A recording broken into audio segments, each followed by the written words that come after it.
You're watching the 420 Pace, found at 420pace.ca. Stay tuned. We'll be right back after this toke.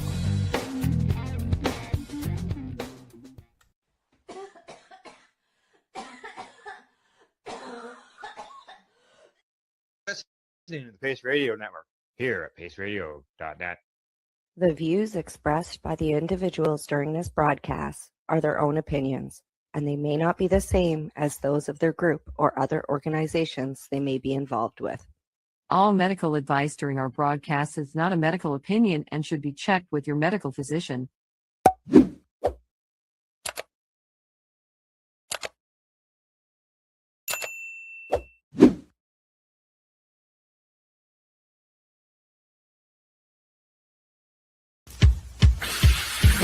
Oh yeah, baby, that's lovely.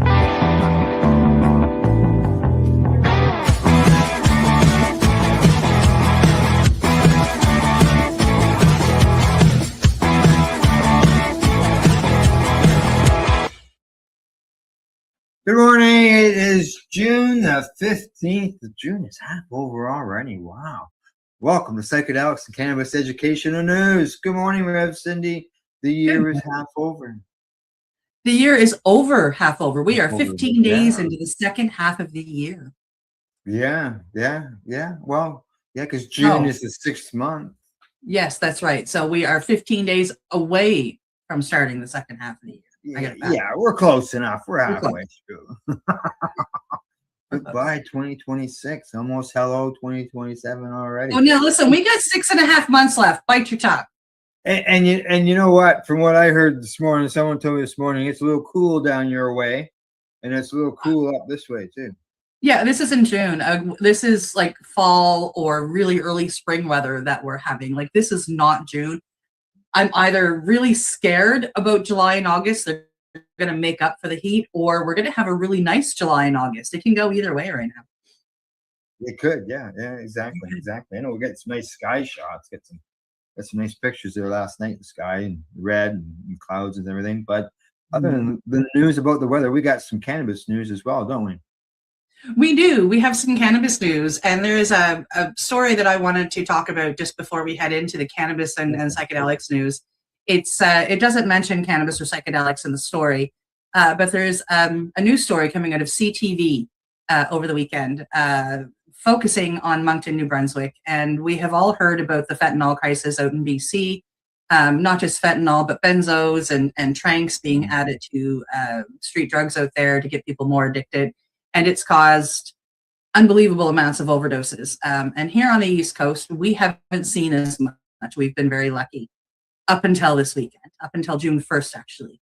So in the last 15 days, it was really, I think, 12 or 13 days when this story was written, there were 309 overdoses in Moncton alone. Yeah, so this is one of the reasons why, things like the CSP, the Cannabis Substitution Project, and other projects that are just like it that, have different names and do the same thing are so important. The reason why, the psychedelic medicine is so important is to help people walk away from these things that are now killing them. Have been many reports that fentanyl didn't touch a lot of the overdoses. I know 2 young people in Vancouver, fentanyl may not touch with 1 or 2 doses, but I know a young lady that overdosed and it took 32 hits of Narcan to bring her back. 32 hits is what it took. Sister was the one that just wouldn't stop. Like, she just wouldn't stop. You're not dying on me. And the police and the ambulance crew, they don't know that necessarily, that if you keep hitting them, it can work.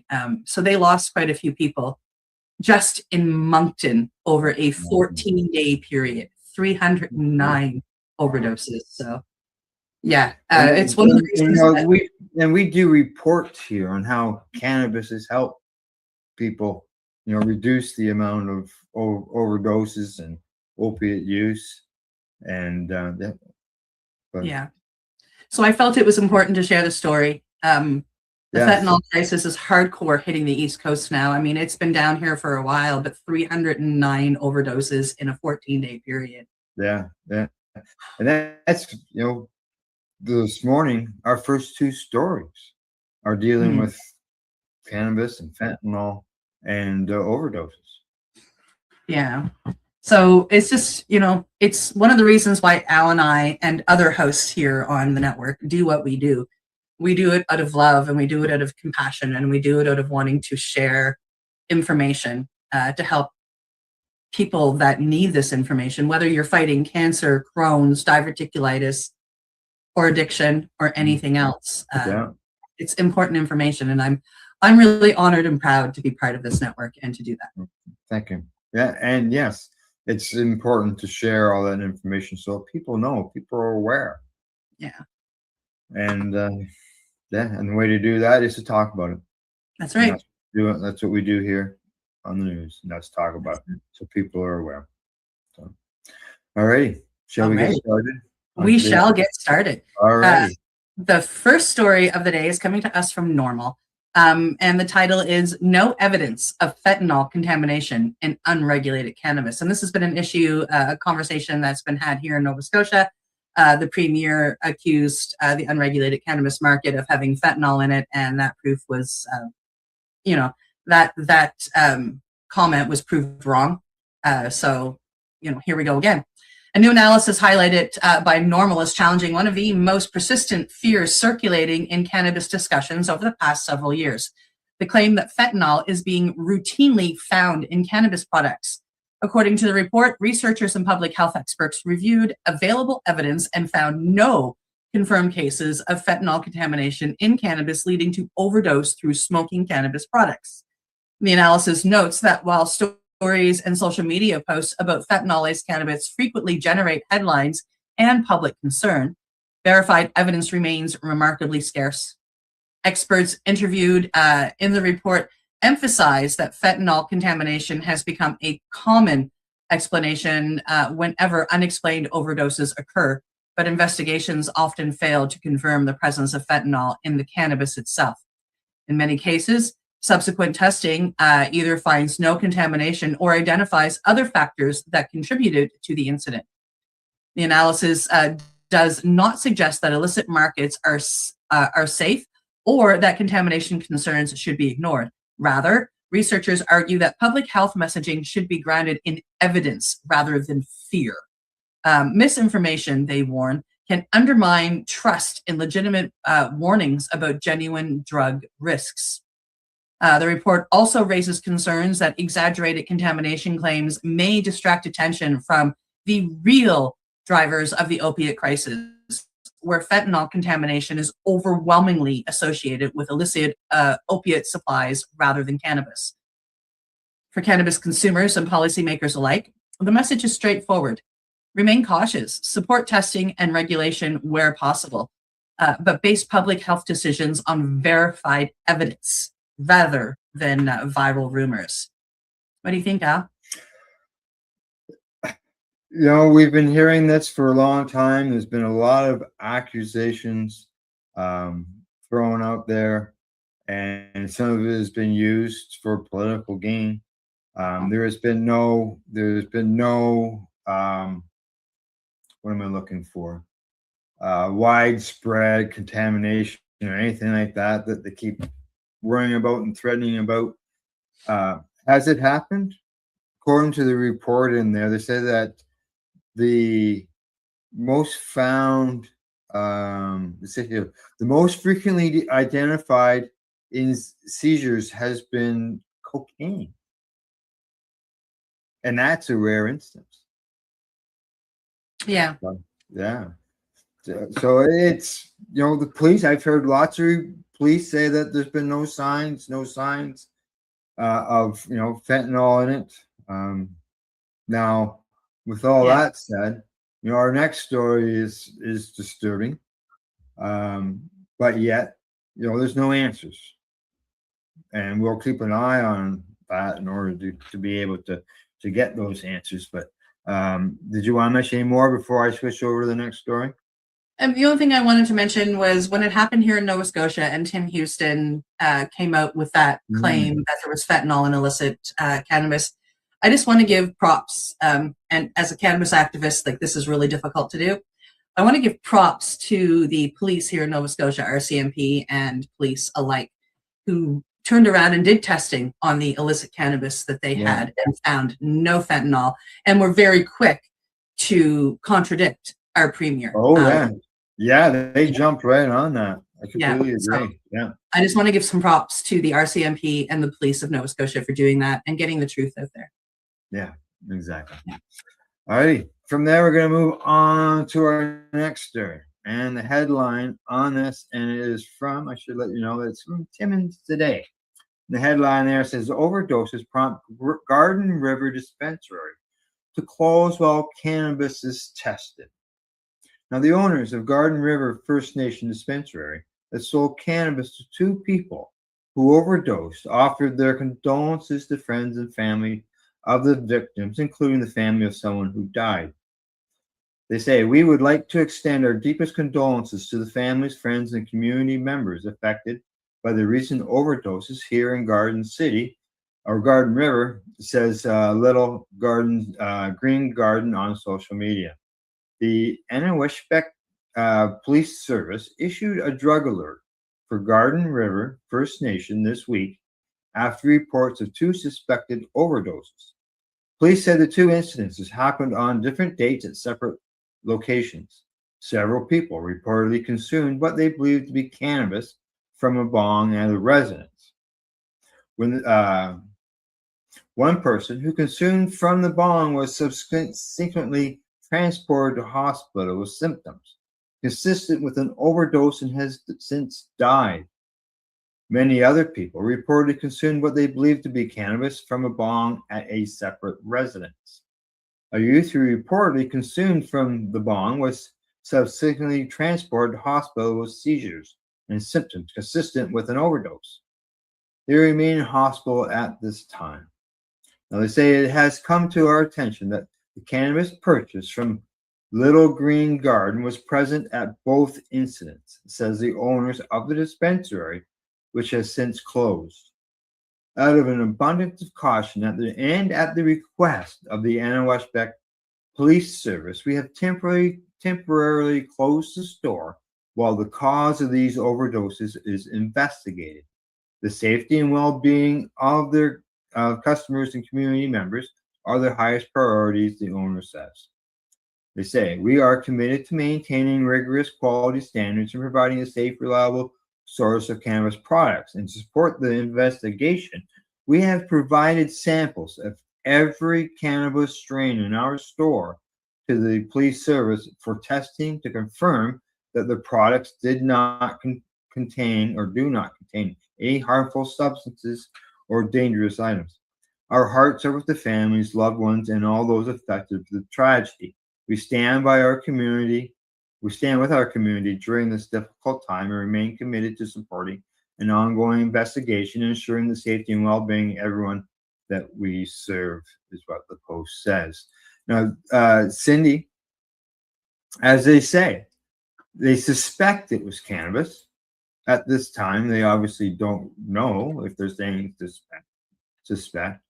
I don't know what else it would have been unless it was Selvia or something like that. Somebody who I mean, back in my day of being a serious addict, like, I mean, I like to smoke my my cocaine by times versus snorting it. And you know, I would use bong with a little bit of cannabis in there, put the cocaine on the cannabis, and I'd smoke it. Mm-hmm. So like these bongs, I mean, both instances were used with bongs. There could have been something in the water. There could have been something left over in the bowl. I hope that they take everything and test everything. You know, the bowls, the bongs, the water in the bong, you know, everything. You know, the cannabis that these people have given up, you know. I hope they test everything and find out where it is. Exactly. Where it is and what it is. Yeah. And, you know, like I'm feeling like if there was something in this cannabis, it wasn't done on purpose by Little Green Garden at all. Yeah, I agree. Yeah, I feel that they're trying to work with the RCMP, Yeah, or the yeah, police that's in the what area. But this highlights the fact that the Indigenous cannabis stores, if there is something found, the Indigenous cannabis stores just need to step up their testing. If they get a product, test it. test it. Yeah, Take something from the middle of the bag. If you don't have the ability to test on site, I know a great Indigenous cannabis place in Ontario that will definitely bring in and test your product for you. They may charge you a little bit of money, but I feel that it'd be worth it. yeah, exactly. Yeah, they will test products, but what they don't have is there's different programs that are required to detect different substances. Mm. And yeah, in our interview with them, that's what they said. There were certain things that they don't. Well, even have then, I access mean, to. if they're working with the police for this case, Correct. you know, maybe they can make a deal with the police that, listen, every time we get in a new strain, would you test it for us? Maybe, yeah, maybe, or this will. I don't know how the size of the place or how big it is, or why not maybe some of the different bands, the bands or the different stores getting together and getting the proper testing equipment Yeah. so the product And I mean, can be. there's like in Vancouver, there's Test Your Drugs. Maybe lean on Yeah. them. They obviously have the right thing to pick up, you know, all of the craziness. So Yeah. there are ways, and I hope that this brings some light into that. My heart goes out to the two people affected and their families and their friends and everybody that had to be there to watch what happened and get these people to the hospital. My heart breaks for the person that has passed. There is a third person now who has been admitted to hospital. I seen another report just before we went live. Mm. Yeah. Yeah. So love and prayers for those three families then. Yeah. Yep. Okay. All right. Good news, bad news. We can bring it all. So you're up. Next story. Okay. Next story is coming to us from Stratcan, as I've got a little something in my throat. My apologies. The headline here says SQDC reports $809.5 million in sales last year. For the fiscal year ending March 28th, 2026, the SQDC recorded a total sales of $809.5 million with a net income of $132.4 million and a total contribution of $331 million to the Quebec government. I wonder what they're doing with the money. Total sales were up 9% compared to the previous fiscal year, while net income increased by 12%. Contributions to the Quebec government also increased by 12% year over year. Sales volumes reached 165,169 kilograms of cannabis in the most recent fiscal year. Wow, compared to just over 149,000 in the previous year, representing an 11% increase. The SQDC attributes the growth primarily to opening of 6 new branches and the allowance of cannabis vape sales, which began in November of 2025. Pardon me. Since the introduction of the new vaping category, vape cartridges have accounted for 6.5% of the total sales in Quebec. That's pretty big since it's only been out like less than a year. Prices for 1 gram vapes vary from about $34 to about $53, with an average price point of just over $41. Majority of the products of the SQDC assortment are certified as grown in Quebec. Cultivated in Quebec. Dried flower accounted for just over $620 million or $620,000 in sales, while other products accounted for just over $189,000. The SQDC recorded an increase in customer support service in 25 to 26, totaling 20.5 million transactions. Oh, wow, across 110 stores and the website. Compared to 18.8 million in the 24-25. The average selling price was just over $5 a gram, well, just under $6 a gram, actually, including all taxes and combining all products compared to $5.71 per gram the previous year. So it's actually gone down a little bit, $5.63 from $5.71. So it's gone down like 8 cents. The SQDC also received several awards throughout the year, including Retail Council of Canada's Moliere Award, for the third consecutive year for qualifying of its French language customer service. It was also finalist for the Retail Excellence Awards for its 90-minute delivery service. 90 minutes, that's not bad. And open concept store design. And for the another award for implementing the integrated human resources management system. Well, that's pretty cool. The SQDC is launching the rollout of its 27 to 29 strategic plan, which aims to reduce barriers to the integration and retention of consumers in the legal market, and to strengthen its organizational foundation in line with its stage of development. To this end, it will focus in particular on modernizing its branch network and evolving its digital environment to support its mission sustainably. In 25-26, the SQDC demonstrated its ability to lead structuring projects to meet customer needs while respecting its legal framework and its purpose. The responsible marketing of vaping products is one example. As part of our new 27 to 29 strategic plan, we will continue to improve access to the legal market by focusing, among other things, on optimizing the experience offered, both online and in-store, as well as developing and evolving product offering in order to remain the trusted destination for Quebecers. And this has been said by the president of the SQDC and CEO, Suzanne Burgon. Tax revenues from the SQDC operations in the form of consumption taxes and excise duties amount to $278.8 million, with $198.9 million paid to Quebec and $79.9 million to the federal government. The $132.4 million divided, as well as the Quebec's portion of the excise tax, is paid entirely to the Quebec Minister of Finance. This means that $250.6 million is allocated to the province's Addiction Prevention Fund, specifically for cannabis prevention and research, as well as for combating the harms associated with the use of psychoactive substances. Since its inception in 2018, the SQDC has surpassed $2 billion in payments to government, generating $239.3 million in total financial benefits. So that's just over $2 billion, Al. The lots of, they could increase those numbers if they had more stores. And they only got 110 stores, so the whole province. And it's a pretty large province. Correct. Yeah, exactly. Yeah. Exactly. Yeah. And they could increase those numbers, obviously, if they had more stores. The thing that sort of stood out to me was that $250 million was going to the addiction fund to cannabis.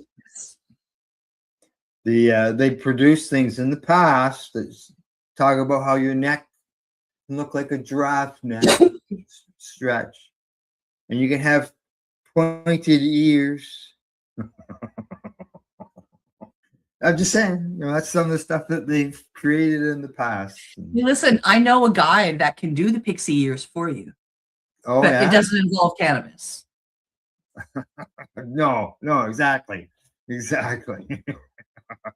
Yeah, for the longest time, I had those photos of what they used as promotional material to keep people away from cannabis, as that educational fund or that addiction straight fund. Up, it doesn't work. Because go to Montreal. Just go to Montreal. Walk up any street. I don't care what street it is. All you're going to smell, cannabis. Cannabis. Yeah, exactly. So yeah, it's kind of funny. Well, yes. All right. From that, we are going to head to our next story. There's my mouse. Now I can see where I am. All righty. Here we go. Next story of the day. It is coming to us from StrapCan. Headline says, FIFA bongs met with World Cup scrutiny at Canada's cannabis industry greets the world. Correct. This is an update of what happened here in Canada with the World Cup and this trophy. We reported on it last week here at Psychedelics and Cannabis Educational News about these trophies or these bongs that look like World Cup trophies. And now we see that the World Cup has stepped in with FIFA. So here we go. As the World Cup begins, bringing tourists to Canada from around the world, many cannabis companies hope to engage in a new global audience. The owner of the cannabis retailer in Toronto, though, says he was recently sent a letter from the representatives of FIFA informing him to stop selling a World Cup themed bong. Sean Cady owns and operates Cosmic Charles with 2 locations in Toronto, and they are near where 6 matches will be played in June and early July. Now, in a Canadian Press article published on June the 5th, he discussed the bong he was selling in a shop shaped like the World Cup trophy. And this caught FIFA's attention, resulting in the letter he received on June the 12th, stating that he was infringing on FIFA's intellectual property. Katie tells Stratcan that while he wasn't all that surprised by the letter, he was understandably a little worried, at least at first. After speaking with someone from the organization behind the letter, which represented FIFA's interest, he says he was told he only needed to stop selling the products. In the end, he says it's still been good press for his store. Imagine it has been. Obviously, when you read the letter, you take a deep breath and go, "Oh boy, I hope I'm okay here and can comply." And it looks like we'll be okay. So we're relieved there for sure. Honestly, any press is good press, continues Katie. We've had lots of people calling the store since the story first broke.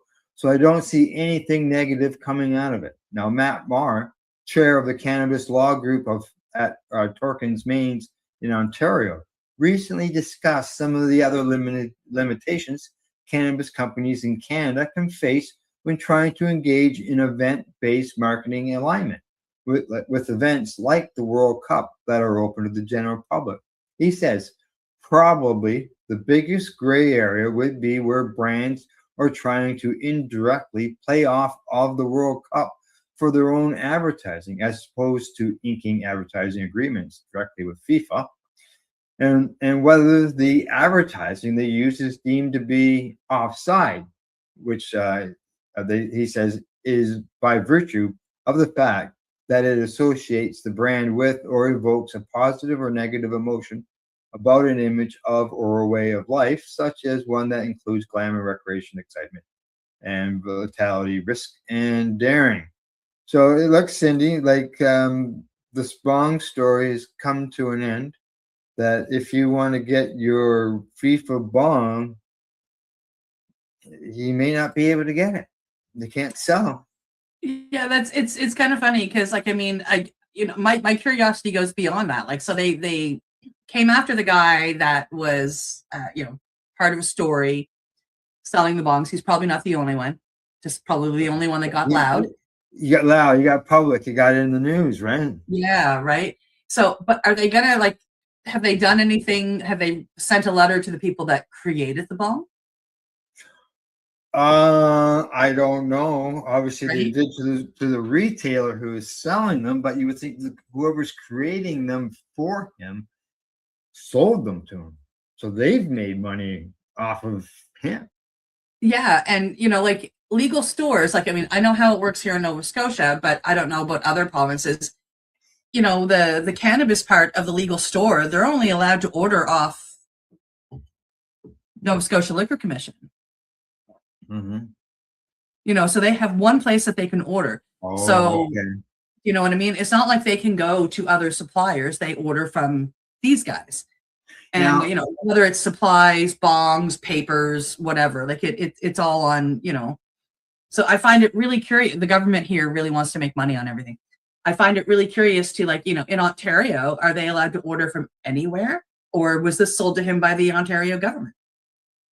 as far as the glass products, I believe they can get them from almost anywhere. Yeah.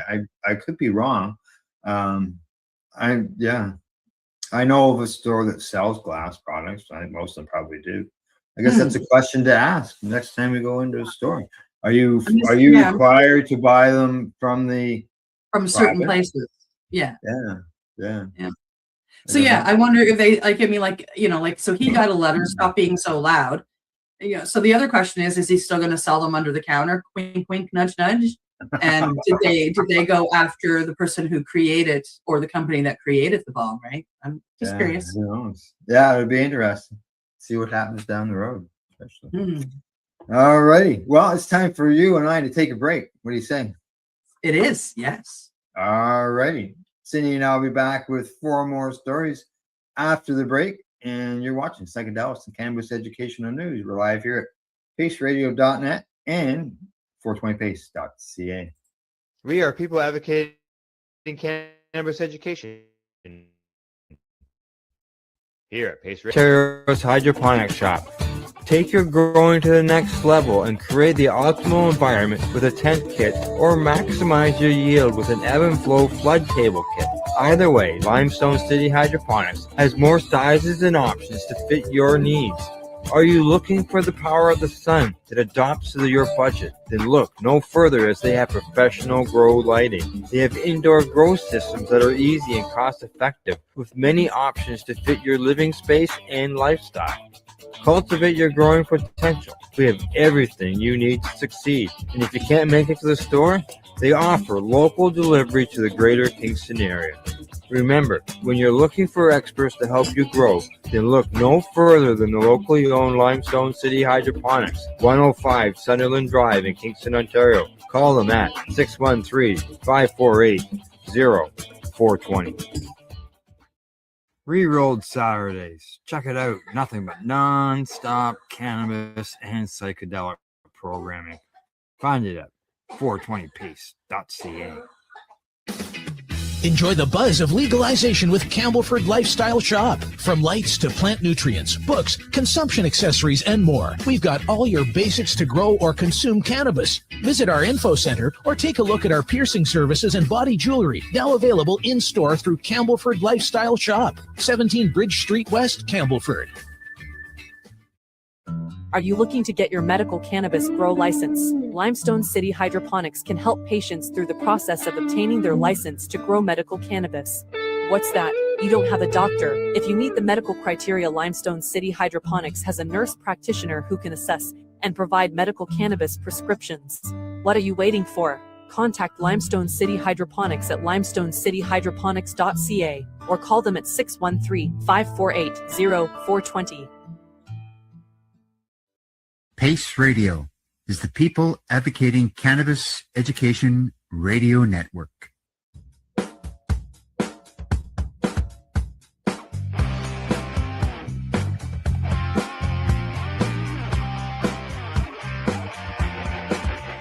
I'm having an awesome day, and I'm gonna make sure it stays that way.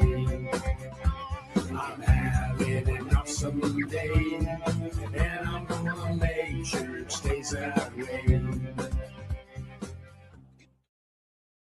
You're listening to the Pace Radio Network here at paceradio.net. And you're watching Psychedelics and Cannabis Educational News. We got what, 4 stories left there, Cindy? 4 more. All right. And you always you might have a little banter at the end. I've got something to mention. And so do you. And so do I. All righty. I will get Okay. out of the way and you can go ahead. Wonderful. The next story is coming to us from the International Cannabis Business Conference. And the title says, Canada's role in global cannabis, Canada's role in the global cannabis market. Woo. Nearly 8 years after becoming the first G7 nation to legalize cannabis, adult cannabis use, Canada continues to play a major role in shaping the global cannabis industry.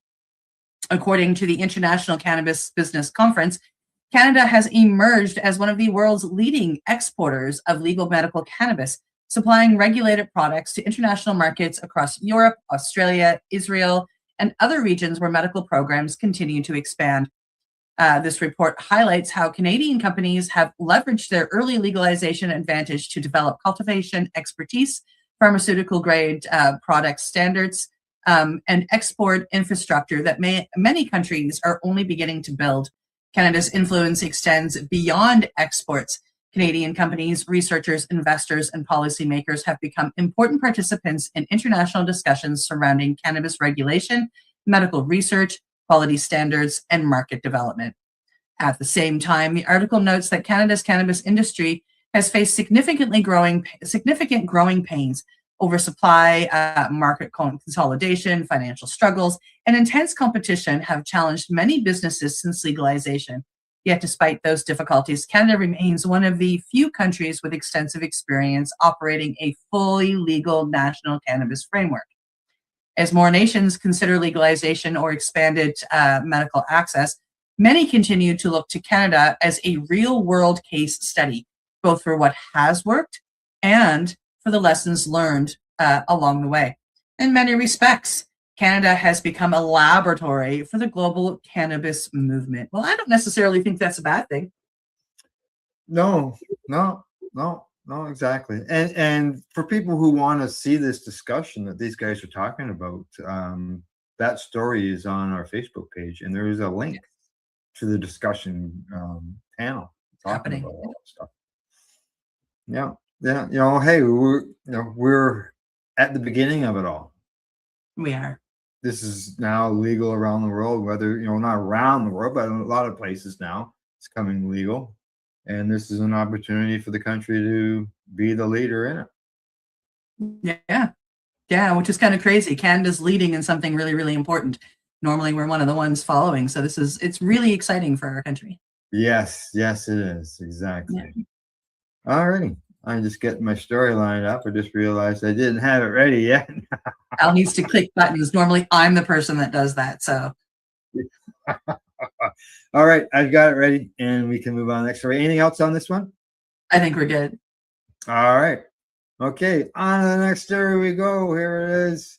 This one is coming to me from the Cannabis Health News. Headline on it. It doesn't show up because I didn't have it ready. There we go. It says, Ukraine war veteran and MS patient received first medical cannabis prescriptions. On Thursday, June the 11th, the first medical cannabis products were prescribed by neurologists at the Vinnytsia Regional Clinical Psychoneurological Hospital in Lindomelia and Monastrakic. A patient with multiple sclerosis, and Yaroslav Yarchuk, a veteran who lost his leg a year ago while fighting in the Porosik area. Now, on August 16th, 2024, Ukraine politicians enacted a new legal framework for medical cannabis, allowing for the cultivation, processing, and distribution of medical cannabis under strict licensing and quota regulations, focusing on medical research and educational purposes. The Ministry of Health has previously estimated that approximately 6 million citizens may be eligible for treatment with cannabis-based medicines. Now, certain formats can be prescribed by primary care doctors and specialized care physicians and can be obtained through selected pharmacies for the following conditions: chronic or neuropathic pain and or plasticity, nausea and vomiting caused by chemotherapy during the treatment of neuroplasms, Parkinson's disease, combined vocal tic and multiple motor tics, so that's Tourette's syndrome, refractory epilepsy, diseases that cause seizures in childhood, such as Lennox gastric syndrome. Good to see that they're going to do with the children. Dravet syndrome, and tuberous sclerosis. Weight loss is associated with anorexia in patients with diseases caused by human immune deficiency virus, HIV. Now, currently only liquid medicinal products for oral use, which are oral drops, emulsion suspensions, and things like that, hard capsules, paste for use in the oral cavity, gel for use in the oral cavity are approved for prescriptions. According to local doctors, the first patients were prescribed a THC-based medication in the form of hard capsules. So, Cindy, in that list, there is no smokable cannabis, but patients are getting access to cannabinoid therapy. Yeah, which is, it's a start. And for many, many, many people, I would say the majority of us, not all of us, because I know people that can't eat cannabis. Eating cannabis is one of the best ways to get it in us, and it, provides a long-term relief. I do know some people that eating cannabis either doesn't do anything or gets them way too high, and they need to smoke. But I say for the majority of patients, and we're talking, probably 55 to 60% of people, eating it is definitely the better way to go for them for long-term pain relief. Especially, once you learn how to eat it, you don't want to start off like some people do and overconsume because they don't realize it. But, I always that are sore. Same. Yeah. Same. And not saying that I enjoy smoking my joints for both medical and recreational purposes, but medical especially. You get up in the morning and you take your edible, your CBD, your THC, your CBG, whatever, and it takes 20 to 60 minutes for that to kick in. What do you do in the meantime? You sit there in gross amounts of pain, or you smoke a little bit of a joint. Yeah, because that's it's immediate, quickest way of administration. Yeah. So, all righty. What do you say? Move on? Move on to the next one. All righty. All righty. On to our next story. Oh, he's talking and he's gone now. On to our next story from cannabis.net. This one kind of caught my attention. The last prescription. Why the dying should have access to any relief they choose. A thought-provoking opinion piece from cannabis.net is reigniting a conversation that sits at the intersection of medicine, ethics, and personal autonomy. This article argues that individuals facing terminal illness should have the right to access any reasonable form of relief that may ease suffering during the final stages of life, including therapies that remain restricted or difficult to access under current regulations. The author points to the experience of a terminally ill patients who struggle with pain, anxiety, depression, existential distress, and loss of the quality of life, despite receiving conventional modern medical care. The piece questions why patients nearing the end of life often face significant barriers when seeking alternative treatments that actually may provide comfort.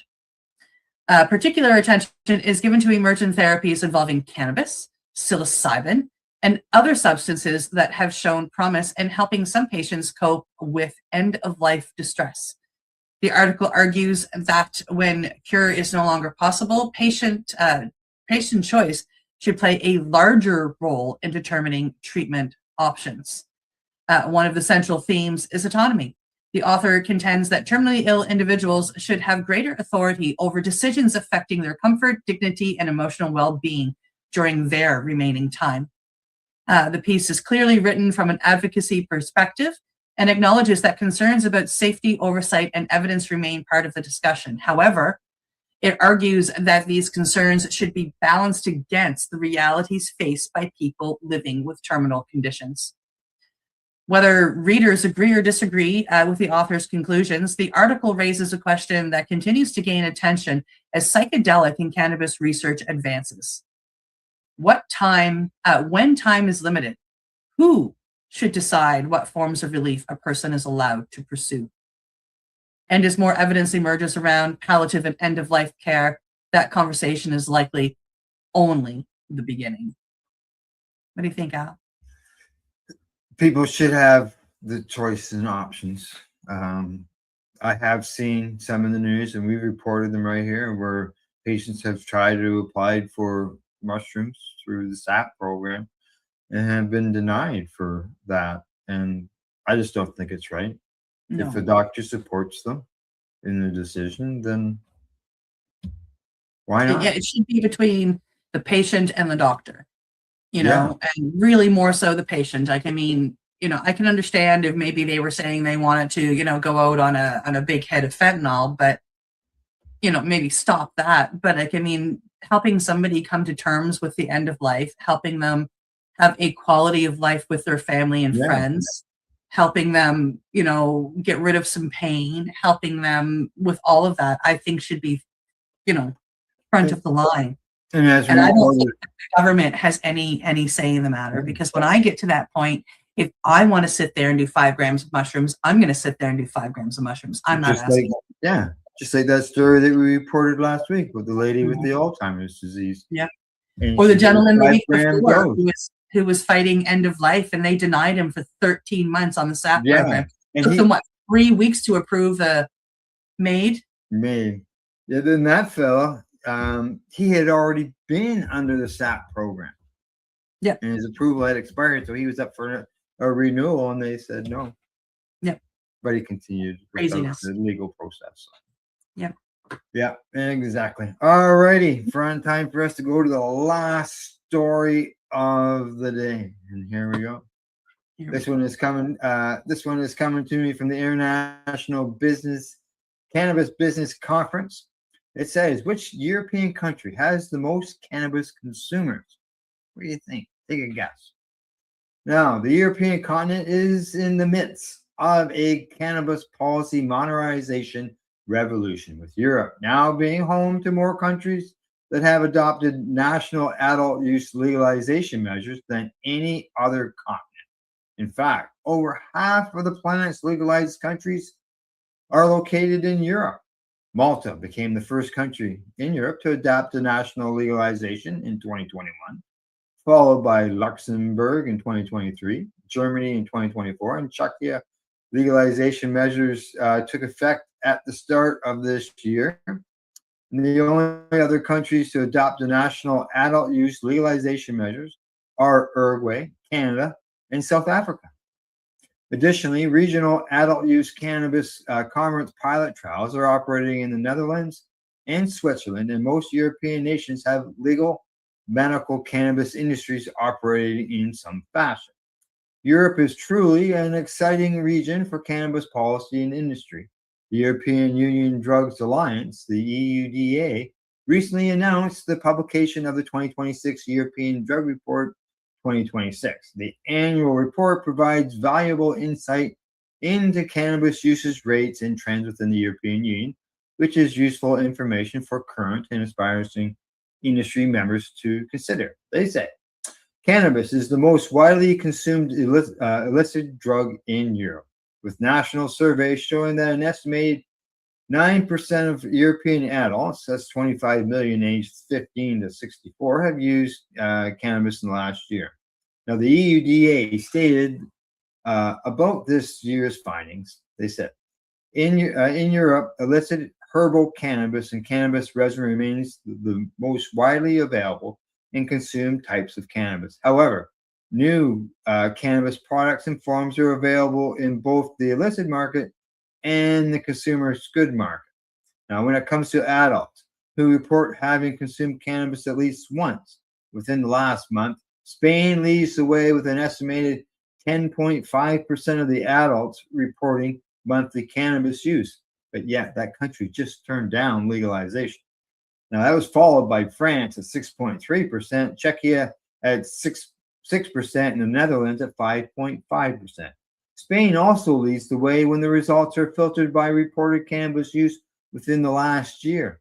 And an estimated 13% of adults in Spain report yearly cannabis use, according to the EUDA report, followed by France and Italy, both which reported almost 11%, and Germany at 10%. France takes the top spot for reported lifetime cannabis use. Over half of the adults in France, 50% of them, report having consumed cannabis at least once in their lives. Coming in second is Spain at 44%, and Denmark at 37%, and Italy at 35%. For contextual purposes, an estimated 51% of adults in the United States report having consumed cannabis at least once in their lives, and an estimated 45% of adults in Canada report having consumed cannabis at least once in their lives. You know, Cindy, I'm surprised. I've always thought Europe lacked behind us when it came to the cannabis end of things, but not according to this. Yeah, what got me is, when it comes to with the paragraph where it says where it comes to adults who report having consumed cannabis at least once within the last month, the Netherlands aren't on top. Yeah, I was thinking the same thing. See Spain and the Netherlands pretty flippin' even Steven on that, but France and Chechnya have both beat the Netherlands. Like what? Like that's really? what I mean. Like you would think Netherlands top. Amsterdam, dude. Right there. I mean, you don't even need to go outside your capital city and you should have it won. But no. Yeah, no. What? So yeah, I'm surprised by these numbers. But it's good to know, hey, as we always say, you can learn something every day, right? That's right. We usually do. Yeah. Well, that's like when Glenn was with us, he couldn't believe it when he first started. Holy shit! I remember learning a lot because of the fact you getting caught up on the news, right? Yep. And we do cover studies and all of it. So yeah. All right. Anything else? Oh, okay. The two of us have got something to mention. You can go first. I can go first. Oh boy. Yeah, I've been telling you guys for the last few weeks, and I'm going to tell you until July 6th or July 3rd, actually. The Nova Scotia Psychedelic Society is once again putting on our biggest fundraiser of the year, and we are putting on a movie, Descending the Mountain. It is a film about mushrooms and meditation, documentary, and we're doing this on July 3rd at the Halifax Library in the Paul Orvegan Room. If you head over to our Facebook page, Nova Scotia Psychedelic Society, and you can find the event, which has a link to purchasing tickets on Eventbrite. Tickets ahead of time are $20. Tickets at the door are $25. We do have limited space, so you might want to go get the cheaper ticket to ensure your seat. So we're really excited to have this happen. It should be a phenomenal movie. I'm excited to be going. We have our one of our founders is going to be there to host it, and he's on the panel. And then we have a couple other people we've invited to the panel as well to answer questions afterwards, as well as the rest of a lot of our board members will be there, and if somebody on the panel doesn't have an answer, one of us probably will or can find it. So please come on down July 3rd. The movie starts at 7 p.m. There will be a non-alcoholic elixir bar, and you are welcome to bring your own water. So we look forward to seeing you at the Paul Regan Hall, Halifax Library. It sounds like a very educational and informal night. Mm-hmm. Something that you can go there and learn something. If anybody has just got any questions or looking into it, this would be something that would be worth going to for sure. Exactly. And straight up, just to tell my own story for 5 seconds. One of their movies, they brought in a number of years. They brought in Dose back in I think 2020, and they put the movie on, and it was my first time ever doing anything. They were the Halifax Psychedelic Society back then. My first time hearing about them, my first time going to anything, and they put on the movie Dosed. At that point in time, I had gotten sober, and I was starting to heal myself using microdosing of mushrooms. And Dosed was supposed to be all about, how to heal yourself from addiction with mushrooms. So I went and I watched, and I sat there and I took notes. And eventually it brought out Iboga in the story. And, that movie changed the course of my life. Yeah. Oh, yeah. So you can come and you can learn, and you can help to make changes in your own life with this. Yeah, completely agree. Yeah. If I was closer, I'd be there. Love to have you here, Al. Bit of a drive, but 14 hours, but you could make it. Leave first thing on the morning of the 3rd, and yeah. Okay, another thing I want to mention is this weekend I got to experience something I had never experienced before, and that is I went to a cannabis farm gate store. Here in Ontario. I believe we got 5 of them, and one of them is like 30 minutes from me, if that. And so I went down, checked it all out. They got their plants, just got the plants in the ground. I talked to the guy about, it was just an employee, and we talked about planting them, and that they're working with McGill University in Montreal. This is just so you know, it's Abide Cannabis, and they're working with McGill University on some experimental stuff, testing. Yep, they're there, and then they got a bunch of different products in the ground. This thing here, I believe he said it was some type of instrument, but I could be wrong. Somebody posted some information about it online, and they didn't mention the instrument, but it does take 8 people to operate. So it's quite the thing. Now this is it's one of their buildings, and not in the picture are the plants. I wasn't even thinking about that when I took the picture. This is just one of their working buildings, and then they have the store. That's the inside of the store there. Yeah, there you go. That's the front counter. And just like with tobacco products, there's things in behind that you can't see, right? Little sitting area there with fireplace in it. And then display cabinets on the history of hemp as well as cannabis. Very nice. Yeah, there's the building right there. Now, the owner of this facility has been in the cannabis industry for a long time. I had some friends over the weekend, and I said to them, "Have you ever heard of the papers Pure Hemp?" And they said, "Yeah, I've used them lots of times." And I said, "That's them. That's the same people." Yeah. Oh, that's really cool. Yeah. Interesting. So they've been involved in the cannabis community for a long time, obviously, if they've been selling those papers. Yeah, And, Pure Hemp's been around for a while. yeah, exactly. So I hope to be able to down the road be able to maybe go do an interview with the fellow and get a bit of a tour. That would be really cool. I mean, you know, this area where it's at, you know, I've been doing cannabis advocacy there for almost 25 years. So it's been, you know, being how it's been changing over the years, and now they've got a store, a farm gate store there, and so I guess 3 stores basically to the community, but it is not located along some highway or anything. It's as far as driving, you think about walk-in traffic in a store downtown. Somebody walks by, you go, "Oh, look at that. Oh, I'm gonna go in there." They had no clue that they were even gonna do it. So that's walk-in traffic.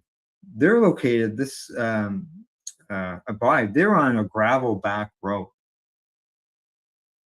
So gravel back roads aren't something that's, you know, get a lot of drive-by traffic, and so people will be wanting to go there just to, you know, see the place and be there. And so I posted on the local group, and there's a lot of people that were interested, asking questions and stuff like that. So Oh, absolutely.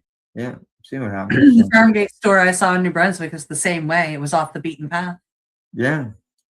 So I left my business card with the employee, and see what happens. Maybe I'll get a call or a Oh, that would message. be fingers crossed. And go from there. Yeah, exactly. All right. Anything else offhand? I don't think so. I think we're good. You think we're good? All right. That's it. That's the Pace News Report for today. Thanks to for everybody for tuning in. Also to our buds at the Campbell Lifestyle Shop, addies.ca, and Limestone City Hydroponics.ca. And as I always say, don't forget to educate, because we know education is very important. Don't forget to medicate, because medicating is very important. And we do not want anybody to be incarcerated. So do not incarcerate. You're listening to the Pace Radio Network here at paceradio.net. The opinions of the individuals during this broadcast are their own and may not be the opinions of their group or other organizations they may be involved with. All medical advice during our broadcast is not a medical opinion and should be checked with your medical physician. Enjoy the buzz of legalization with Campbellford Lifestyle Shop. From lights to plant nutrients, books, consumption accessories, and more, we've got all your basics to grow or consume cannabis. Visit our info center or take a look at our piercing services and body jewelry, now available in-store through Campbellford Lifestyle Shop, 17 Bridge Street West, Campbellford. Limestone City Hydroponics is Kingston, Ontario's hydroponics shop. Take your growing to the next level and create the optimal environment with a tent kit or maximize your yield with an ebb and flow flood table kit. Either way, Limestone City Hydroponics has more sizes and options to fit your needs. Are you looking for the power of the sun that adapts to your budget? Then look no further, as they have professional grow lighting. They have indoor grow systems that are easy and cost effective, with many options to fit your living space and lifestyle. Cultivate your growing potential. We have everything you need to succeed. And if you can't make it to the store, they offer local delivery to the greater Kingston area. Remember, when you're looking for experts to help you grow, then look no further than the locally owned Limestone City Hydroponics, 105 Sunderland Drive in Kingston, Ontario. Call them at 613-548-0420. We are people advocating cannabis education here at paceradio.net. You're watching the 420 Pace, found at 420pace.ca. Stay tuned. We'll be right back after this toke.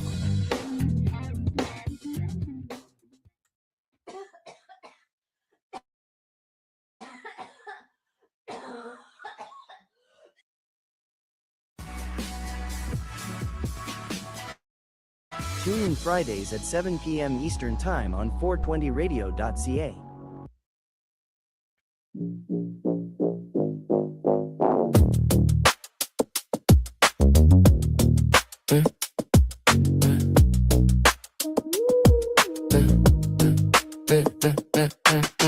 Glass shaped like a pear, tiny hash worm on the stem. Love like a cryo pledge, water at stem. Play up, come, waiting for the first inhale. Original on a sticky dart, road like a secret tale. The dude drop, multi-tool watery. Smoke in the water, slow circles climbing high. Soft little bubbles, kissing all the edges dry. Pull it through the percolator, cool it down before it flies. Smoke in the water, the dewdrop is on my mind. Use with a bowl, use it with the net and nail.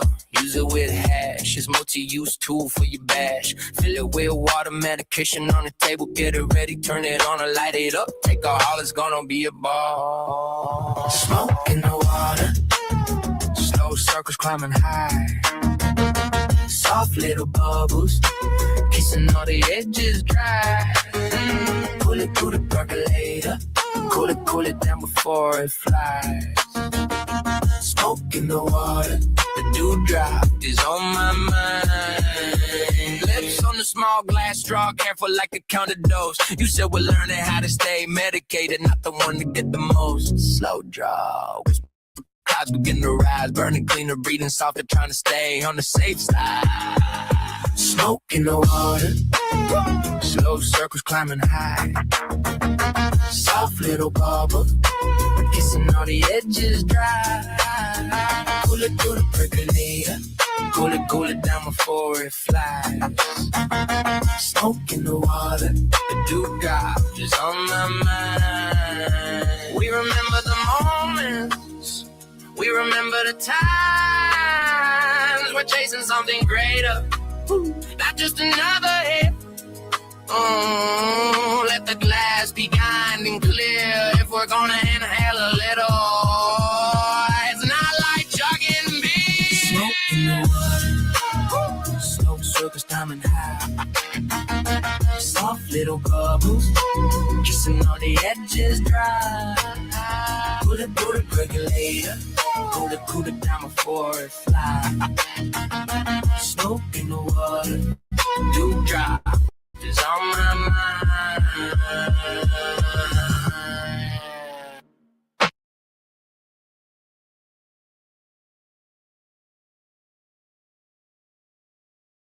The opinions of the individuals during this broadcast are their own, not be the opinions of their group or other organizations they may be involved with.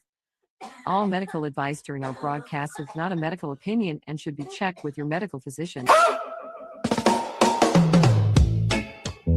Wake up, brother. Tune in, it's the high guys. Let the good vibes begin. Yeah. Yeah. 2 hours on the line. It's a Tuesday thing. 10 Eastern on the dot when the hotline ring. Got the headlines hot, got the jokes on cue. Little puff up perspective in your daily news. High guys podcast. Tuesday at 10. News, reviews.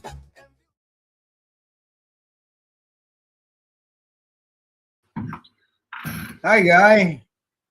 Hi, Guy. We're on the wrong side again. I just took a toke here just as we came on, and it went right to my head because I haven't had anything yet. I just like, whoa. So I guess the answer to the question is yes. I saved, yeah, but not by much, but I saved a doobie for the show. Oh, yes. And I got one more pipe load after this, and then I'm empty. Oh, well, I won't tell you what I got sitting beside me then. Yeah, don't. But, you know, the good things are coming. So, yeah. Good. Good. I think. We'll touch on it during the show, but I went and did some, say, discovering on Friday. Looked into some things I'd seen online. Oh, really? Yes. And what else? Oh, I had a problem. I don't know if you saw that. I had a problem with my vape pen. Yes, I saw that. And did you contact Tribal? No, I haven't.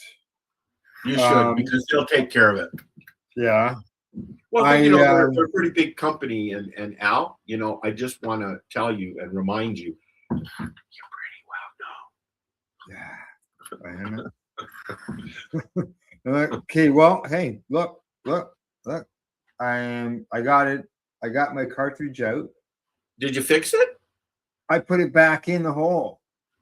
I took the cartridge that was on it. I got it off, and then I stuck it back in the hole. Just so not everybody knows what has happened, but the little thing right there in the center where the threads are and everything inside the battery, it popped right out. I had the wires hanging out.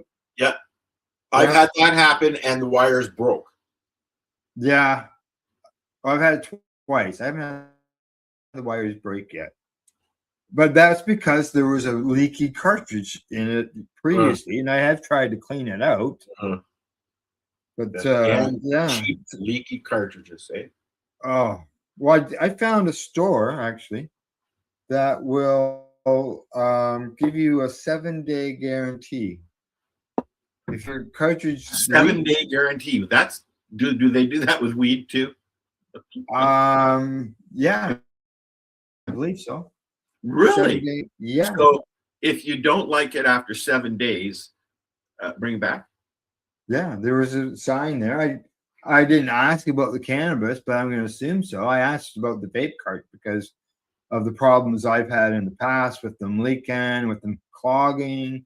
They said if it clogs, anything like that, within a week, bring it in. That's nice. And this is where? Where? Oh, at one plant here in Havelock. And okay, so speaking of dispensaries, and it was Eric over at Spirit Leaf in Camelford who told me to come in and see him about my battery. Are you in trouble? You have to go to the principal's office, Al. No. He wants probably do something good. Whatever. I don't know. Talk to me about it. Well, hey, I never went in there, but I saw it. It's an old railroad Yes, station. it's one plant. Yes, it's in the old Havelock Railroad Station. Right where they used to have the festival. The Jamboree was just up the road from the Jamboree. Yeah, Right. yeah. Well, Havelock. Yeah, that was huge. You know, when I lived, I had a friend. He's still a friend, but a friend of mine's father had been going to that Havelock Jamboree.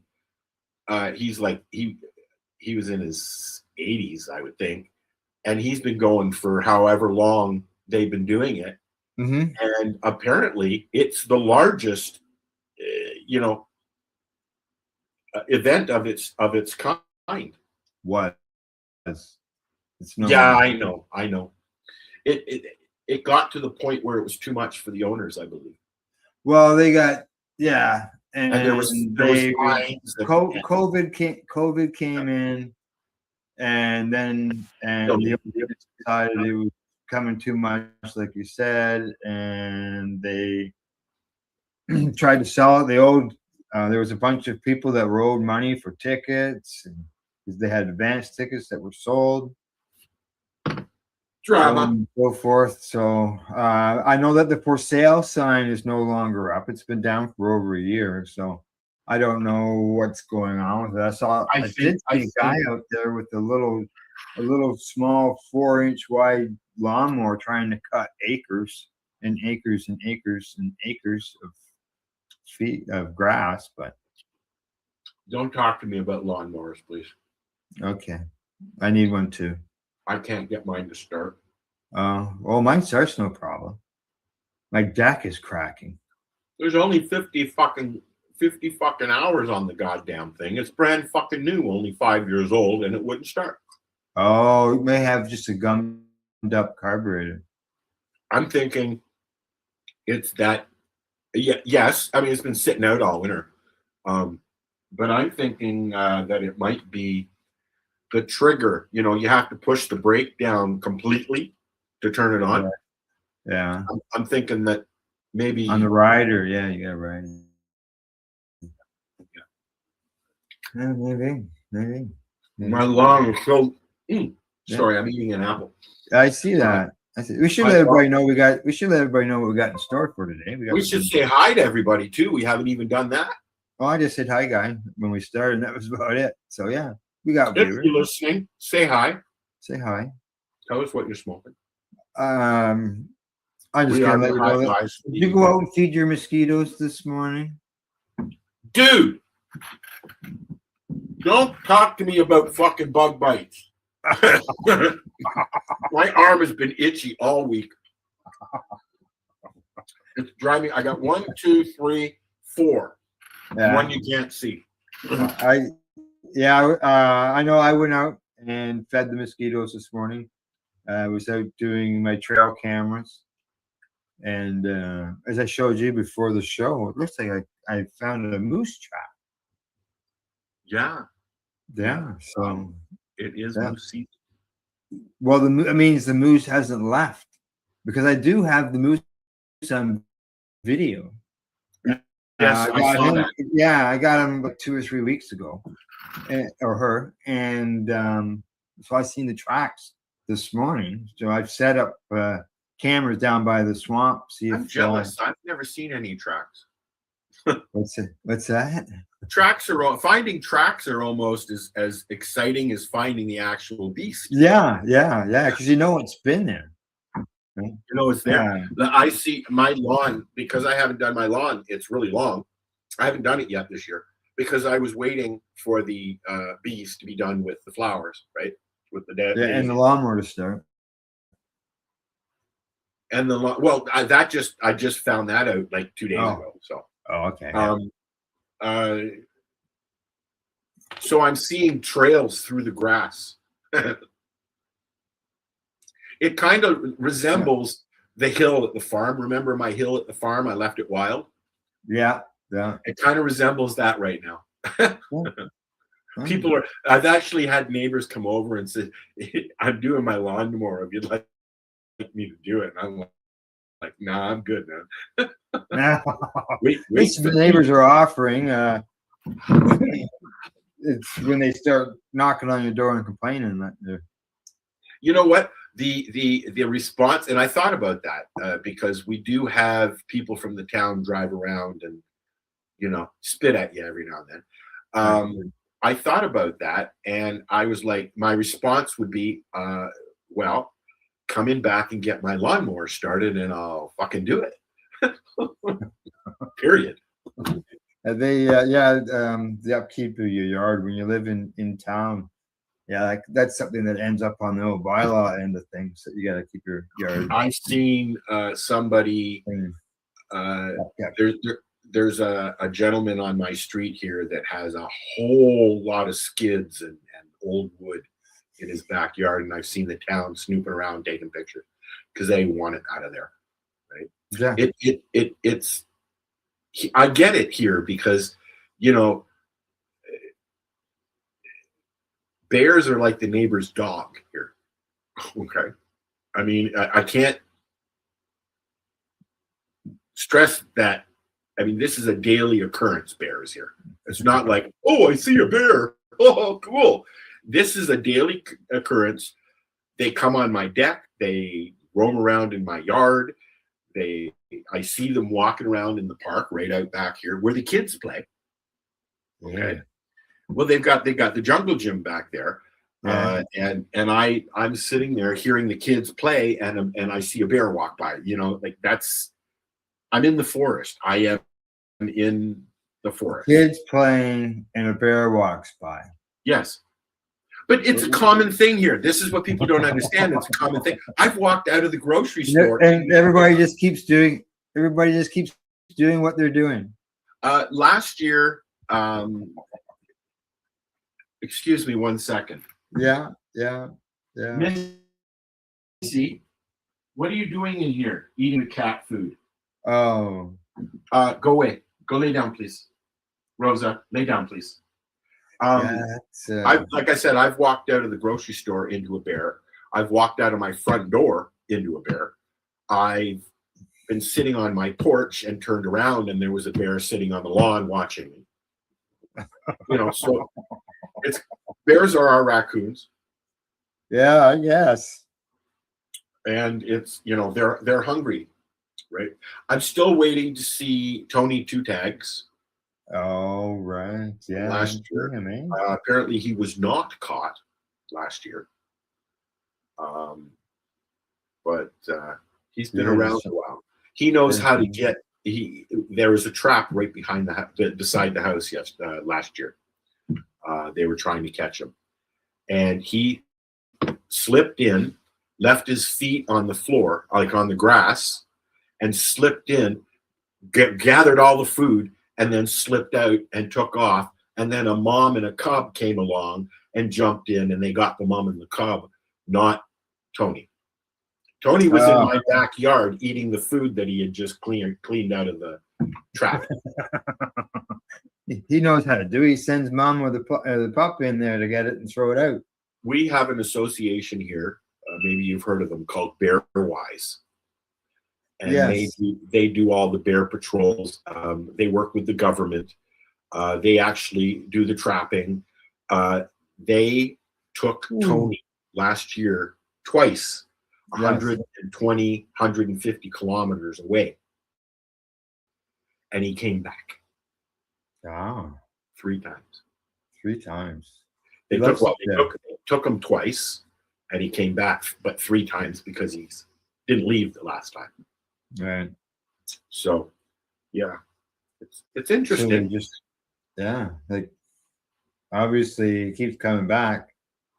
Well, like you at the farm in Hastings, I would be just sitting there, and deer would walk right past me, or I mean, I sat at my fire pit many times, and a little what do you call them? No tail bobcats would just sit there and watch me. They would sit on the hill. They would sit beside me, you know, and just, they didn't interact with me at all. They just sat there and watched.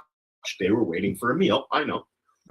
One time Tim was in the trailer getting, and this big, huge motherfucker walked up. and just sat there, sat like a dog staring at me while I was at the fire.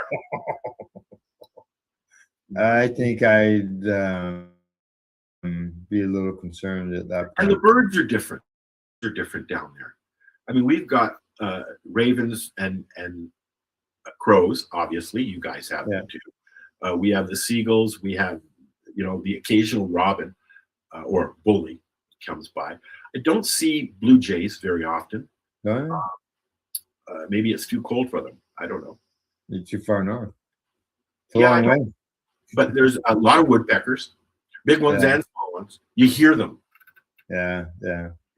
I had a woodpecker at the farm, and he used to tap on my fireplace, on my barbecue.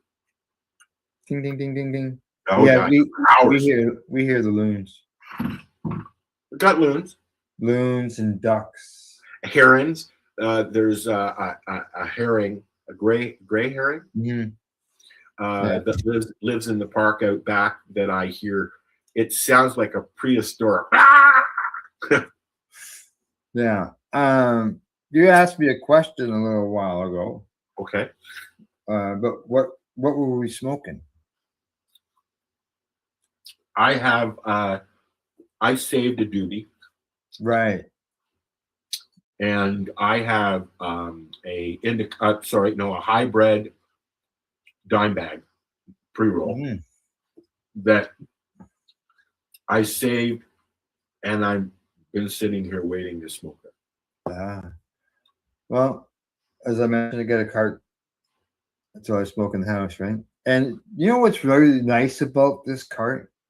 I think this is one of the first carts that the strain name is actually on it. Yeah, I know. I noticed that. You don't normally get the strain name on it, but this one does. It's got the right there, right at the top. There's one cart company that has it stamped on it. Is there? Yeah, I can't remember which one. It might be Tribal, actually. Tribal they have their name. Yeah, no, there's one cart that I got. I think, and it has a band around it, like a plastic piece that has the name of the strain stamped right on it. Was it? Oh, yeah. Yeah, I ran into that one yet. I think it's a good idea. Just saying this out loud, I think it might be a good idea and the reasoning behind not putting the strain name on the cart is because you get pulled over with a cart that's got a strain name on it. And you're there's the dues right there, the tell-all is right there. Yep. But if it doesn't have, you can take that sticker off on some of them. Some of them you can't. No, this one you can't. Yeah, some of them are just a sticker, and you can pull it off. This one's not coming off. Yeah. But yeah, some of them. Yeah. I think that it's a good idea not to have that stuff on your cart because it's kind of a tell-all. Oh, hi, officer. Are you smoking cannabis, sir? Oh no. This is just this is a flavored nicotine pen. And the kind of flavor is called blah blah blah. Oh, look at that. You're talking about a rubber band? That's the shadow riser thing? No, this is that rubber band. Oh, it was on one. I didn't realize it was a rubber band. I just thought it was part of the top. I remember back when carts were just starting, and we had our shatterizers for a while. And it sits right there. when I went to see Ozzy Osbourne with my sister down at the Budweiser stage, which is now the RBC amphitheater or whatever it is. And I had the idea I put my shatterizer. This is before they allowed you to you can go down to the Bud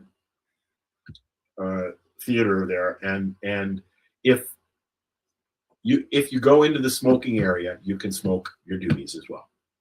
Oh, Because yeah. in Canada, in most places in Canada, I'll just say, it's legal. If you can smoke tobacco, you can smoke cannabis.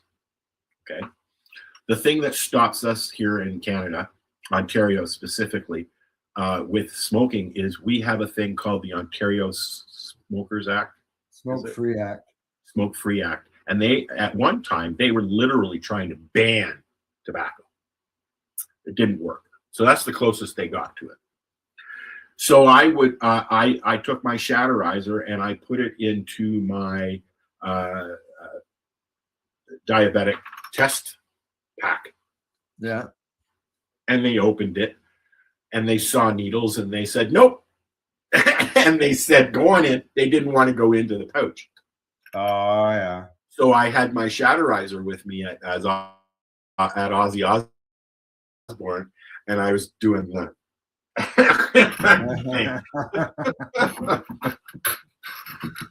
I think I had it with me at Air Canada Centre, which is now the Scotia.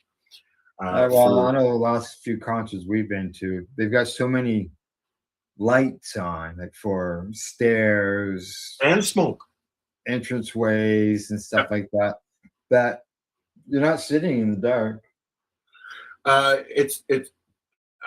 I went to James Taylor. Yeah. Thinking, oh yeah, there'll be people puffing away and stuff. I didn't smell any weed at all, not inside or outside. Yeah. Like what the exactly. I didn't either. Ones in Peterborough. We sat, Kelly and I went to the Meridian Center. I think it's still called that. Oh no, it's a Kodak or whatever. But anyways, it's the old St. Lawrence Theater in Toronto. And we went, and this concert was probably one of the best concerts I've seen. We went and saw Culture Club, the whole band, with Boy George. Oh God, he sounded great. I mean, the sound system in that place is amazing. And we sat outside just on a stoop for about an hour, puffing away, and nobody bothered us.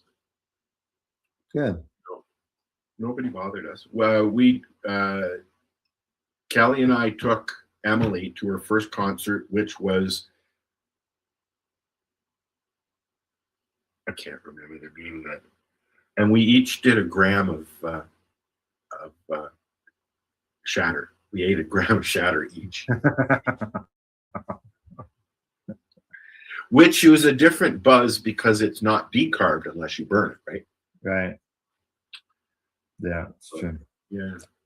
Hey, what do you think? Is it time for a song? I think so. All right. What do you want to play?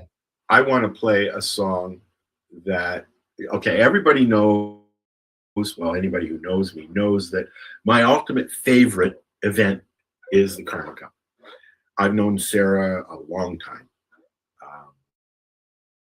And I just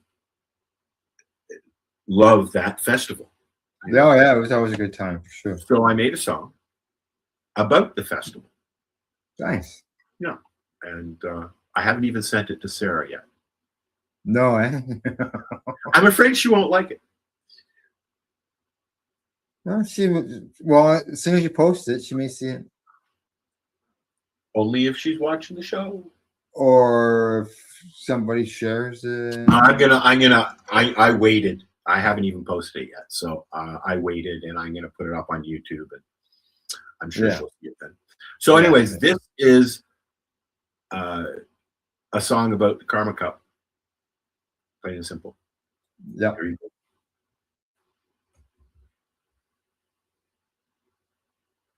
Raise a cup. The Karma Cup. You know what, Al? What?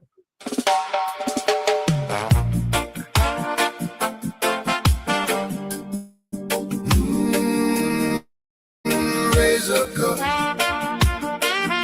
The Karma Cup.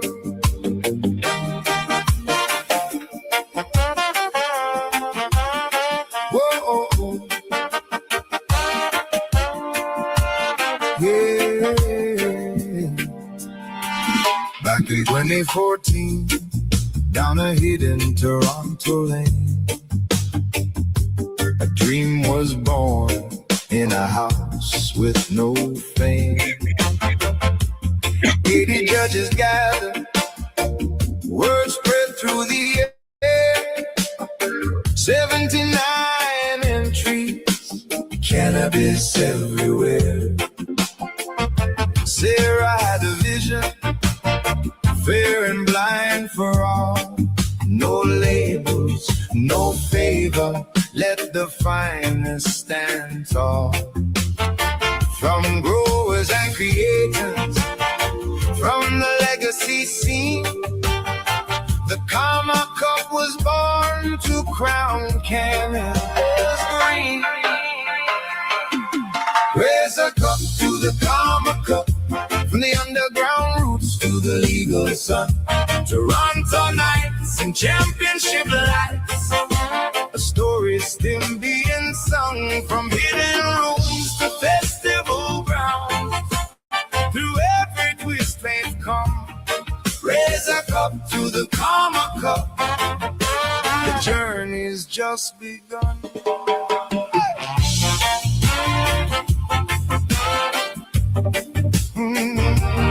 Yeah.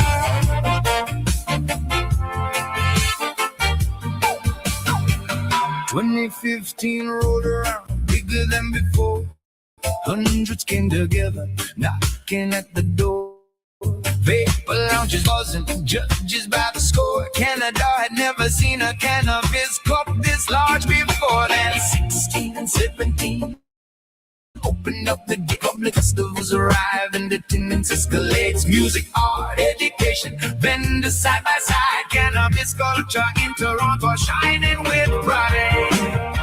Raise a cup to the Karma Cup, from the underground roots to the legal sun. Toronto nights and championship lights, the story's still being sung.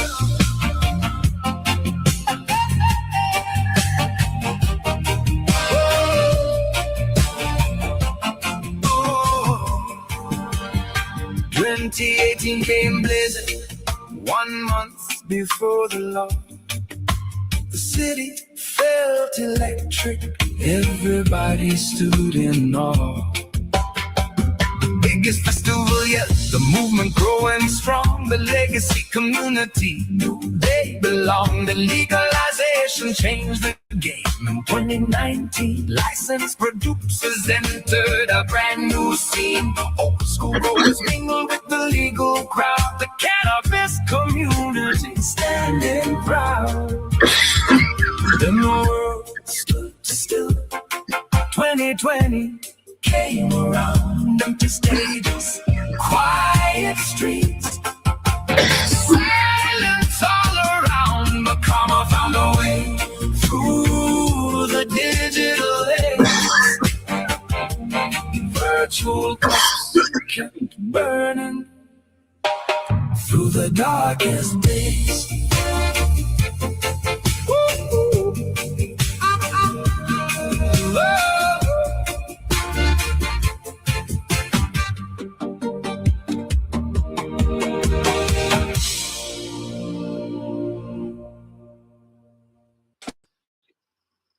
Al likes that. You're mute. You need to unmute yourself. Yeah. It works better that way, doesn't it? The Karma Cup was really a launching pad for still going on. Still going on. Yeah, okay. I'm looking at as far as the festival and the legacy end of things, and because there's companies there that were there as legacy companies that are now legal companies, and Karma Cup itself is now using the legal stuff products when it comes to testing. But last year, I know Sarah made a change on things, and I don't know what's happening this year. I have no clue. We didn't have a festival last year. There was a gathering. And the year before that, you could buy everything at the store, at the legal stores. Correct. Yeah, I even got it up here. Yeah. We did we've either been to or done a gathering of our own for judging for I don't know. we did that broadcast Last year.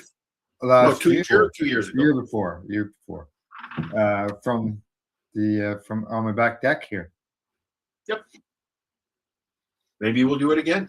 But last year there was no judging, and any judging that was done on site. They didn't put any judging packs out or anything like that. Right. It was more done on site. It was a weekend thing where they did the judging one day and did the awards the next day or something. 1 second. I'll be right with you. Oh, all right. Rosalie, get over here. Okay. Hey. Dealing with the dog again. Getting into the cat food. No, the litter. Used cat food. Getting into the used cat food. She got caught on the side of the box.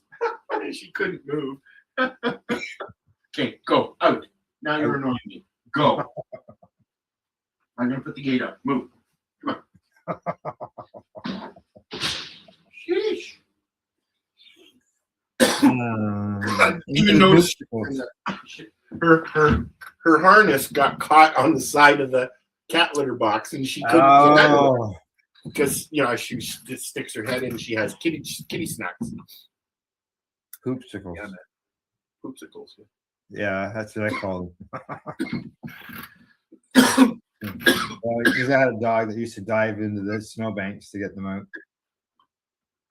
Drives me fucking nuts. Oh yeah. She would go in there and clean out the whole box. And Steve isn't a barrier, so everything's right on top.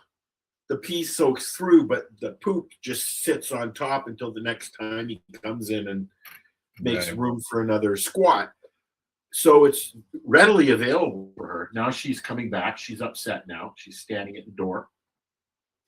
She can't get it through that little. Anyways, you folks didn't come here to listen to me complain about my dog eating my. Just one more. What's one more pet note? I have to take our cat into the vets today at 1. The vet that you sent me to. The English line, probably yes. Yeah. I love them. Very great people, but unfortunately, when I took Rosa in, she came out with the cough that she still has. Oh, which happens. They get it from the vet, usually from other animals at the vet. Right? Oh. Yeah. So she's had that. She's had since then. She's got a. Well, have you had her to the vet since another vet to see what's going on? No, but we went there a few times. Yeah. I was there a couple of years, so.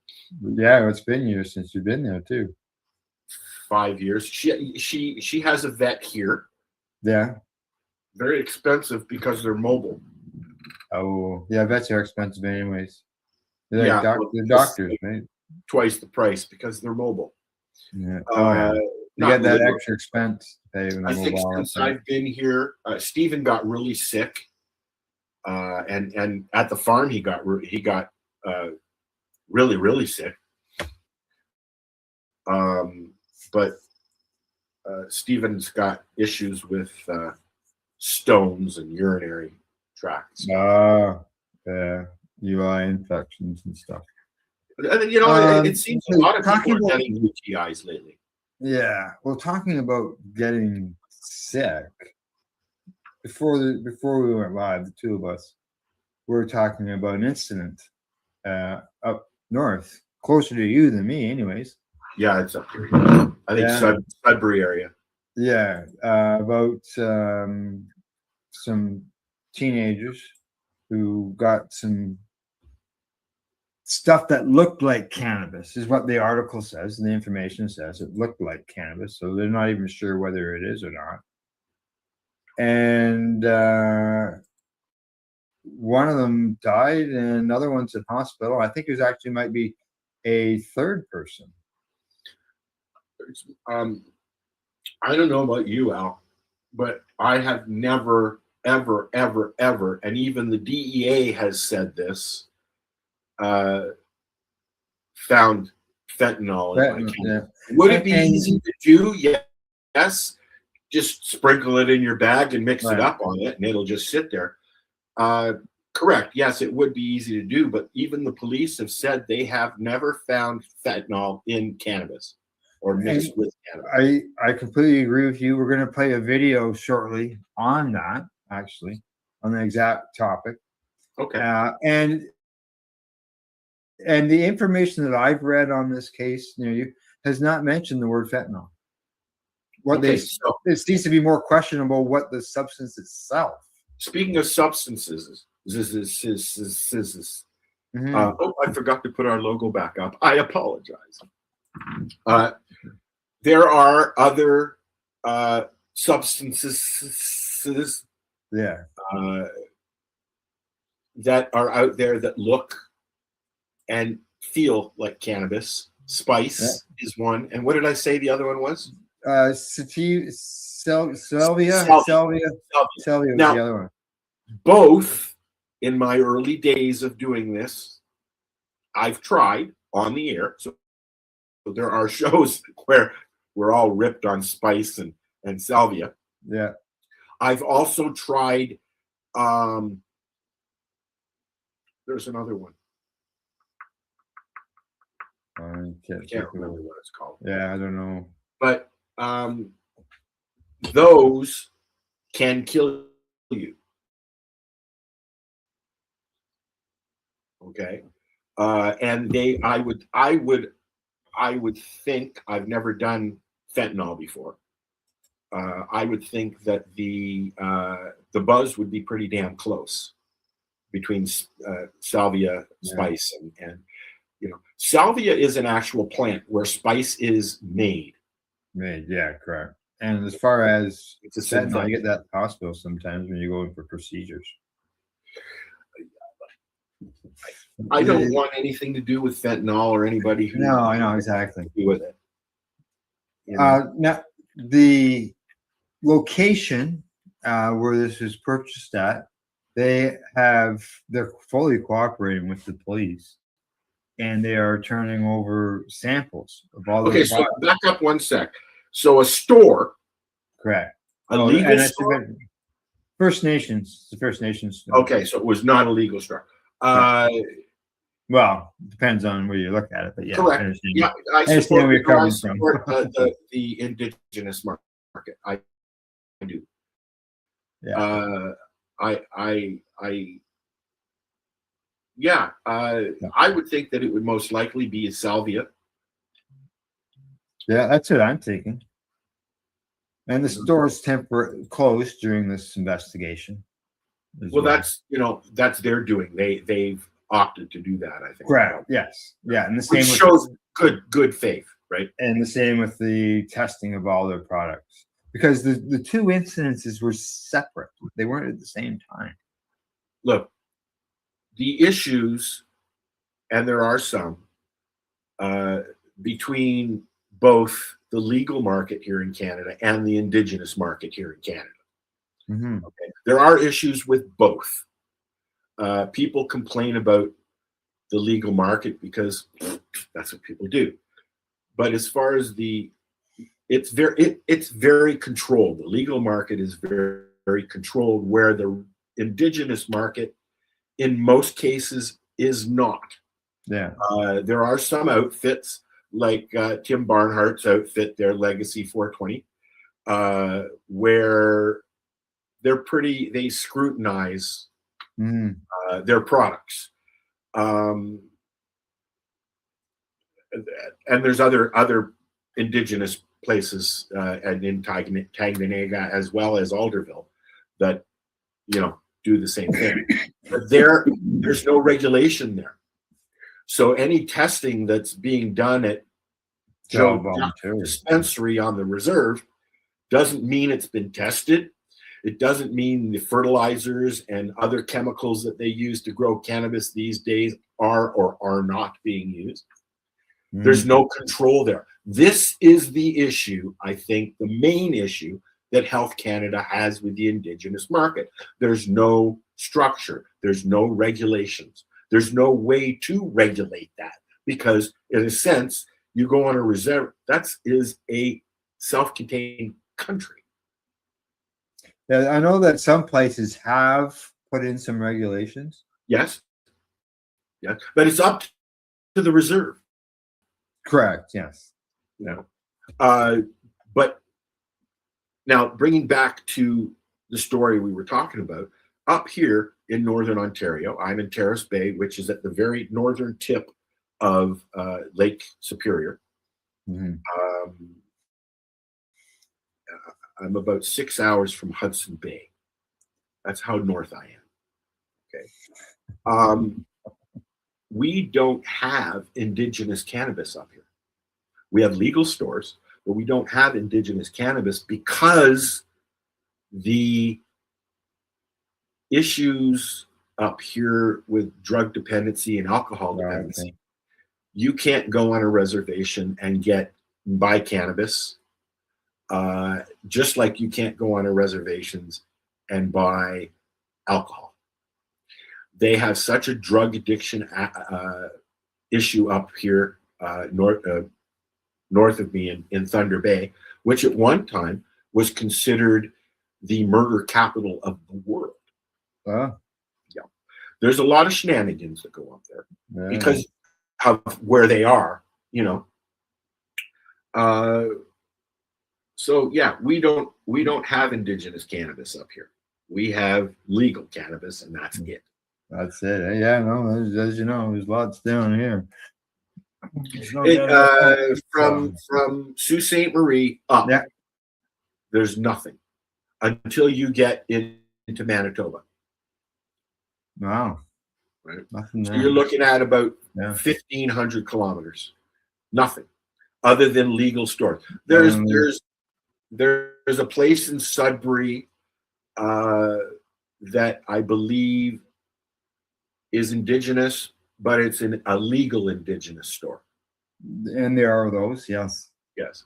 Yeah. And what I mean by that is legal stores opening on a reservation with permission of the chiefs and that, but it's controlled and legal store. So it's controlled by Health Canada and the OCS in Ontario. I don't know how it. I don't know. I know that there's a lot of reservations that have cannabis in Vancouver and BC, as well as some of the other provinces. Well, why don't we? This might be a good time to maybe play that little news clip that I had mentioned about. This is Al trying to get me to shut up. No. Cindy says the same thing. What was that? Cindy says the same thing. She says, "Okay, Al, shut up." Like, excuse me, can we move on? All right, go ahead and play your stupid video, and I'm going to smoke the rest of this. Okay, here we go. Let's make it full screen so people can. Yeah, this is from Normal. So here we go. The first story of the day is coming to us from Normal, and the title is "No Evidence of Fentanyl Contamination in Unregulated Cannabis." And this has been an issue, a conversation that's been had here in Nova Scotia. The premier accused the unregulated cannabis market of having fentanyl in it, and that proof was, that comment was proved wrong. So, here we go again. A new analysis highlighted by Normal is challenging one of the most persistent fears circulating in cannabis discussions over the past several years. The claim that fentanyl is being routinely found in cannabis products. According to the report, researchers and public health experts reviewed available evidence and found no confirmed cases of fentanyl contamination in cannabis leading to overdose through smoking cannabis products. The analysis notes that while stories and social media posts about fentanyl-laced cannabis frequently generate headlines and public concern, verified evidence remains remarkably scarce. Experts interviewed in the report emphasize that fentanyl contamination has become a common explanation whenever unexplained overdoses occur, but investigations often fail to confirm the presence of fentanyl in the cannabis itself. In many cases, subsequent testing either finds no contamination or identifies other factors that contributed to the incident. The analysis does not suggest that illicit markets are safe or that contamination concerns should be ignored. Rather, researchers argue that public health messaging should be grounded in evidence rather than fear. Misinformation, they warn, can undermine trust in legitimate warnings about genuine drug risks. The report also raises concerns that exaggerated contamination claims may distract attention from the real drivers of the opiate crisis, where fentanyl contamination is overwhelmingly associated with illicit opiate supplies rather than cannabis. For cannabis consumers and policymakers alike, the message is straightforward. Remain cautious, support testing and regulation where possible, but base public health decisions on verified evidence rather than viral rumor.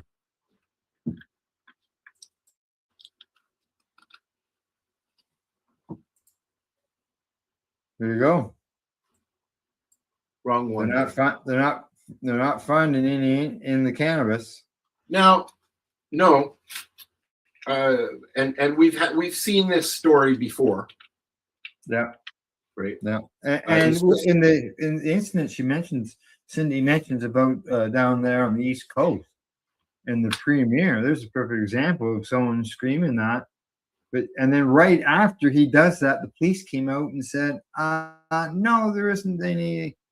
They haven't found any, so I don't know why you're saying that. I believe I seem to remember because Marcel has a hard-on for this guy. The new governor, the premier of Nova Scotia, openly said in a news conference that there was fentanyl or something like that found in cannabis there. Yeah. No, exactly. So I thought the police came out and said no. Yes, RCMP, if I remember. Yeah, exactly. Yeah. So since we might as well continue this conversation, sure. I was at the OCS store here, the legal store, My Cannabis, my brand owns it. And I wanted to show people what the Health Canada puts out. You find these in legal stores. See, I gotta blow this up so I can see what you got in your hand there. Do cannabis with confidence. Let's do a full screen here. Wow. Okay, and it's a leaflet. There's half a dozen pages here. Well-discovered oriented cannabis, approaching cannabis from a wellness perspective. Start with reliable information. See, even Health Canada is trying to push consuming. So there's I don't know if you can see all this, but consuming safely and mindfully, discover wellness oriented cannabis. So that's discover wellness oriented. It's medicinal, right there. I'm surprised they even mentioned that. But they don't. The Health Canada still has on their website that they do not recognize cannabis as a medicinal product. Yeah, I know. And they still call it marijuana. So I'm not gonna read everything, obviously, but I wanted to show these how cannabis works in your body. Know your cannabinoids. I should do a song for each one of these. I think you've already got cannabinoid songs, don't you? I do. Yeah. Find your format, which is important because I apologize. My mic was really close. I might be really loud. Finding your method of using cannabis is important because cannabis is patient or user specific as well as strain specific. I'll give you an example. A sativa for me might not bring me up. It might bring me down because I have ADHD and my dopamine is all stupid. Okay. So I have to watch my strains. Smoke a White Widow with me and you're probably going to get a punch in the head. I'm very serious. It just trips me. This describes, it's got a blurb on topicals, edibles. Let's see what else. Frequently asked questions. Shall we, Al? Sure, we shall. All right, you can come back on the screen. Okay, how's that? I'm back. It's simple answers to common questions about cannabis. From understanding cannabinoids, or as our friend out east says, cannabinoids. I've heard that. I've heard Chris that. Packer's famous for saying that, cannabinoids. Cannabinoids. Yeah. So you want to, and this is a good thing to go through, I think, because you really, like I said, you got to watch. If you're a recreational user, think of it like, what kind of beer do you like? What kind of alcohol do you like? It's the same thing. Okay. What kind of strain do you like? Do you want an indica, a hybrid, or a sativa? Do you want to smoke a ruderalis? You know, whatever twixt your fucking twizzle, roll it up and smoke it. But if Al's playing with buttons again. Yeah. If you are using it medically, that's a whole different animal. I stopped taking antidepressants. I use cannabis and psilocybin. Okay, works for me. I was feeling really depressed, not depressed, but just low yesterday. So as I said, I boosted up my brain battery, and I had, I think it was 2.2, 0.2.22. So that would be what, Al? Al's playing. I'm playing. I'm trying to find those little squinty eye. There it is. Yeah. There it is. There we are. What was I saying now? 0.02. Oh, yeah. A microdose is considered 0.2 of a gram, which is a 20th of a gram. Is that what that is? 0.2 or 0.25, so a quarter, basically, quarter of a gram. Yeah, which is not a lot. And, you know, people are even doing that with cannabis, you know, sticking to, you know, this much. I have 5 grams on my license. My doctor asked me the other day how much I use. I said, you know, 6, 8 doobies. Nice doobies. Mm-hmm. And there might be a few others there, but which is about 5 grams a day, maybe 6, 7 grams a day. Have you weighed your doobies? It's been a long time since I've weighed them. I weighed mine. I would say I'm anywhere between 5 and 7 grams a day. Yeah, but you know your doobies are very small, my friend. Yeah, that's, I kept that into account. Al comes to the farm and he hands me a doobie, and I'm like, "What the fuck is that?" I smoke like 1 1/4. Al uses. I just use standard papers. Oh, look at that! My doobie tray, my container is empty. Let's go back to this frequently asked questions. Is cannabis safe to consume?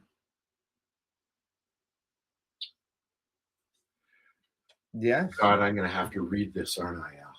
Hi, puppy.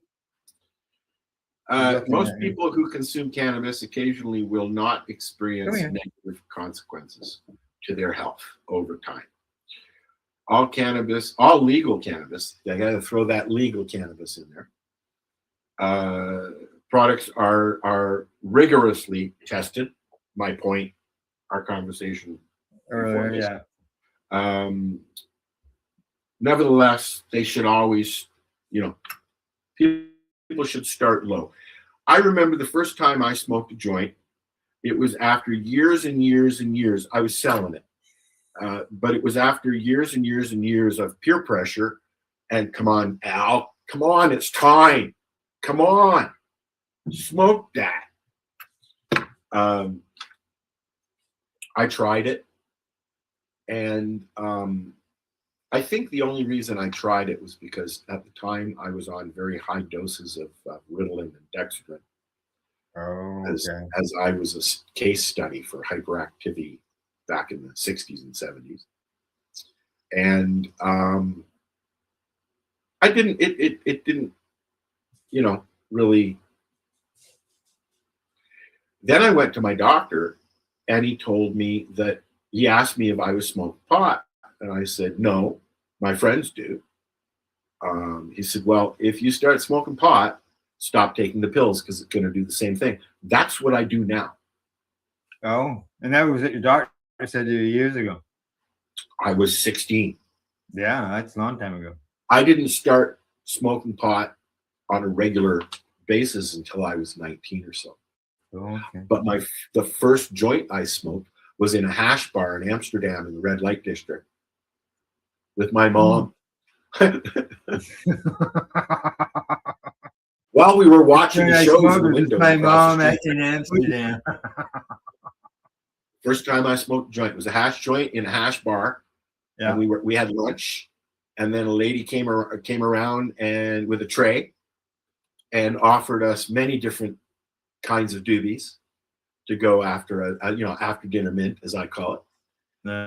And we literally sat there and watched the sex shows in the windows. It was the 70s. Probably why I'm a big old pervert. Thanks, Mom. I used to smell it in the house, though. Okay. Let's go on to the next question, shall we? Can I use cannabis daily? Some people can, and some people can't. I'm not even going to read it. Some people can, some people can't. Just don't overdo it and green yourself out, as we call it. And if you do, don't panic. You're not having hypermesis. You're not scromiting. You're not scromiting. You're having, I had too much cannabis. Okay? Eat something. Have a nap. You'll be fine. Is cannabis addictive? Huh? The last report I saw, they said that maybe up to 9% of cannabis users. Maybe 9. Maybe. Let's be honest, anything is addictive. Sure. Even for me, is addictive. I was sitting here for days in my office. I can't stop. I can't stop. No. Let's see what else we got. If CBD isn't don't eat an apple and then talk. If CBD isn't intoxicating, does it matter if I buy it from an authorized source? I look at that, whether you're buying your CBD or whether you're buying your cannabis, which is your CBD. I would say if you go into a corner store in the city and there's CBD pens that are sitting there. That's a different thing. Yeah, that's most likely just a hemp juice. Yeah. Which, the authorities have done a good job at getting that stuff out of the stores. But if you go into an OCS store or buy from an OCS from OCS website, Ontario Cannabis Store, or Ontario Cannabis Store. Yeah. Yeah, OCS. That stuff is, as we spoke earlier, regulated. Right. If you go to a reservation and buy a CBD cart, you don't know what's in there. Correct. That's the issue that Health Canada has with indigenous cannabis. You don't know what's in there. You don't know because there's no regulation. Will I feel high using cannabis products? Huh?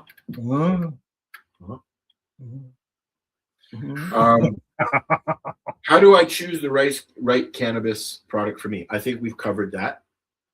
Cannabis is patient and strain specific. I say patient all the time because I don't give a fuck who you are.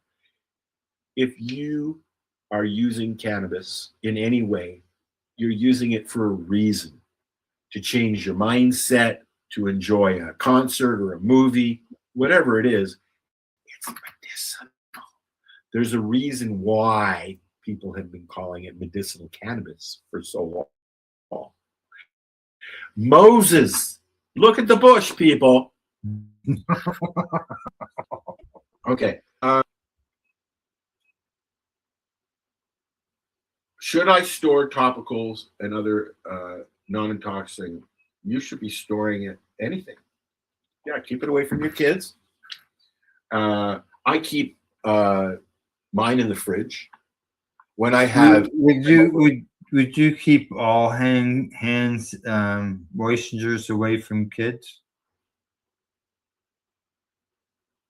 Well, considering most moisturizers have chemicals in it, yes, unless I showed them how to use it right. I mean, if David came to me when he was a young man and said I hurt my arm, I'd put some on, some rub. Sure, why not? Why not? I mean, Yeah. He's not going to get high off of it. Well, your hand might.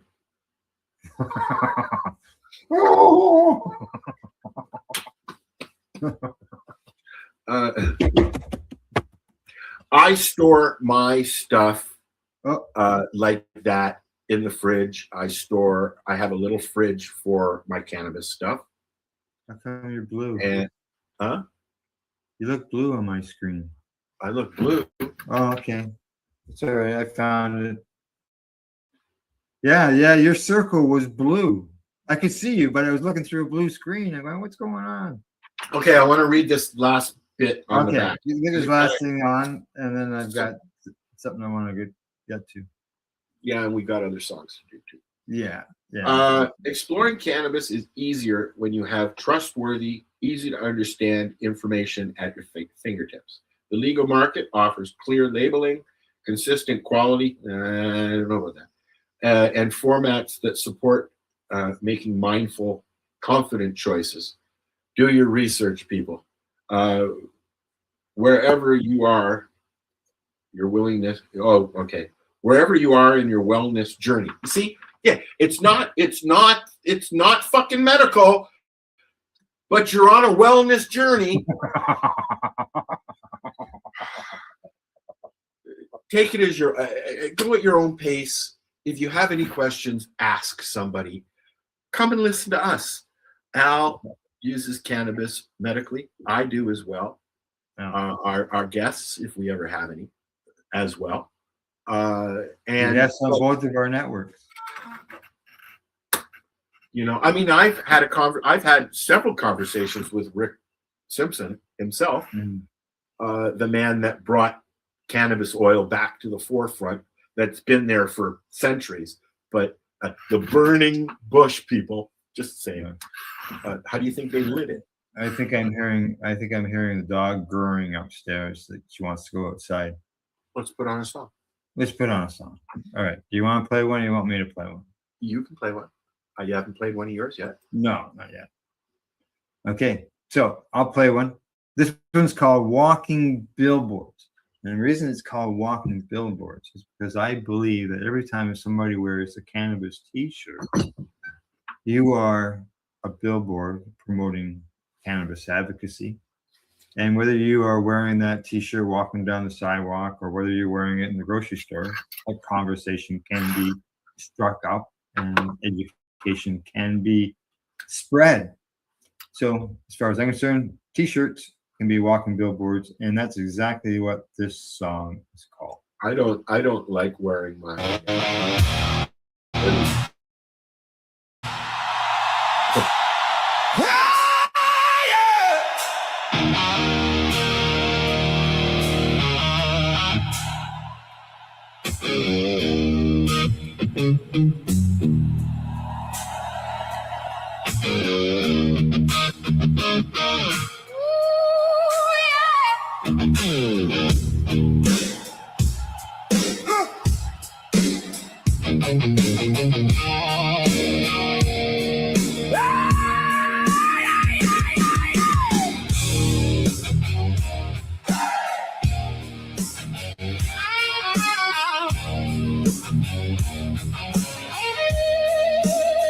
T-shirts on the rack say more than they look. Front and back, like a little lesson book. In the grocery line, while the car rolls slow, somebody reads the facts, and suddenly they know. Short sleeve, long sleeve, let the message breathe. Hemp in the fabric, truth in the seam. Walking billboards, let the people read. walking billboards, Plant the facts and seed. walking billboards, In the checkout line, walking billboards. make the word shine. Cannabis divinity for the day and night. Educational info printed bold and right On a handmade shirt that feels clean and strong. Wear it to the crowd, let the knowledge move along. Short sleeve, long sleeve, let the message breathe. Hemp in the fabric, truth in the seams. Walking billboards, Let the people read. walking billboards, Plant the facts and seed. walking billboards, In the checkout line, walking billboards. make the word shine.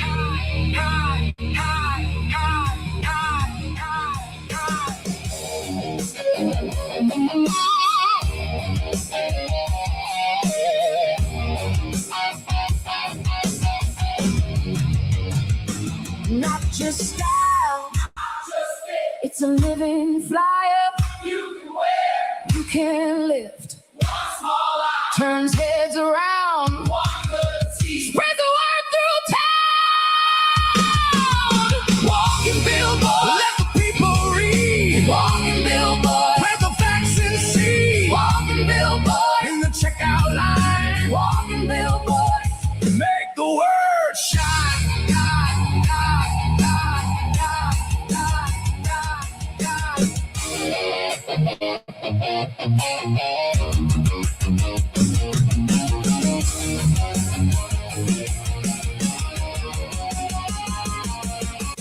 T-shirts Full of memories, full of history, a time gone by. educating on the fly. Time never forgotten. Cool kind advocacy. Quiet and direct to the point. Gotta go smoke a joint. Walking billboards, Let the people read. walking billboards, Plant the facts and seed. walking billboards, In the checkout line, walking billboards. make the word shine.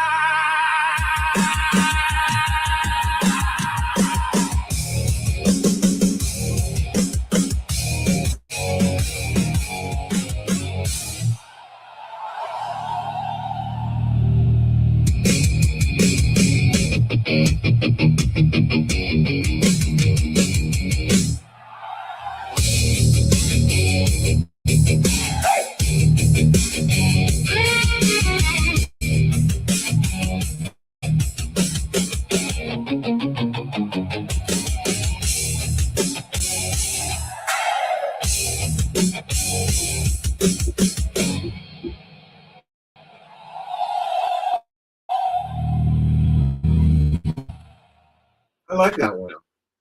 I think there you go. Walking billboards. It's all. Those were all my T-shirts, and I have more than that. But 65 pictures is what I took. Holy. Here, anyways, I don't wear my hoodie.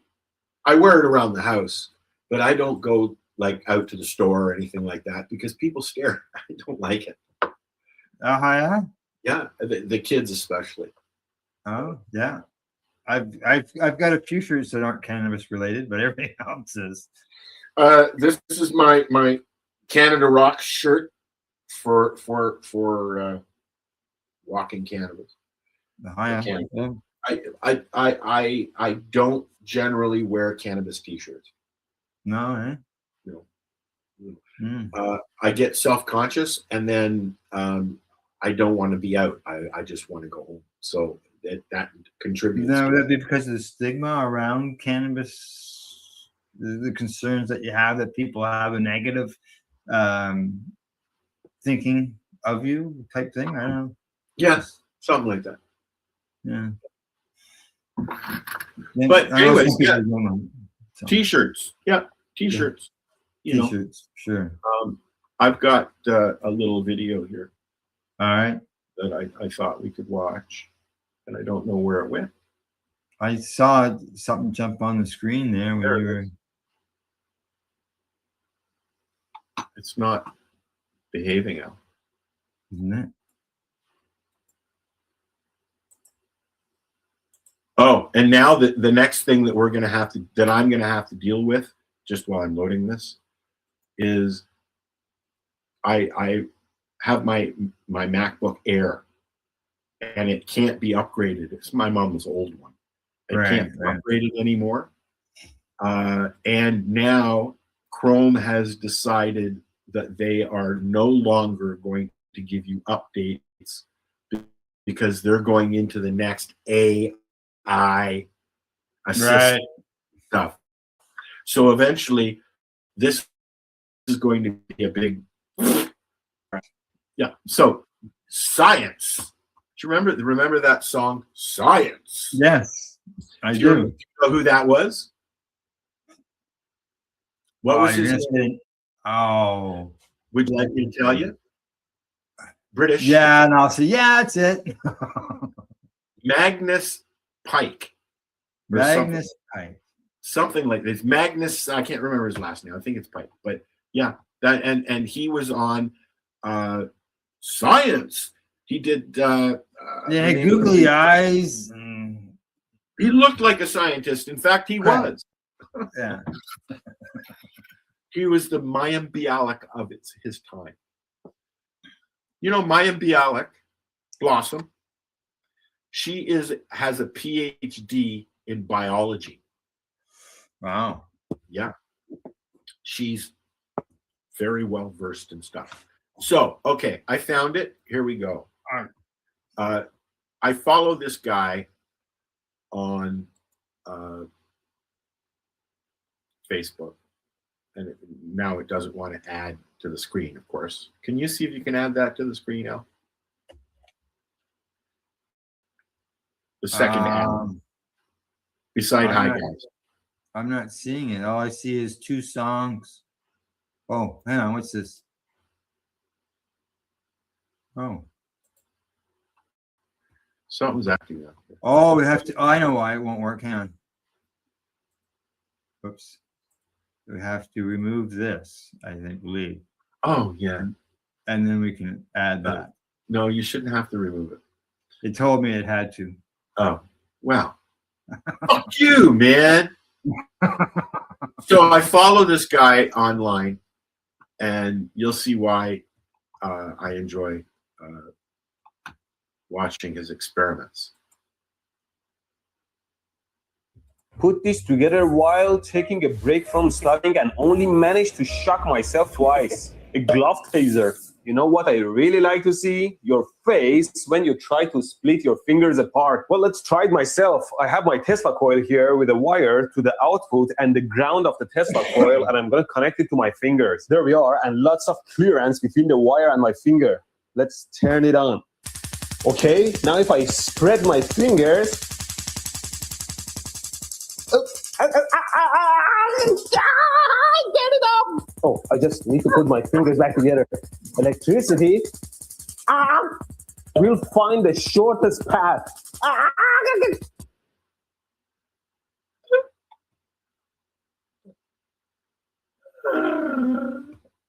That amuses me. Don't know why. He has another one where he's got his Tesla coil and he gets too close to it with his bald head and it shocks him out. Oh, really? Yeah. It's fucking hilarious. And that must be why he does it, because I don't, yeah. I'm not into Yeah, getting obviously. myself I mean, done. that's every thing that he does, he ends up hurting himself or catching himself on something, you know. Yeah. Oh, yeah. Yeah. Let's see. What we got? We got like 10 minutes, 15 minutes left. Then I got to get ready to go to the vet. Shall we listen to a song? Well, I mentioned at the very beginning of the show, but I didn't. And I didn't get to it yet. As you know, here in Ontario, we have access to like maybe 5 farm gate stores in the whole province. Oh, I know where you're going. And it just happens that one of them is near me, like half an hour away. It's in Campbell. And was near me when if I was there. Yeah. Still, it would have been near you too. Yeah, well, it's probably it's 20 minutes to town, and then it's on the other side of town. It's down. It's about the same distance to your place from Campbellford as it is to mine. Well, to the farm. Yeah. So I went there last Friday. I seen a post in the local group. Explain what a farm gate. Okay, farm gate store is at the store is at the location of where the cannabis is grown, and they can have a store at that farm. So there are a few popping up. The first one was just outside of Peterborough. No. I'm not sure. Yeah, I'm not sure exactly. There was a legal store that opened up, and he got expressed permission from Health Canada as long as there was a barrier and a glass, and it was all blah blah blah. You could go into and purchase your cannabis, and then look into the grow. Yeah, it was right there in the store. Right there. So that's what a farm store. Yeah. is. So this here's I think I gotta take out our logo again because it won't let me do it with it there. Oh. So there. This is the store. You see it there. This is the store, Is this a reservation store or a? No. This is on. This is a legal store for under the Cannabis Act, under the legal system, and it's down a gravel side road, and inside there is. I don't think they got any pictures or not. But here, as you can see, the fields of the cannabis. Everything is grown outdoors. Now, I didn't get a tour of the grounds because the owner wasn't there, but I got a tour of the store, and off to the left there, you can see the building in the corner, bottom left-hand corner. Out by there is where all those fields right here. So you can go to the parking lot. How many just acres? The store itself, and you can see the cannabis being grown right there. How many acres, Al? I don't know. It's big. You know, in fact, I may have driven past it while I was there. Well, I don't know. It's not rated. No, I wouldn't have. Did you ever go to the cheese factory? It's down between Campbellford and Sterling, down a back road. Oh, okay. I know where it just has cottages on the back, down the back. You go straight. Instead of turning to go to Campbellford, you go straight up to Sterling. Oh, when you come out of Sterling, you would go head towards from Hastings. Oh, The from way I Hastings, look. you'd have to go to Campbellford, and then you have to go from Campbellford to there, because the river is there. Yes. The river divides everything. So the in my quick conversation visit that I had with the employee that was there, that was working, he informed me of. He was really happy to see me. I walked in there. I had my Pace Radio Network T-shirt on, Reefer Reporter shirt, and he saw the logo and he was really happy to see me. He actually commented on the post that I had commented on it. There's an open house on August the 8th. So I said, I'll come down and check the place out on the 8th. And he commented, well, we're open now if you want to come down now. So they're open like Friday for 3 hours, and then they're open a few hours on Saturday and Sunday. And they have some products there. So I picked up some CBG pink press. Good night. It's hash. Yeah. CBG. CBG hash. Good for sleeping and good for pain. Yeah. And then they had a variety pack of doobies. 5 doobies in a variety pack of each of their strains that they grew. Oh, cool. Yeah. I like those. There was one field that I actually had to drive to as I parked. I passed it. And it was hemp. And they were doing an experiment with McGill University. Oh, nice. Yeah. So and the spacing, we even talked about the spacing between the plants, because I commented about, those look pretty close. And he said, when are you going for a tour? Well, I've left my business card with them, and hopefully I get reached out to, and we can set something up. So that would be cool. I would enjoy seeing a walkthrough of that, or even now. Just so you know, while I was there, it took a while to load any website. I could barely load YouTube. I was trying to show them some of our stuff on YouTube, and it just took forever to load. Like it's they don't have very good internet. Well, there's like, I was lucky to I had a bar on my reception for my.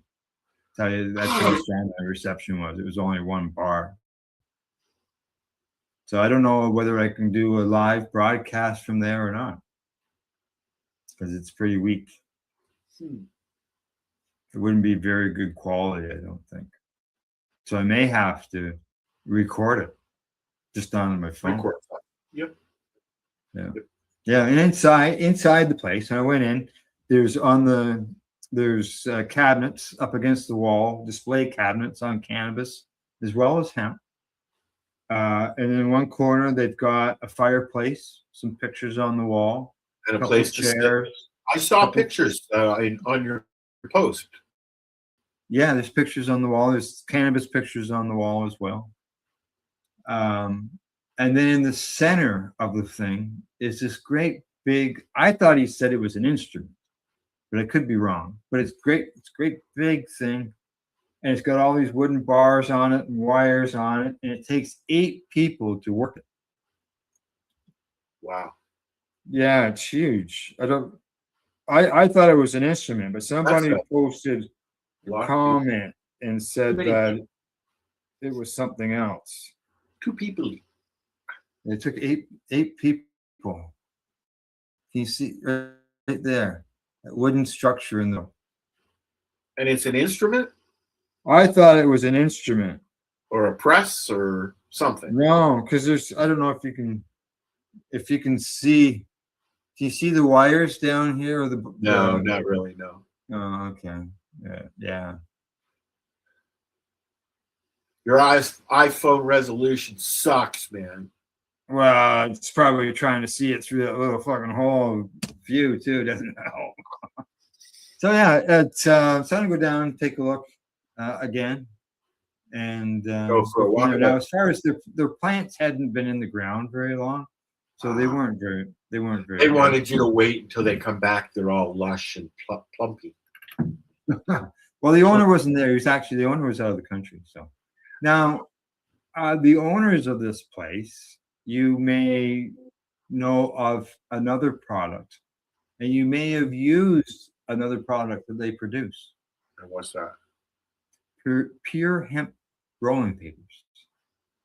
Oh, these are the guys from Pure Hemp. Yeah. Yeah, I like Pure Hemp. Do you? Yeah. Yeah. So that's why partially why there's the hemp displays. There's awesome hemp stuff there. Yeah. They have some so, in there. So they produce the hemp there.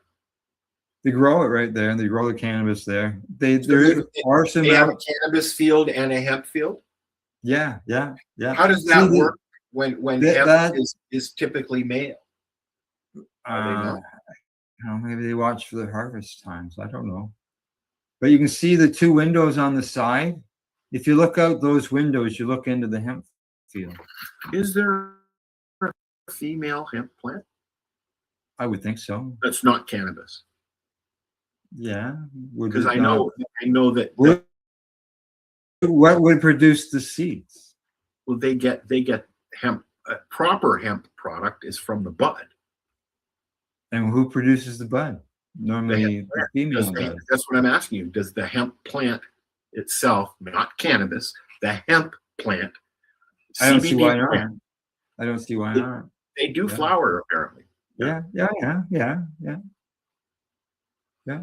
So I'll go back down, see these people, and I know I posted it in the local Campbellford group, and people were excited to see that it was there. If I was still down there, I would have gone by now, probably before you. I saw the announcement last week, so I thought, all right. I've always said, check that out, and I had something Friday. I had some time, so I jumped down there. And I've always said that I like being able to walk into a store and say, "Hey, I'll take that." And now, my biggest complaint though is not being able to see the product. Like you go into an indigenous store and it's right there in front. Right. But now Health Canada has approved windows. Correct. I've seen them. I've seen them here. We have them here. But now here's another one. There's a product, I can't remember. I think it was not pure hemp, but pure something. Pure Sun. But anyways, there's a product that you can get that now has a window, so you can see your pot, you can do your squish test, and at the very top of the bag there's a little circle with a one-way air valve. So if you squish the bag, you'll get a whiff of the odor of cannabis of that specific plant. I like that.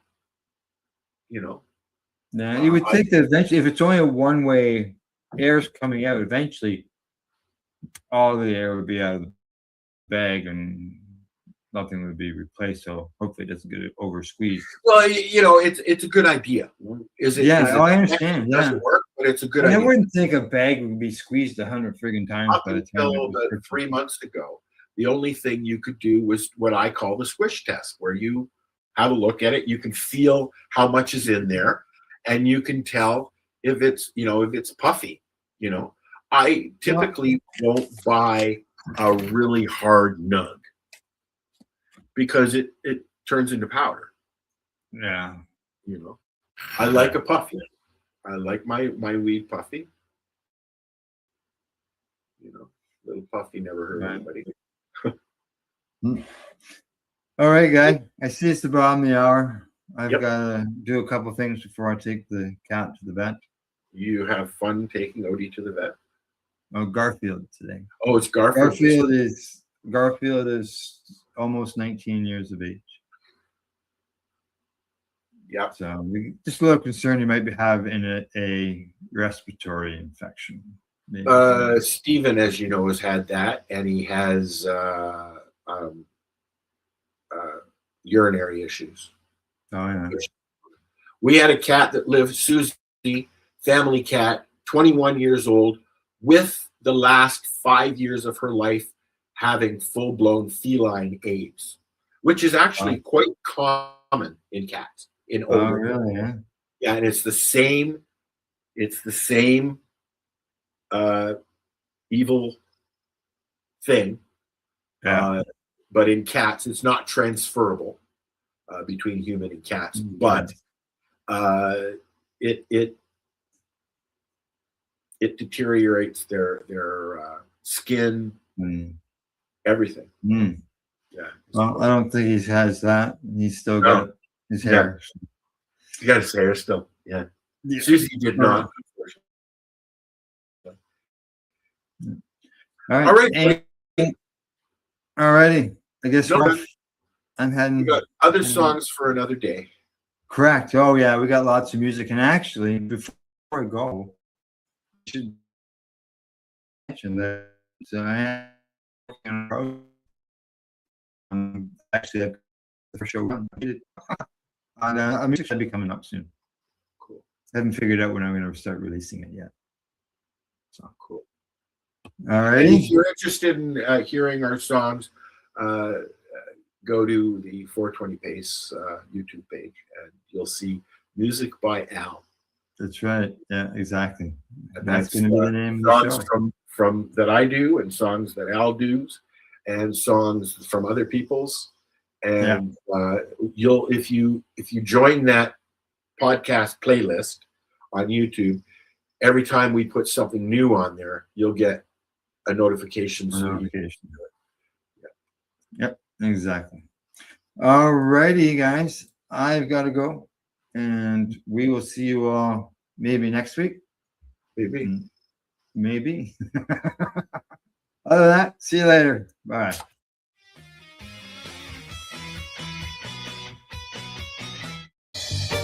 You're watching the 420 Pace, found at 420pace.ca. Rerolled Saturdays. Check it out. Nothing but non-stop cannabis and psychedelic programming. Find it at 420pace.ca.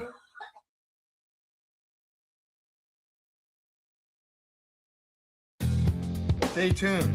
We'll be right back after this toke.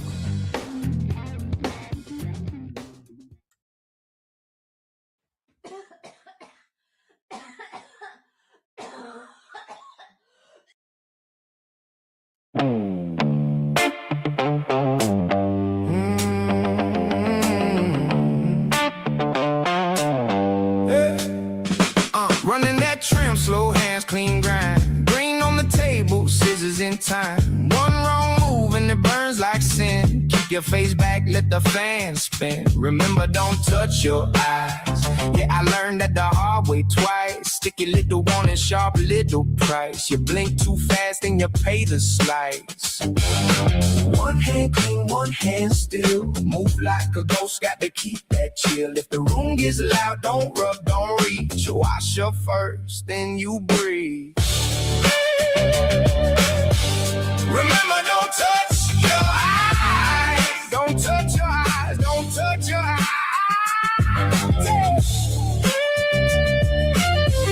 Remember, don't touch your eyes. Keep that fire off your face tonight. Keep it off, keep it off. Remember, don't touch your eyes. Yeah, got the gloves on, sleeves roll right. Sunset dust in the yellow light. I'm talking to you like a brother would. Salvia in the cut from the neighborhood. Trim pile tall and the jar smells sweet. But that little sting don't play so neat. One bad itch and you know the deal. Water on deck, let the skin heal. One hand clean, one hand still. Move like a ghost, got to keep that chill. If the room gets loud, don't rub, don't reach. Wash up first, then you breathe. Remember, don't touch your eyes. Don't touch your eyes. Don't touch your eyes. Yeah. Remember, don't touch your eyes. Keep that fire off your face tonight. Keep it off, keep it off. Remember, don't touch your eyes. Yeah.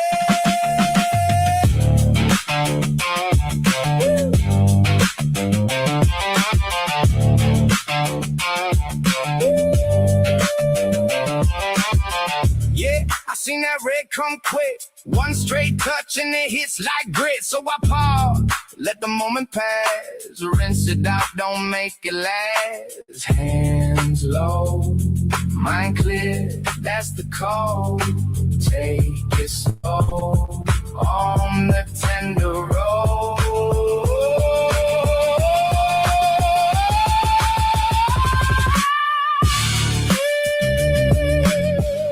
Remember, don't touch your eyes. Don't touch your eyes. Don't touch your eyes. Yeah. Remember, don't touch your eyes. Keep that fire off your face tonight. Keep it off, keep it off. Remember, don't touch your eyes. Remember, don't touch your eyes.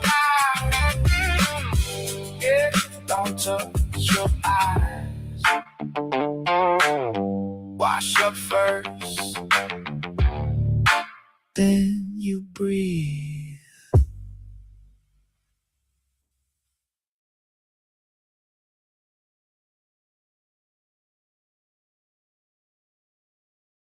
You're listening to the Pace Radio Network here at paceradio.net. The views expressed by the individuals during this broadcast are their own opinions, and they may not be the same as those of their group or other organizations they may be involved with. All medical advice during our broadcast is not a medical opinion and should be checked with your medical physician.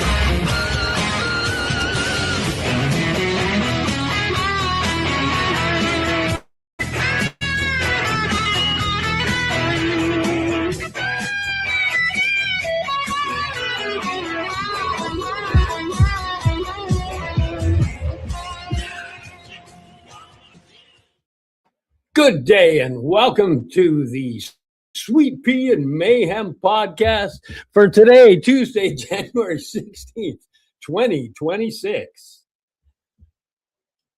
How's your day going, buddy? Above ground. And that's also good. Yep.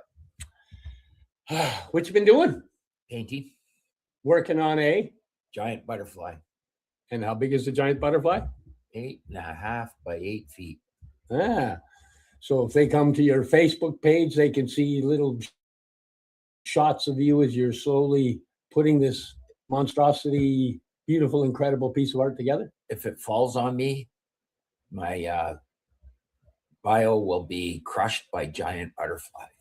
You'll be the first person in documented history. We have no idea what happened. To die by butterfly. Well, hope everybody out there is having an awesome springtime. We're going to be coming up one summer, like next week, 2 weeks, something like that. Sometime. Who knows? When you're retired, every day's summer. One day. Except every second Tuesday. Yeah, because but this isn't work. It's not work if you're having fun. No. No. Today, we're going to take you for a walk in the woods with an incredible forager. Unfortunately, she's from the East Coast, and we're like West Coast guys. But that's okay. We'll take you out to the East Coast for a moment. So if we go down in a plane crash, it better be on the East Coast then. Because then at least we'll know how to forage properly out there. Okay. Or hopefully one day we can get her out here and she can do it here. A, vegetarian, so they don't eat you. and B, East Coast. Okay, got it. We got it. Okay, ladies and gentlemen, please welcome to the podcast the one, the only master forager from the East Coast. She's not the one and only master forager out there, but the one and only on our podcast, Jessica Gobbin. Good day. That was Hey, guys. Hi. Well, I had to put on my announcer's That voice. was very loud. That's my Bruce I'm Buffer scared. voice. You scared me. You scared me. How you doing, Jessica? Pretty good. It's been raining almost every day over here. We're digging it. Yeah, we're in drought conditions already. Oh, goodness. We're on phase 3 water conditions already. Wow. Yeah. And meanwhile, you're out there in the springtime. Now I have to tell people, I got to meet you in person when I was out in Nova Scotia, New Brunswick, and PEI. I'll name them all. And it was awesome actually getting to meet you in person. And we went out and we had a bite. And then you went, "Hey, there's a place just down the road. You want to go foraging?" And of course, we had to say hi or say yes.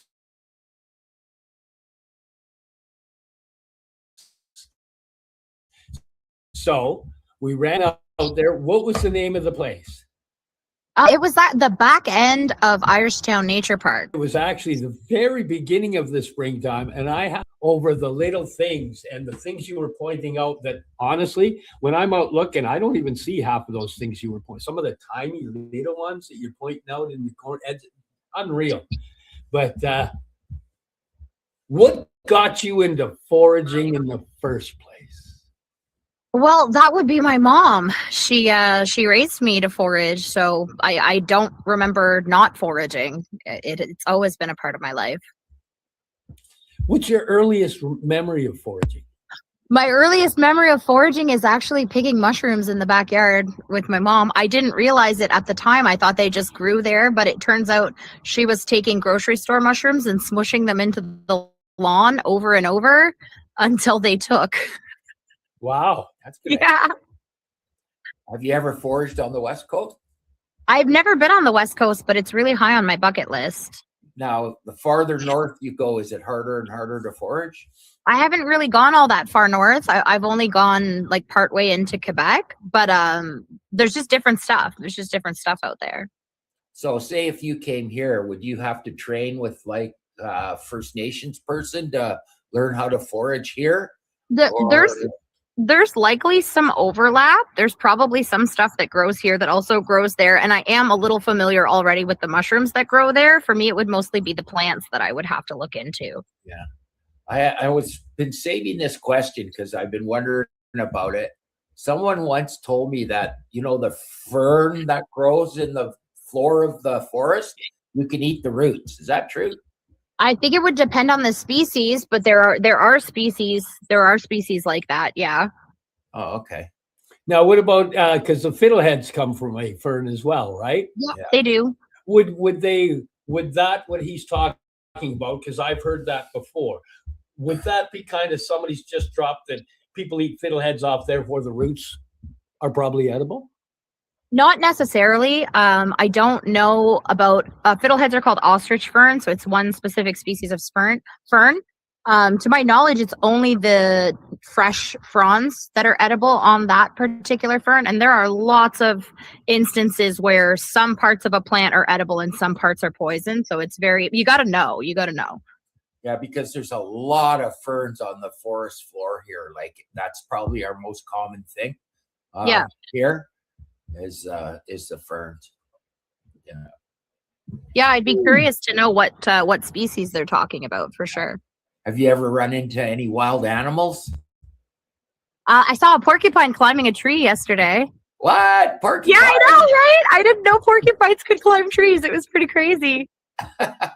Wow. I didn't either, actually. Yeah. Have you ever been chased by anything or? No. I did have a bear run up my car once, but I mean, I was in the car. I was next to the car foraging and I saw the bear, then I jumped in the car. But that's pretty much it. Well, that's exciting. Yeah. What would you consider your most exciting foraging experience? Oh, no, that's hard. That's really hard. For me, the most exciting thing recently was probably we kayaked out to this little island on Chamcook Lake. Was it yesterday or the day before? It was yesterday or the day before. I'm not sure which day, but we kayaked onto this tiny, tiny, tiny little island, maybe like half a kilometer, like a tiny, tiny, tiny island. And we made a grid and we combed over the whole island, and we found a giant chicken of the woods growing from a hemlock tree. And I've heard that they could grow from hemlock trees, but I've never seen it. Usually I find them on oaks. So it was my first one that I found on a hemlock tree. So that was pretty cool. But I've had so many. What a tree chicken is to our listeners. Yeah, so a chicken of the woods is a really big orange, like big. They can be 1 foot, 2 feet, and they're stacked on the tree in little shelves. So there can be. You know, they have them here too. Yes, they're all over North America. Yeah, so it's like a soft, tender mushroom. It's got holes on the bottom, and it's got all these bands of color on the top, like yellows and oranges, kind of like candy corn a little bit. It's really pretty. And apparently it's tasty. Very tasty. It's Super like tasty. chicken, apparently. Yeah, well, it's got the texture like chicken. It tastes more mushroomy, but it's like a meaty kind of mushroomy. Have you ever eaten anything by mistake that made you sick? No, never. Never. Mm. I'm careful. I'm really, really, really, really careful. I actually help people that do ingest stuff. Yes. Mistake, correct? Yeah. I teach. Okay. I've had 7 ex-wives all die accidentally. So I decided to write a book called Making It Look Like an Accident. Okay. Like chapter 2, canoeing and stuff like that. So I was wondering if I could write a chapter about foraging, but for the wrong things. So is there stuff that you can get foraging that would make someone accidentally die? I can neither confirm nor deny this. Under these conditions. So that's but it. Yes, there's lots you can forage that'll kill you. That's it for chapter 8. Wow. I'm going to bring up your Facebook page so that people can see it and tell us a little bit about it. Well, yeah, so this is my page. I also have a group. It's Enchanted Mushroom Forest Foraging and Folk Medicine. In the page, I just post like what I'm doing here and there. I'm not super active on it. But in the group, people can also post. So people can post pictures of what they're finding and get help with it and stuff like that. So it's Enchanted Mushroom Forest Foraging and Folk Medicine. So the page and the group together. Is it on Facebook as well? It's on Facebook as well. So one is my business page and the other is just like a group that people can participate in. Okay, I may have to try and find this group and bring it up. No stress. Have you written any books or made any videos for YouTube or anything about foraging? I've got lots of videos, but they're all on Facebook right now, and I've got lots of posts. I post like little tidbits of information and little fun facts about mushrooms. I just did a series in January, February, March on like funky mushroom smells. So mushrooms that smell like not mushrooms and why they smell that way and things like that. So I'm always posting neat stuff. I haven't in a few weeks because it's the start of the busy season. I've been running like crazy, but they'll be starting up again soon. Okay, this video's going to YouTube. We should try and guide people to yourself right now so they can see your videos on the foraging. Where would they go? Just on my Facebook page or my Facebook group. Okay. Oh, I'm on Instagram too, but again, social media does not have leaves or gills, so I'm working on it. It's a little slow. Priorities. Yeah. Now you said this season is getting busy. Tell us what your version of busy is. Well, because the winter is so long here, from October to April, May, I do still do some winter workshops, but not very many. I'm teaching virtually in the winter. But once the season starts up and people start reaching out to book things, like I did a 2-week stretch where I was doing an event every day and sometimes 2 events and sometimes 3 events. Explain an event. Well, it really depends on who's hiring me and where I am. But sometimes it's just we go out for a walk in the woods and we learn about what we see. But sometimes, like I did one at As the River Bends retreat a couple of weeks ago, where we went out and we learned about plants and mushrooms. And then we went back to their sunroom and we made a herbal remedy together. I'm doing one in a few weeks where I'm partnered with a chef. So I take the people out and I show them the plants and mushrooms, and then she cooks everybody a fancy meal with forage food, and then we eat it. Nice. So it was like all kinds of different stuff.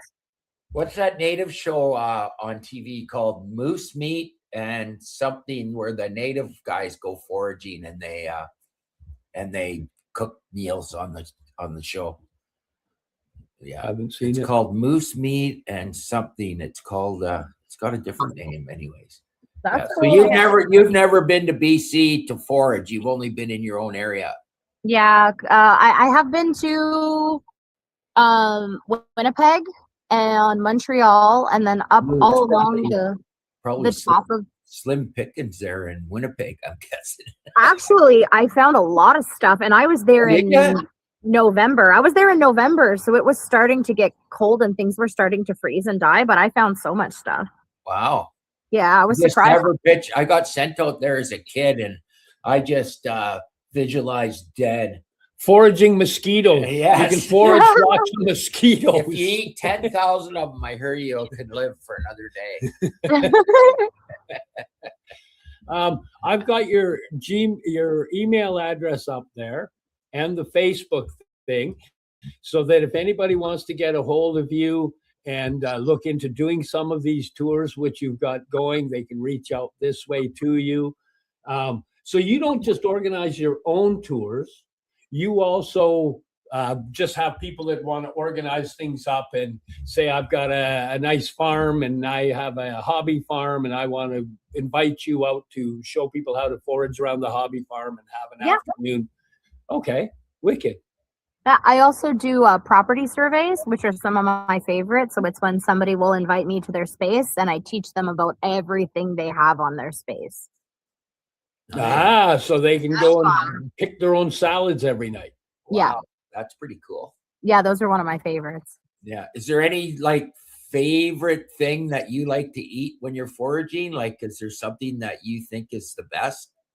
My favorite thing to forage is a black trumpet mushroom. Black trumpet mushroom. And how scarcely do you find them? Well, it depends on the year. It's been 2 years where it was too dry when it was time for them to fruit, so I didn't see any for 2 years. But when the conditions are right, they fruit in abundance. Me and a group of people, we picked 80 pounds 3 years ago. Wow.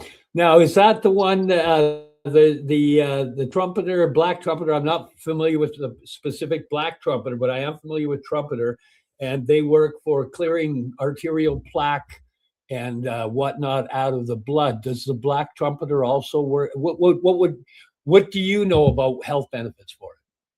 The black trumpet, I'm not 100% sure. I have this thing where if something is really, really yummy, I don't look any further into it. I'm just like, oh, this is delicious. I'm just going to eat it, right? But for the most part, when it comes to mushrooms, every single mushroom I've ever looked into the medicinal benefits of, even the grocery store mushrooms and oyster mushrooms, like your commonly bought at the store mushrooms, all the way to your popular wild edibles and your medicinal mushrooms, every single one of them has antioxidant properties, anti-inflammatory properties, anti-cancer properties. A lot of them have antimicrobial properties. So some sort of assortment of those kinds of benefits, and some are better in one category than the other. But they're good for. All mushrooms are medicinal. All mushrooms. Yeah. Well, except the really poisonous ones that kill. Well, yeah, of course. Yes. Okay, now what would you say besides a mushroom? Is there a favorite berry that you like, or what is the favorite thing? What is the favorite berry that you like, and what's the favorite thing you like to cook and make after foraging? Okay, so my favorite berry is called a service berry or a Saskatoon berry or a June berry. It's all the same. It's the same name for the same fruit, but it's actually really exciting to mention that because they have started to fruit and the fruit is ripening. So it's going to be maybe 3 weeks, maybe 4 weeks, and then I can start gathering them. And it's Ours are ready. I've been eating them. Nice. It's the tastiest fruit Not even the tastiest wild fruit, but the tastiest fruit I have ever had, ever. It's kind of unique because, I'm also a raspberry strawberry guy. And when I saw them, I was like, oh, I haven't seen these in ages. And then I started eating them, and they're it's not, if you're expecting just super raspberry type sweet, you're not getting. Oh, they're the yellow raspberries. that Yeah, grow that- wild. that Yeah. The old. So, what do you like to cook to make though? Like, Honestly, I usually just eat them, the service berries. no, but I No, mean, but- like, is there a meal that you like to prepare out of your foraging that you think is your favorite meal from foraging? That's a tough one because it's constantly shifting. But right now, I'm into dandelion fritters. So Dandelion fritters. it's really simple too. I just use pancake batter. So like a box of pancake batter. So I just take the dandelion and dip it in the batter and fry it in the frying pan, and it's so tasty. It's so Really? tasty. You wouldn't Like think the it's orange tasty. part of the dandelion, everything. Yeah, just the flower head, just Yeah, the top. not the milky stem. No, not the stem, but the little green bit at the back. That's what you hold on to. So you hold on to the little green bit and you dip it in the pancake batter and you fry it. Oh, And It's health so good. benefits of dandelion? Dandelion's great for the kidneys and the urinary tract and the liver, and it's full of vitamins and minerals, vitamin C, vitamin K, vitamin A. It's very nutritious. I hear it's one of the best things to eat in the flower world. Just don't pick the ones that are where people's dogs pee. This is true. Yep, we avoid that. Not the ones you want. Well, no, because you could probably get some benefits from that too, wouldn't you? Oh, man. Well, yeah. Okay, let's see. So if we went, hey, you've got an open platform and you've got some time to tell people the exciting things of what you want to tell them over the next few minutes, what would be the things you'd say? Okay. This is cool. So one of my favorite things to do when I get a big group and we're out somewhere and we're about to go on the walk is I'll pick a square, and usually it's about 2 or 3 meters by 2 or 3 meters, like a very small square of green space, and I will count every single edible and medicinal thing that is in that square. And very often it is between 8 and 20 things in that square. And then I tell people this is not unusual, because it's not. The amount of food and medicine that's out there is astronomical and mind-blowing. And I've been teaching for 6 years, but it never ceases to amaze me, just the sheer quantity of things that are growing literally everywhere. Does that include like slugs and snails? No, I don't teach people how to eat slugs and snails, but maybe I should get into it. It's an untapped market. Escargot. It's an untapped market. And all you do is lift up this rock and look at all Yeah, the look at this. It's a worm. I don't know. We get lots of people watching the podcast, but I don't think it's because they want to learn how to eat them. I think they're just watching. Yeah. Who needs Fear Factor? We've got Jessica's bug eating podcast. Yeah, I like that. I'm in. It could be you and John on that one. What's that? The bug eating podcast. I'm out. No, I'm out. I'll no walk way. away. I can't even look at that. The early survivors, when they ate all the bugs and stuff, I couldn't even watch. I couldn't even look. I'd last 1 second. And I'm out. Okay, so we're not foraging small little munchy critters. This is No. just- No cockroaches, no No. beetles, no We- nothing crawling. Okay. unless No. they're already inside a mushroom. So that where we're do you get eating. your protein from if you're not eating bugs? Well, usually meat, but there are plants. Since we're talking about it, there are plants and mushrooms that are high in protein. Yeah, yeah. Yeah. Well, the hemp protein, the hemp nut protein is 33%. It's even higher than beef or pork. I was just Oh, that's reading that cool. last week. I did not know that. Yeah, you don't get the iron aspects that you get from the meat, but as far as just straight protein, it's actually higher than beef and pork. Yeah. That's neat. There's a lot of plants that are really high in iron. Yes. And there's a Yeah. lot of people that are iron Not, I wouldn't say deficient, because I'm encountering people that have iron in their system, but their system is dysfunctional and it's not processing the iron. Mhm. Yeah, that happens. Sometimes you need, like, sometimes if one year I had no vitamin D and it was the middle of summer and I was outside 12 hours a day, and I looked at my naturopathic doctor and I said, there's no way I'm vitamin D deficient because I'm in the sun all day. What are we missing? What's the vitamin that the body needs to process vitamin D, and am I low in that? And she checked into it. Turns out I was low in zinc, and without zinc your body can't synthesize vitamin D properly. So we fixed the zinc, we fixed the vitamin D's. That happens across the board. There's lots of vitamins and minerals that if you don't have this one, you can't process this one. So it's very... Well, that was one thing that I learned that a long time ago, because they play that game with genetically modified and organic. They have all the same vitamins, but they never go to minerals. Genetically modified has 3 minerals. Organic broccoli can have 40 minerals. Yeah. And without the minerals, we don't process the vitamins properly. So people are eating genetically modified food and vitamins and peeing out the vitamins because the body can't process them anyway. Yep. Last time I was in the hospital, magnesium, they had to infuse it into me for 24 hours. I was so low on it. Yeah, that's another one. Our population is quite deficient. And it regulates my heartbeat. And I have heartbeat problems. I have a pacemaker. Yep. So magnesium. So if we were foraging, what would we look for to find magnesium? Do you know?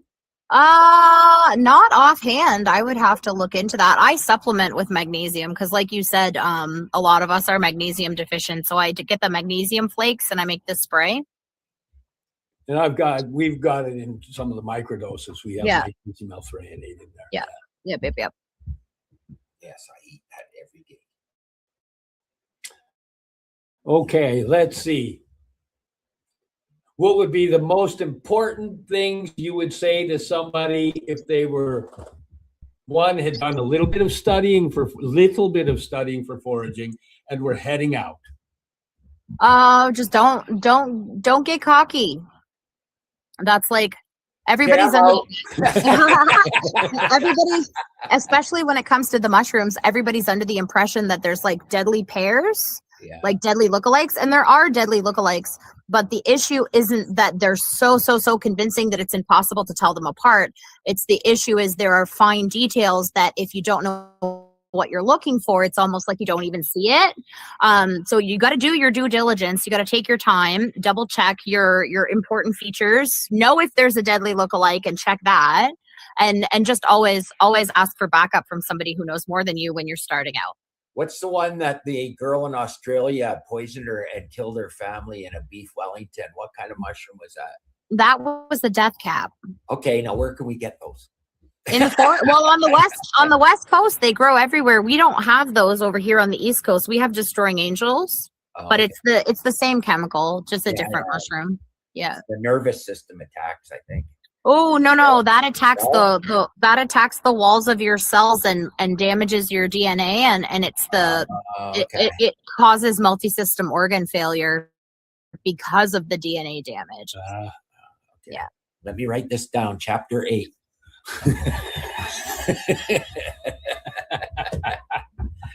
He knew he'd get it out of you. I got it from Jessica. I didn't tell you how to find the mushroom. I dedicate this chapter to Jessica because I've got rock climbing, canoeing. What else do I have? You're the one writing it. Yeah. Oh, water and electricity, gun cleaning, all sorts. I've lost 2 to gun cleaning. So, anyways, and making toast in the tub. I don't know why anybody would do that. Watching TV. She goes, "You can't do anything." I watch that CSI, and I go, "Well, here, watch it." No, that's a joke. That's a joke. I figured. Because in reality, perhaps. How long have you been married? 42. Aw.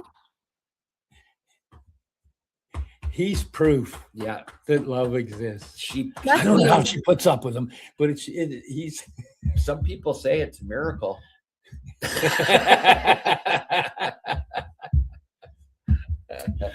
Well, we are coming close to the end. So, any last words before we go? Well, another thing that happens to a lot of people is they start looking into it and they get overwhelmed because there's a lot of plants and there's a lot of mushrooms. So my last piece of advice would just to be pick one or two at a time and focus on those till you got them down and add one or two more. Cool. That's really good. What would you take if you were about to head out and do some foraging? What were the things you would go, you want to have these with you? Gosh, I'm awful for going out with absolutely nothing and like carrying mushrooms in my dress. Paper bags are good. Scissors are good. Camera is really, really good. Tiny little shovels, probably good. A brush, a paintbrush. Apps are awful. Apps are good. apps are okay as a research point, but they're wrong anywhere from 20 to 50% of the time. Holy, yeah, that's what I found. Don't rely on them. Yeah. Wow. Just use it as a tool when you're doing your research, but it's not your final say ever. Okay, cool. Wicked. So if anybody wants to get a hold of you, they can get a hold of you at jessicagavin@gmail.com. You've got the Facebook page, Queen of the EMF. That's actually kind of funny. What is EMF? Well, EMF is actually some radiation that's not so good for you. But Well, in I know her that, world, but I thought it's it the was- enchanted mushroom What did forest. that big tree that you're in front of there? What did that taste Oh, like? hang on. Let me bring it. What There. big tree? What did that tree taste like? I don't know. I Oh, didn't okay. taste that tree. Just joking. Just hung the fairy up and said, I'm getting a picture of this sucker. The fairy was there. It was already there. Oh, really? Somebody put it there. It was cool. So we took a picture. That actually makes it even funnier. That's nice. Yeah. Okay. Well, we're going to say goodbye. Yeah, and I can't Thank wait. you for coming on. And Thank you for having me. I hope you write a book. I hope so too. And if you do, we'll gladly promote it. Yeah. And maybe one day, when Cindy's making her journey out here, she can drag you along and we can do a West Coast forage. I would love that. It's a bucket list thing for me. See, I forage aisle 7 at Safeway. But Cereals. Oh, I found a really good gluten-free cereal, and I just found a really good gluten-free bread, and I'm happier than hell because we've been looking for years for a good gluten-free bread, and I finally found one. So I'm very happy. Yes. And on that note, we're going to say goodbye. Thank you for joining us here on the Sweet Pea and Mayhem podcast with our awesome guest, Jessica Gavin. Thanks, Jessica. Thank you. Thank you, Have an guys. awesome day, Bye. everyone. Yeah. You're listening to the Pace Radio Network here at paceradio.net. The opinions of the individuals during this broadcast are their own and may not be the opinions of their group or other organizations they may be involved with. All medical advice during our broadcast is not a medical opinion and should be checked with your medical physician. Enjoy the buzz of legalization with Campbellford Lifestyle Shop. From lights to plant nutrients, books, consumption accessories, and more, we've got all your basics to grow or consume cannabis. Visit our info center or take a look at our piercing services and body jewelry, now available in-store through Campbellford Lifestyle Shop, 17 Bridge Street West, Campbellford. Limestone City Hydroponics is Kingston, Ontario's hydroponics shop. Take your growing to the next level and create the optimal environment with a tent kit or maximize your yield with an ebb and flow flood table kit. Either way, Limestone City Hydroponics has more sizes and options to fit your needs. Are you looking for the power of the sun that adapts to your budget? Then look no further as they have professional grow lighting. They have indoor grow systems that are easy and cost effective with many options to fit your living space and lifestyle. Cultivate your growing potential. We have everything you need to succeed. And if you can't make it to the store, they offer local delivery to the greater Kingston area. Remember, when you're looking for experts to help you grow, then look no further than the locally owned Limestone City Hydroponics, 105 Sunderland Drive in Kingston, Ontario. Call them at 613-548-0420. We are people advocating cannabis education here at Pace Radio.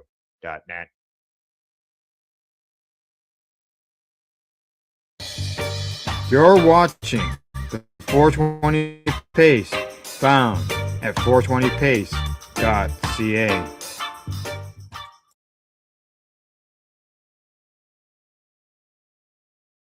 The first story of the day is coming to us from Normal, and the title is No Evidence of Fentanyl Contamination in Unregulated Cannabis. And this has been an issue, a conversation that's been had here in Nova Scotia.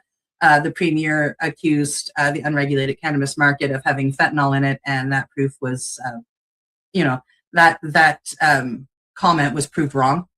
So, here we go again. A new analysis highlighted by Normal is challenging one of the most persistent fears circulating in cannabis discussions over the past several years: the claim that fentanyl is being routinely found in cannabis products. According to the report, researchers and public health experts reviewed available evidence and found no confirmed cases of fentanyl contamination in cannabis leading to overdose through smoking cannabis products.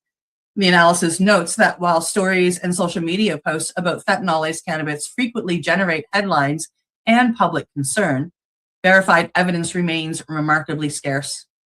Experts interviewed in the report emphasize that fentanyl contamination has become a common explanation whenever unexplained overdoses occur, but investigations often fail to confirm the presence of fentanyl in the cannabis itself.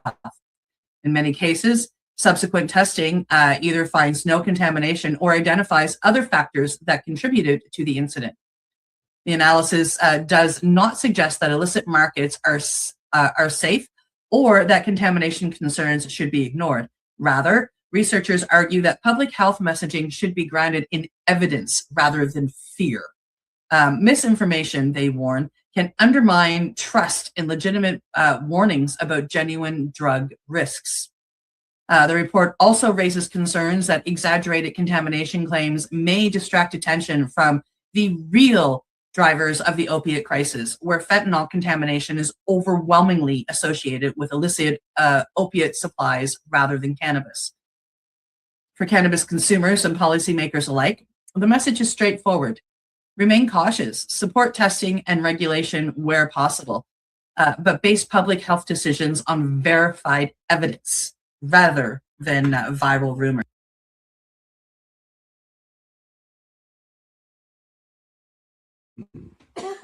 You're watching the 420 Pace Reroll Saturday.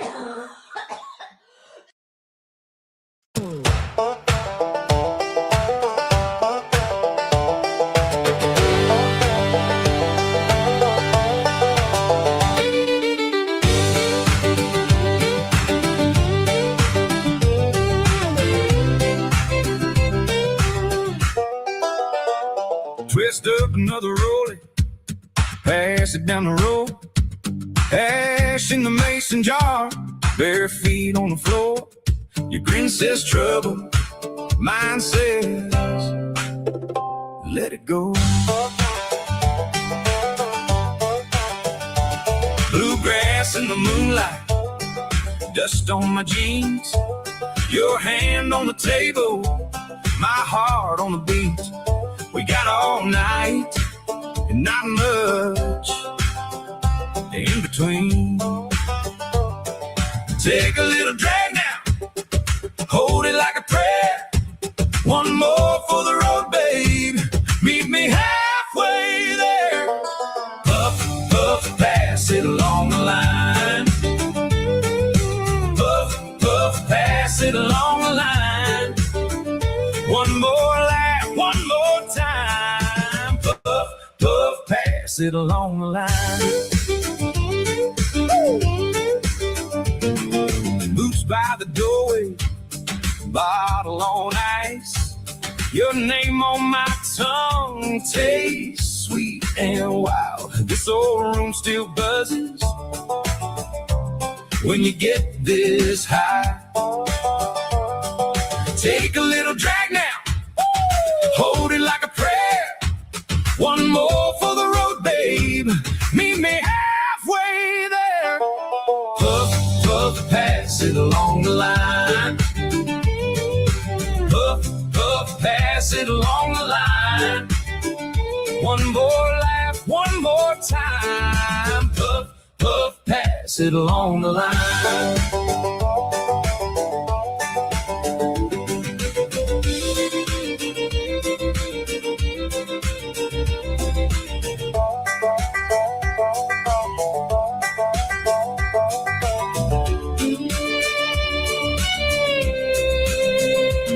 If the night gets restless, we can slow it down. If the stars start falling, we'll keep them around. One spark, one circle, one more round. Puff, puff, pass it along the line. Puff, puff, pass it along the line. One more laugh, one more time. Puff, puff, pass it along the line.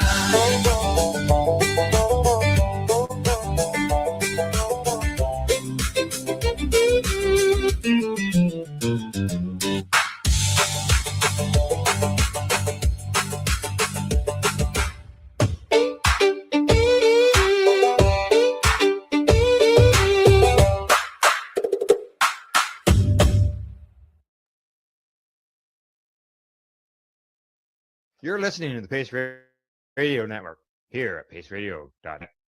The views expressed by the individuals during this broadcast are their own opinions, and they may not be the same as those of their group or other organizations they may be involved with.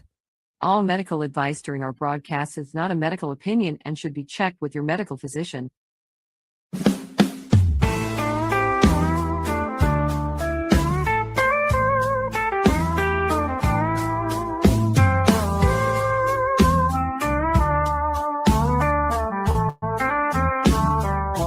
Look at all that money, yeah, the money that they've spent. Take another look and take some time for him. Don't cut trees for paper, 'cause it hurts the environment. Stop deforestation, yeah, it's time. Well, an acre of hemp makes 20 barrels of oil. No need for pesticides to poison all our soil. People got no food, they got no clothes, they got no rent. Well, it's time for him. Yes, it is. It is time for hemp, and I want to thank you for tuning in to the big broadcast. I am your host, Casper Leach, and you can find other broadcasts like this at timeforhemp.news, and it's all free to download. We got videos there, we got audios there, we got great music there. And here today, we've got somebody on the line that you're going to enjoy hearing from, and we got a couple of great joint hosts as well. Don't forget, anytime you hear the word joint on the big broadcast, we ask that you hit your pipes, your bongs, and your vaporizers and take time for him. Ain't that right, Al Graham? Yes, it is. Correct. It is right. We always like to take time for hemp, no matter what time of the day it is. How you doing, Casper? Pretty groovy. You got a lot going on up there at the Pace Network. Yes, people advocating cannabis education. You can find the Pace Network at paceradio.net. We cover psychedelics as well as cannabis 7 days a week. And also on the big broadcast, Friday mornings at 10 o'clock. Oh my gosh, that's pretty groovy. Remember that, 10 o'clock a.m. Eastern. And also on the big broadcast today as a joint host is the author of this groovy book, Albert. Hey, Al. Hi. I don't think I've heard groovy in quite a while. You're dating yourself. You bet you're bippy I'm dating myself. Groovy. Yeah, well, thank you. Yeah, it's a groovy book. I'll go with it. And I did write it, and it's been written, and if you don't have one, I'd suggest you get a hold of it, especially if you're a healthcare professional, a patient, somebody that loves one or cares for a patient or somebody sick or a veteran.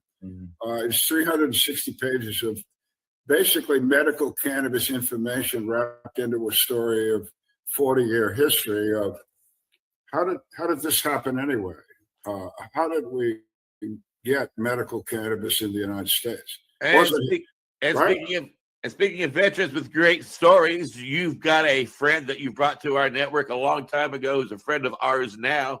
Why don't you introduce him? I will do that. And Casper is an Army veteran, and I am a Navy veteran, and our guest is a Marine Corps veteran, which, of course, he was in the Navy, you see, but part of the Navy is called the Marines in the United States for us Canadian people. But Marines are a separate entity of themselves. They have their own history, their own dignity, their own honor, and they deserve it all.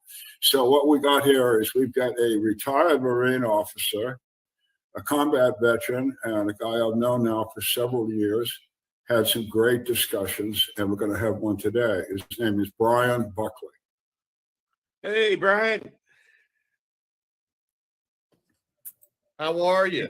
Hey, Brian. All right. Yeah, you guys are groovy, right? Yeah. Yeah, I just think we're old geezers, but if we're groovy old geezers, I'll amend it. Yeah. I got my bell bottoms on. We're good. Yeah, there you awesome. go, yeah. And no, I appreciate that. Yeah, we are a department in the Navy. The Marine Corps is. We like to think of ourselves as the men department. So, yeah, have to pick it up there for him a little bit. Yeah.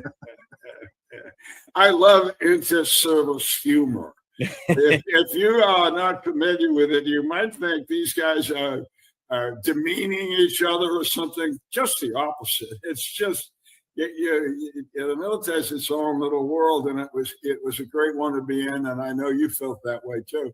So give us a short background, and then let's go into different things we've discussed, but we go into your business problems with California, anywhere you want to go. So you were a Marine once. Yes, yeah. So I originally went to University of Massachusetts to play football. 9/11 took place. So I decided I want to get into the military, and I was actually looking at the Navy and transferred to Villanova University, got into the ROTC unit with there, and that's when I just started falling in love with the Marine Corps. So I shifted over to the Marine option and graduated, and I was in my first platoon was in 2nd Battalion, 8th Marines out of Camp Lejeune, and I went to Iraq. Came back from that deployment. They gave me an opportunity to try out for Marine Reconnaissance. Made that, so they gave me orders to 2nd Reconnaissance Battalion, also at Camp Lejeune, and did another deployment to Iraq. And then around that time, the Marine Corps got into the special operations world, and we established what is now known as Marine Raiders.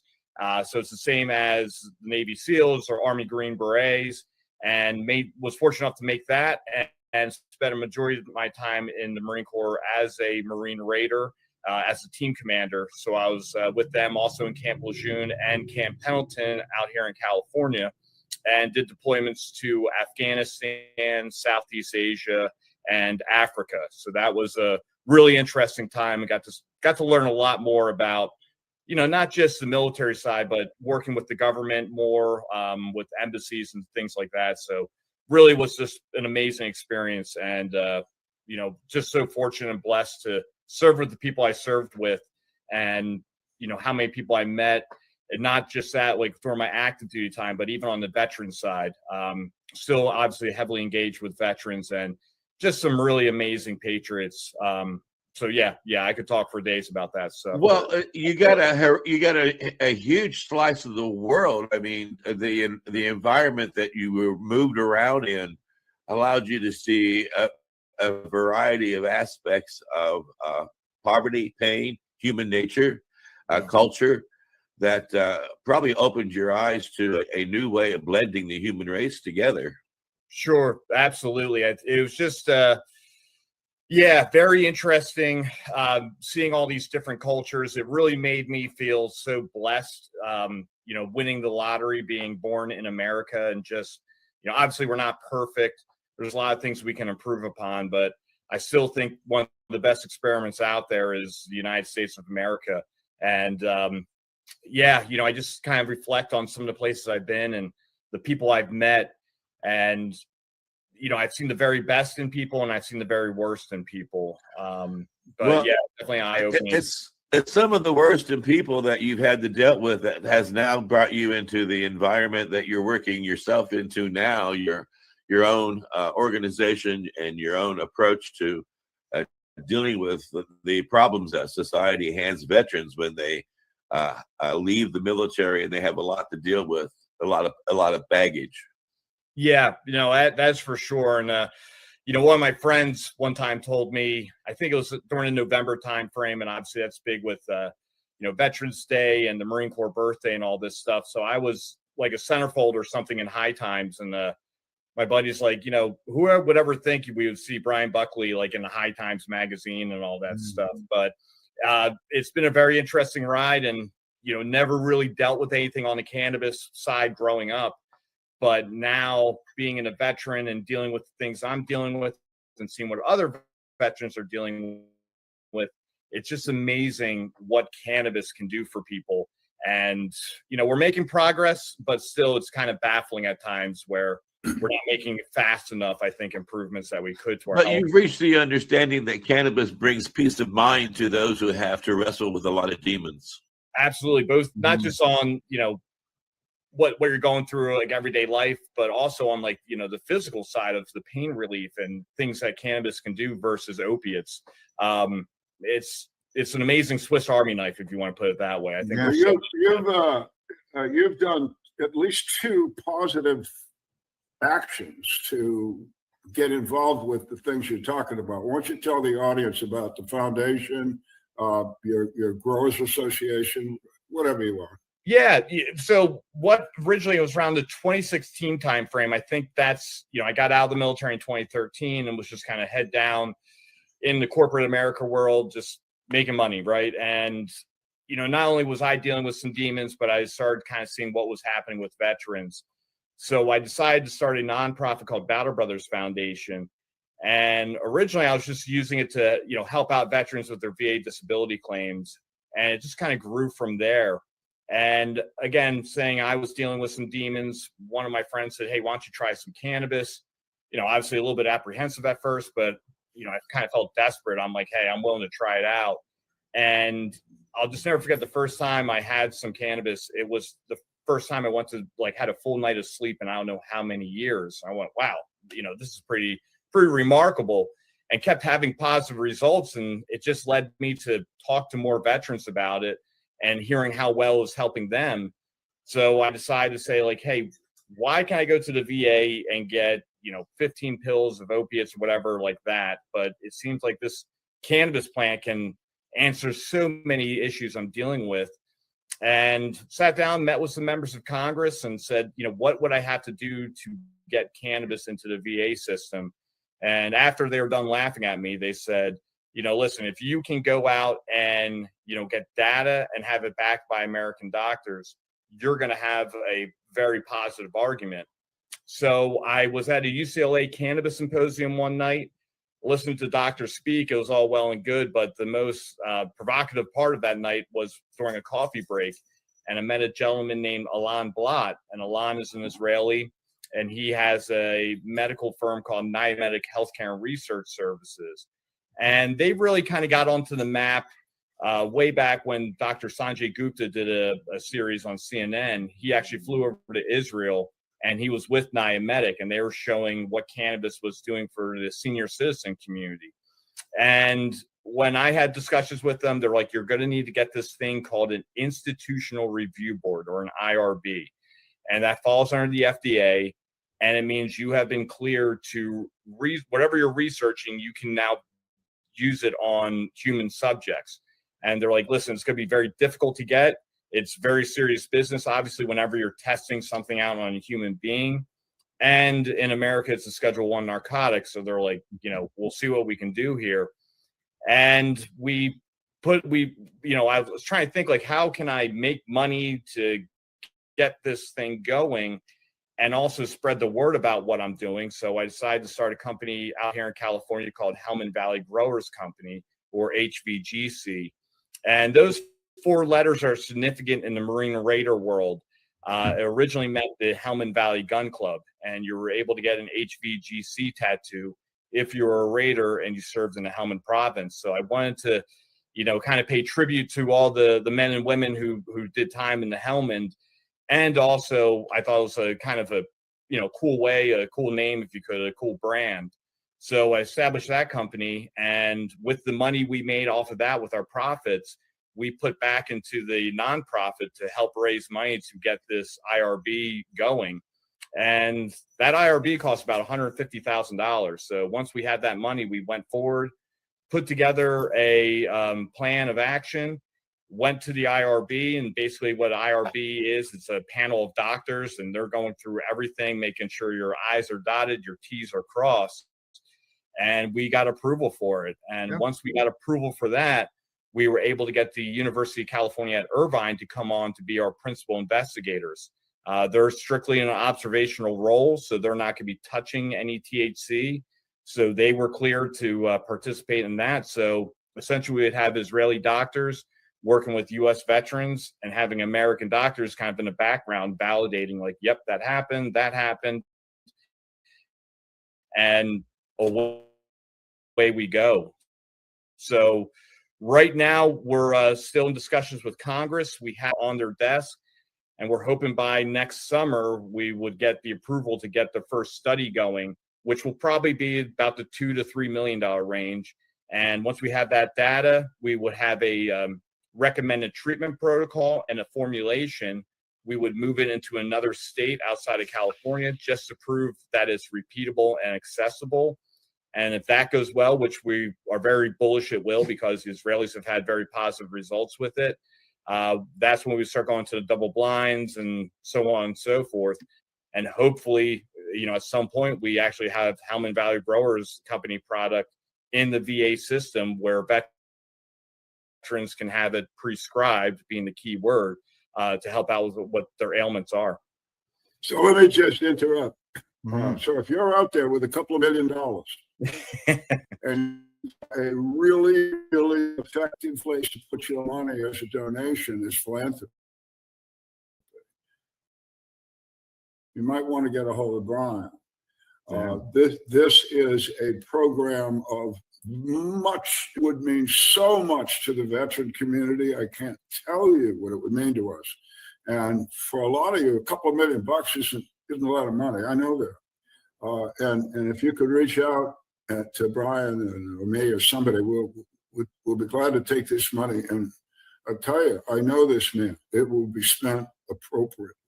Any idea what state you're looking at next? We've looked at Colorado. Basically what I've learned is kind of how the VA systems are broken down. They essentially have like districts, and one area in Colorado, they're trying to become a more progressive VA system where not just cannabis, but they also want to look at the psychedelics as well and see how it goes. And they're actually, more or less recruiting medical professionals who are open to that idea of cannabis and psychedelics. So that might be a spot we would like to go next. But, we've had this plan, like I said, since like 2016. So here we are almost coming up on a decade. So I think once we get through that first study and we show this is what we did, I'm hoping we have a lot of options and VA systems raising their hands saying we would like to try it out here. Well, I know one of our joint hosts is pretty much into psychedelics, aren't you, Al Graham? Yeah, yes, we cover psychedelics on the network. But and it's great. The stuff I'm seeing in the news with the veterans and psychedelics and getting, going through the process. I think it's fantastic what we're seeing, and if you can branch into that, then that opens up a whole new door for you. Well, and part of it too is that everybody knows that Canada is like one big party country. It's like spring break, 12 months out of the year. So you're all psychedelics and smoking pot. And woohoo. Well, they're sitting on frozen lakes, theoretically fishing and just getting wasted on moosehead ale. That's what they're doing. And I think it's great too, because we need options. I tell people, like, listen, cannabis is not a silver bullet where it's going to heal everything. And some people might not need cannabis. I mean, we do see that it could enhance if you, it could make some things a little bit worse on some people. But you look at the psychedelics, that might be more the answer. I was working with an Army veteran, and he was saying, hey, I think I need cannabis. And it's like, man, I don't know if that's going to be appropriate for what you need. Maybe the psychedelic path might be more appropriate for you. So I just think having the options out there for that veteran is going to be paramount.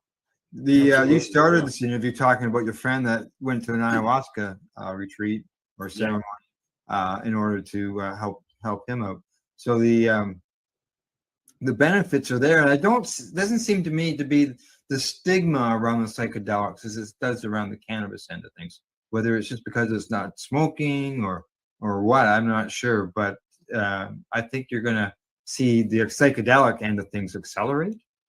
I agree with you. It seems like that has more momentum, and I'm not sure why, but whatever, that's all good. But it seems, if I had to pick which one will get across the goal line first, I think it's going to be the psychedelics would be the first thing to kind of get that big approval here in America. And then I think cannabis would shortly follow after that. Well, I told my story before, but I had these terrible migraine headaches, and I tried cannabis to alleviate it, and it really didn't do anything at all for me. They call them cluster headaches. The pain is freaking incredible. And they had it for 20 years. They gave me all kinds of pills. I used to carry around an oxygen bottle. I had one in my truck. And that would help. If the thing was coming on, I could feel it. If I got enough oxygen in, but nothing worked. And then a doctor that we all know, a buddy of mine, called up and said, "Listen, have you tried psilocybin mushrooms for your cluster headaches?" And no, it worked. I had one dose of psilocybin mushrooms, and these incredible headaches I'd had for 20 years were gone.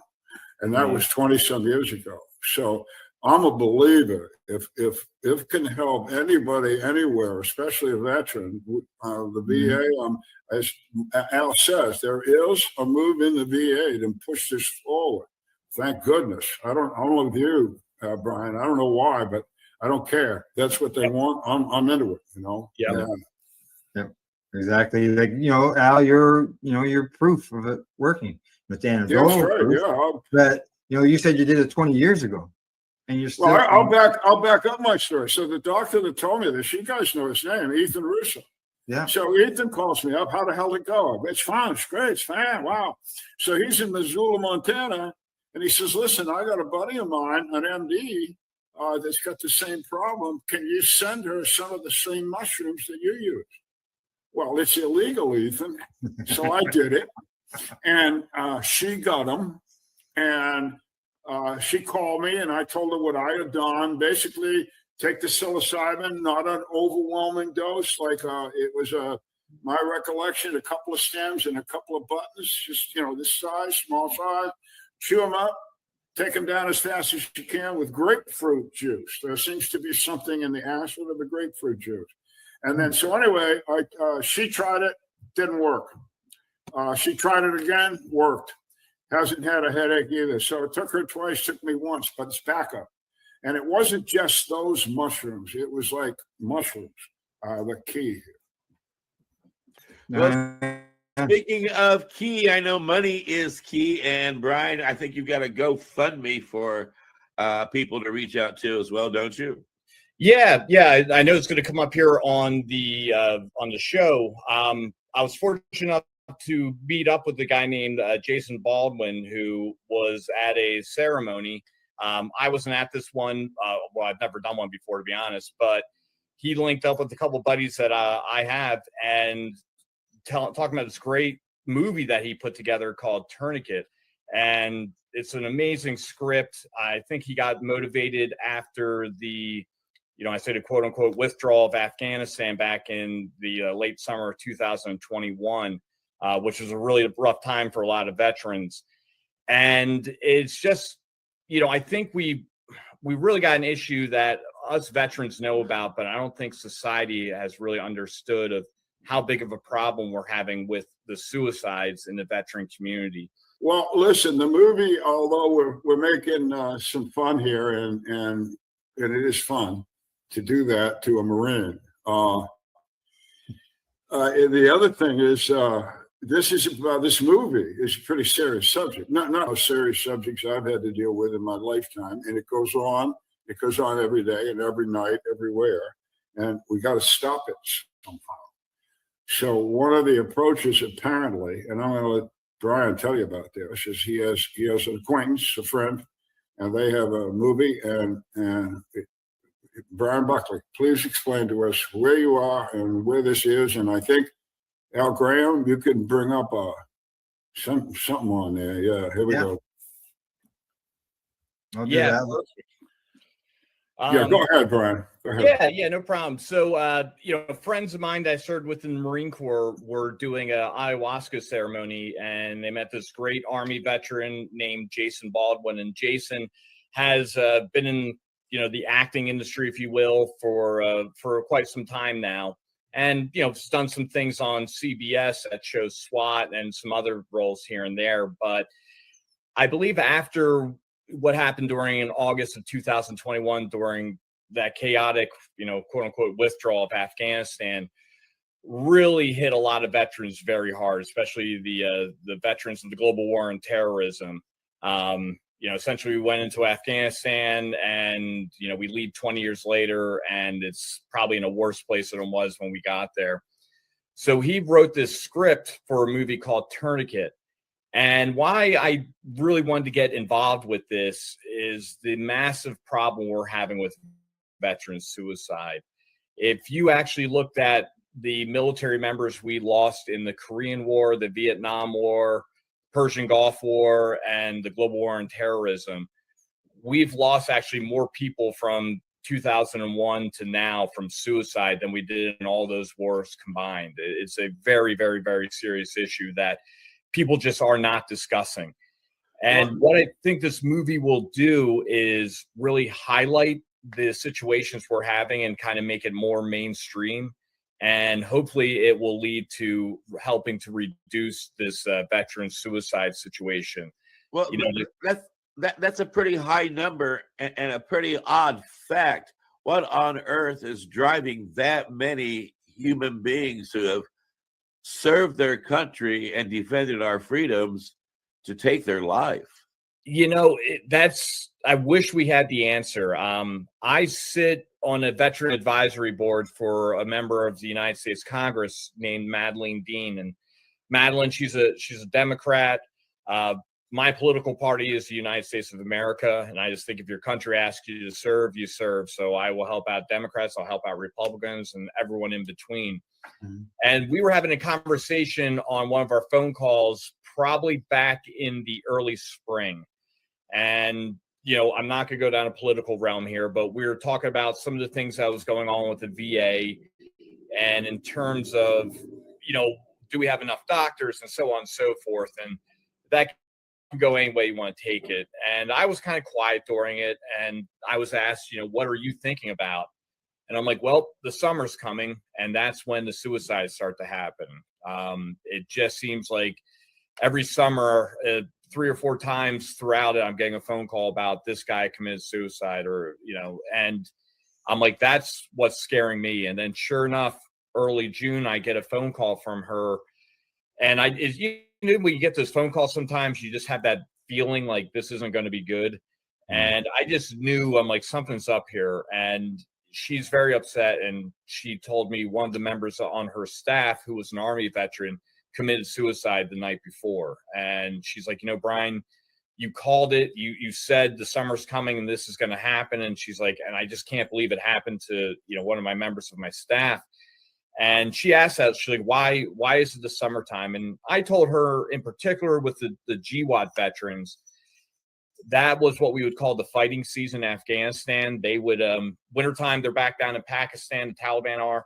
They're just kind of hanging out. And then as soon as the spring comes up, they come back up for Pakistan, and they have the farmers throw out poppy.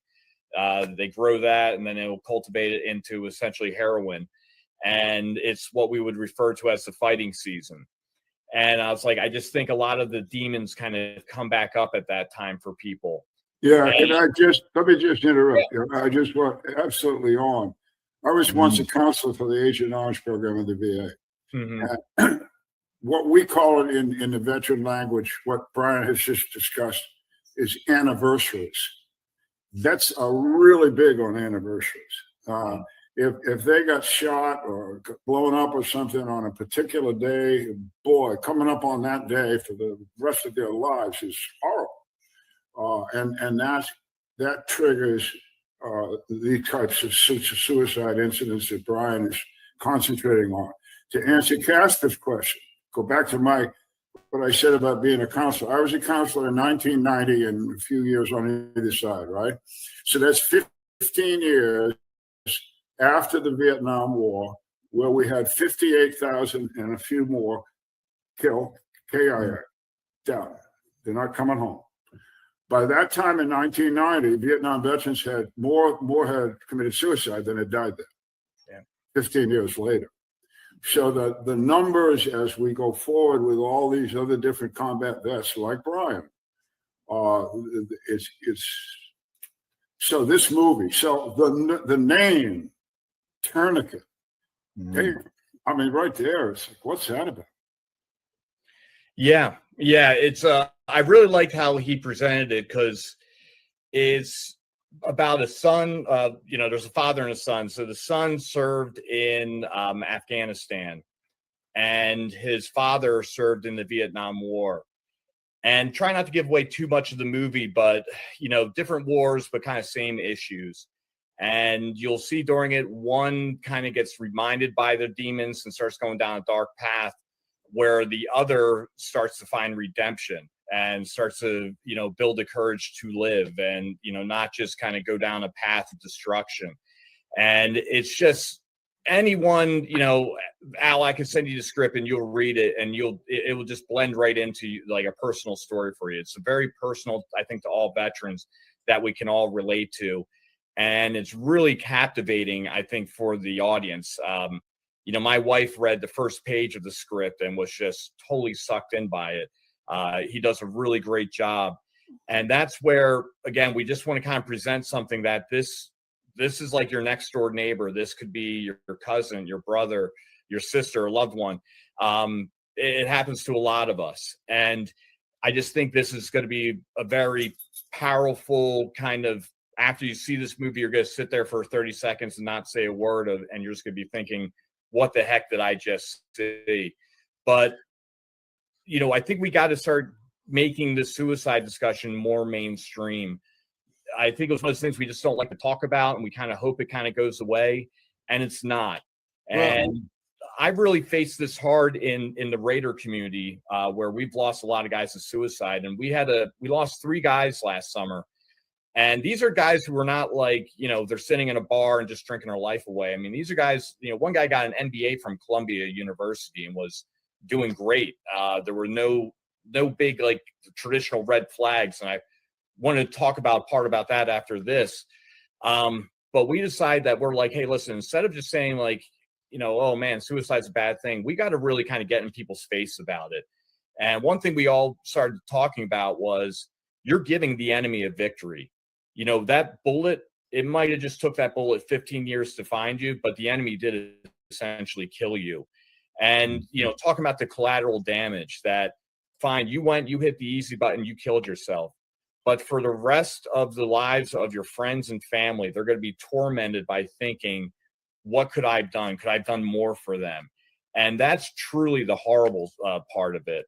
And it's like, hey, pick it up, put that ruck back on your back and get forward with life. I mean, don't just sit there and kill yourself, because that's just the easy way out, and you're giving the enemy a victory. And this summer was the first summer in a while that we didn't have one suicide. So we don't know if that was maybe just having that kind of hard discussion about it where, oh, please don't kill yourself. You got so much to live. Well, no, we kind of turned it back and saying you're letting the enemy win if you're going to take your life. And maybe something like that triggered something and just kind of got things out there for people to talk about. And, you know, everyone always asks, you know, why is it or what is it? Like, how do you know if someone's going to do it, or is there any traditional signs? There isn't. And a bunch of the Raiders I've served with, we're all in this one big Signal chat. There's probably like 50 of us on this thing. And we started talking about the suicides. And one guy said, he's like, you know, he's like, I want to share something with you. He's like, I got up one morning, all the bills are paid, life is good, not an issue in the world. I made a cup of coffee and I'm ready to walk out on my porch and just take in a beautiful San Diego morning. And he's like, as I walked outside and sat down, a voice in my head said, today you're going to kill yourself. And he's like, and I put my coffee down and I was ready just to walk in my house, walk up my stairs, grab my gun and do it. But as soon as I opened that door, he kind of went, whoa, whoa, whoa, what the heck? And was like, what is going on here? And kind of thought about it, sat down, started processing it, and was like, it was so scary of just how nonchalant it was. Like, hey, go upstairs and brush your teeth. Like, it was just kind of like a second nature.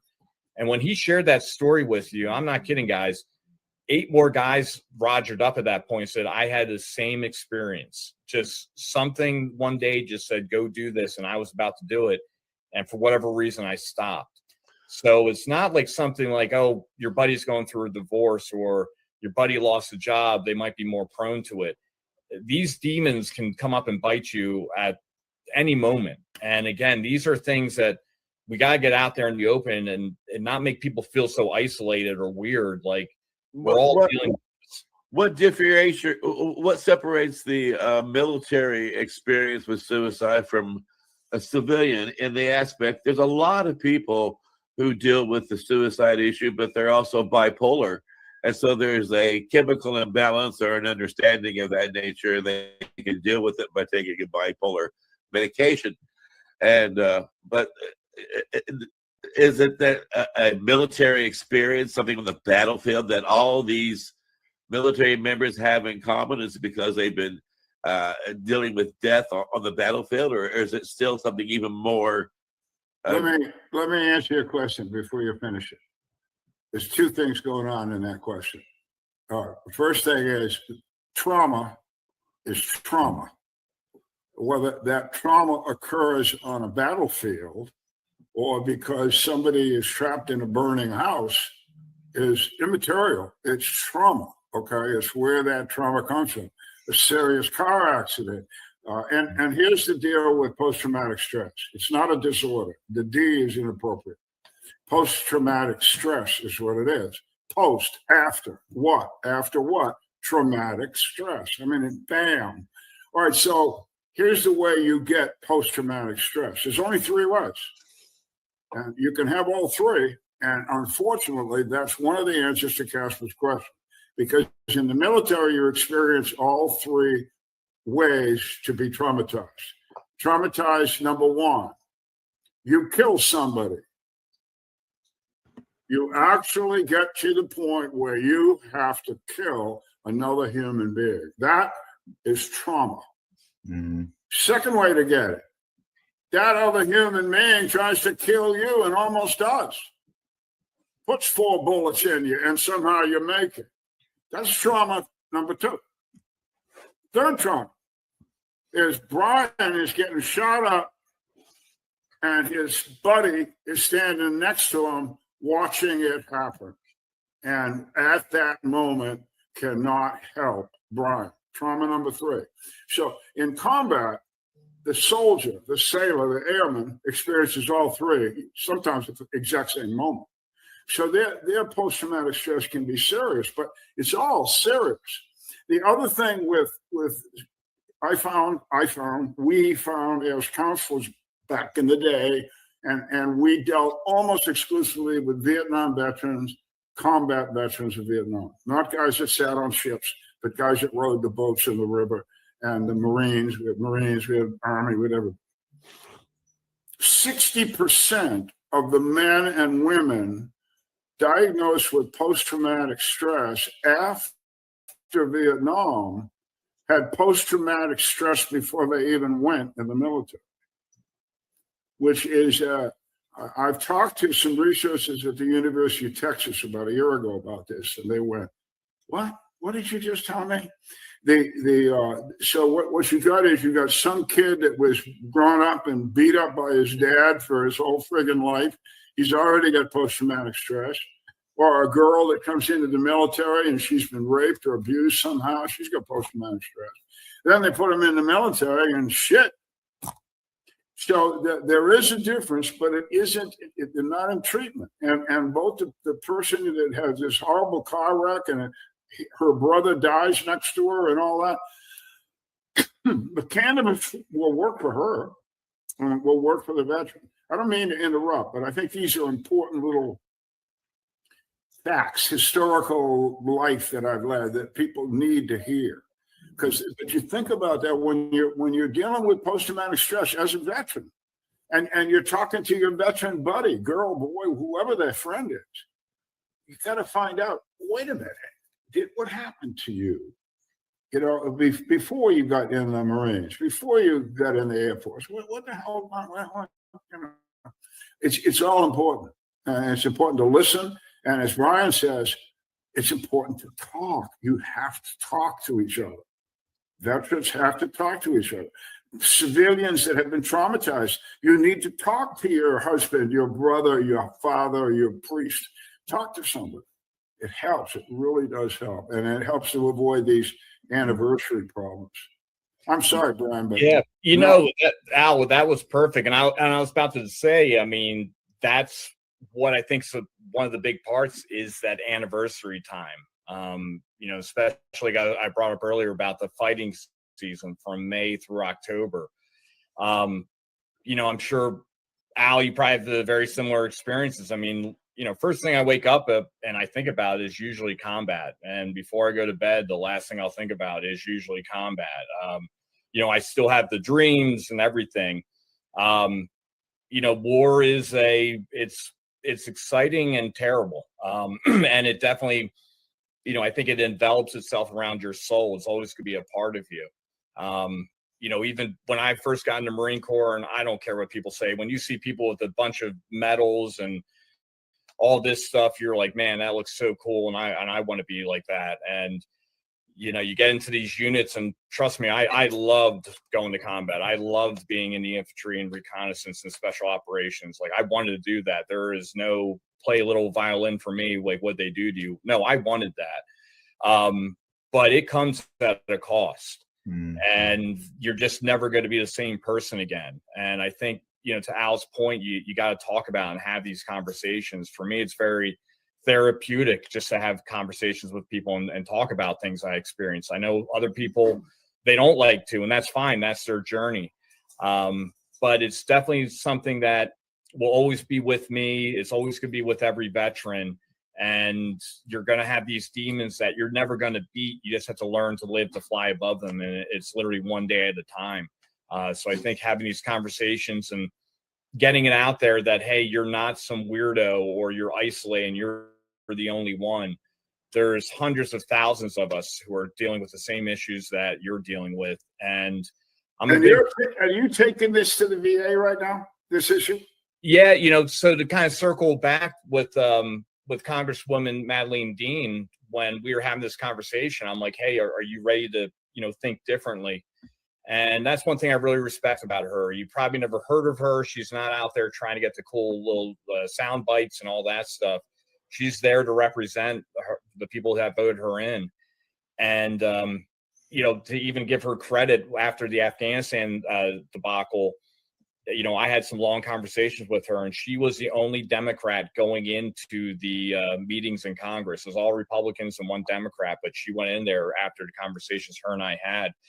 And I wrote a 25-page paper, all cited, no kidding, with all this stuff about things we need to do to start looking at things differently for our men and women who served, and not going down the traditional routes of just give them a bunch of opiates and numb them up and hopefully the problem goes away. There's no kidding, Al, you've said it many times during our conversations. There's been no plant that's been studied more than a cannabis plant. There's a ton of research out there showing the benefits. We're seeing the benefits of psychedelics. These are things we need to start looking at, and helping veterans out to help rebuild them, to help them get that purpose. We're all essentially working dogs. I mean, we all want to go out there and do things. Well, we got to find something that veteran really wants to do, not just give them money every month and again hope the problem goes away. Give them that purpose in life again. So her and I have been working on this. She was very upfront. She's like, Brian, it's Congress. This is going to be a long slog of a fight to try to get through there. But she's advocating for our research. She's doing a lot. And hopefully we can get Congress to stop looking at this little stupid sound bites they always try to go out there and do, and circle back on the people that we really should be looking at first to help. And that's our men and women who served in uniform. So hopefully we can get there one day, but it's going to take all of us to keep talking about it, get things out there. And that's why I'm so hopeful we can get this movie made, because I think it's going to be a really big punch to the gut to everyone that's saying, boy, like I've kind of turned my back on the veterans, not in a mean way. You just think about other things, but there's these men and women who went out there and signed a blank check payable with their lives, and we're not doing much for them when they come back home. So, we'll see what we can do. I never understood that, because I, being in the military, I can certainly tell you every member of the military matters, and every member of the military is a strong character individual who has really put forth a lot for the people they love. And you would think that their participation, even if it's for just 2 years, would definitely be forever remembered by their country. Yeah. I noticed before we get, I know we're getting close to the end here, but I noticed in the write-up on the movie, it mentions that any profits from the movies would be going to veteran organizations in order to help vets. Yeah. This isn't like hey, let's go out and win an Oscar and be famous. This is something that, we want to put forward to help the men and women who served. And again, this can be some sort of launch pad to help them go live that new life. That's what we're here to do. So no one's, we don't really, the only time we're talking about money is, man, we need to get some money so we can make this movie. But no one's saying, hey, what kind of car are you going to buy afterwards? That's right. Not even on the table. It's good. How can this help men and women who served? That's the goal. Well, and that's certainly true of being a hemp activist as well. I know that Al can also testify that we are hemp activists because we believe passionately that this plant can be of real benefit, but we're not making any money off of what we're doing. We do it because we love the people around us and we care about the future. So, yeah. With that said, Brian, why don't you let people know how they can reach out to you if they care to? Yeah, I would just say, please, look at that website we have there in the GoFundMe, and anything you can do to help support this movie. That's where my passion lies right now, is really to get this thing built up. I'm also kind of had the call again. I just, I do a lot of reading, and just how things are going right now, it can help out some more on an analytical side. I don't want to kick in any more doors. I think that door might come back and knock me on my old ass. So right now I'm just working on a master's program in Homeland Security and Counterterrorism. And I'm actually using my VA benefits to help pay for that. So there's a lot of things out there to all the veterans. There's a lot of money on the table that you can use that you more than deserve. And I'm going to Penn State, and they actually kind of really helped me find the right bucket of money to pull from. I'm a 100% disabled veteran, a Purple Heart, got shot up in Afghanistan, and I was going to use what they would call your Chapter 33 benefits to pay for school. And they're like, well, why don't you use Chapter 31 or 10? And a Chapter 31 is not more or less, hey, go out and get a college degree. It's use this money to get a degree so you can find a job. And I need to get this master's degree so I can go work for Homeland Security or one of the other agencies. out there. So I'm actually using my Chapter 31 benefits that I even really know exist in life if I want to get a PA or things like that. And there's also things that like my family can use off of this as well. You know, my wife can go get another degree. My kids, their schooling will be paid for. So there's a lot of benefits out there. So I just really advocate for people to go out there, go meet with a counselor on your VA benefits, and just find what is out there. Because unfortunately, the government will not advertise the money you can get. But if you work hard at it, you can find ways to get that taken care of. So, and just in case anybody's worried, every benefit that Brian is talking about, cannabis will not interfere with it. Right. Cannabis has nothing to do with anything. The VA doesn't care about your use of cannabis other than they want to know therapeutically how well it does for you. But you won't lose any benefits. So we just have to repeat that. So that means that they can, if they're out there listening, that means they can also be for country and cannabis, right? Absolutely. There you go. Yeah. And for country and cannabis. And in order to read this, they're going to have to be able to keep the pace of the educational system around them. And to do that, there's a groovy network that can help in Canada, right, Al? Yes, there is. Pace Network. Find us at paceradio.net. Oh, here we go. Cameo appearance. Yep, this is cameo appearance. Yeah, I gotta bring the dog up. Yeah, with dog people, we everybody on this screen, folks, has a dog or more. What do you got? You got two of these guys, right? Yeah, this is Juno, so they're a poodle. So his sister is literally jumping on us right now. I'll pull her up. Yeah, well, they are adorable. And this is Chewy. And yeah, the girl's got she got a pink or a purple collar. Oh, she's a girl. That's a girl. Yeah. But she is the most fiery one of them all, though. She was the runt of the litter, and I think she just wants to prove her toughness every day. So she jumps on the attacks and everything. So, right, Chewy? There you go. Very pretty. Very pretty. Well, and I want to thank our audience for tuning in today. Remember, the next time you see me, you'll know that it's time for hemp.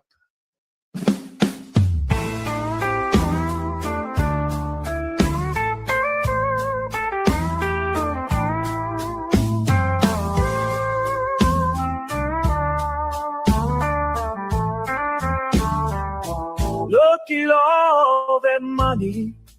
Yeah, the money that they've spent. Take another look and take some time for him. Don't cut trees for paper, 'cause it hurts the environment. Stop deforestation, yeah, it's time for hemp. Well, an acre of hemp makes 20 barrels of oil. No need for pesticides to poison all our soil. People got no food, they got no clothes, they got no rent. Well, it's time for hemp. Throughout Earth's history, hemp has been used, no mystery. Hemp was legal to pay your taxes for more than a century. Check your faxes. The founding fathers make sense to me.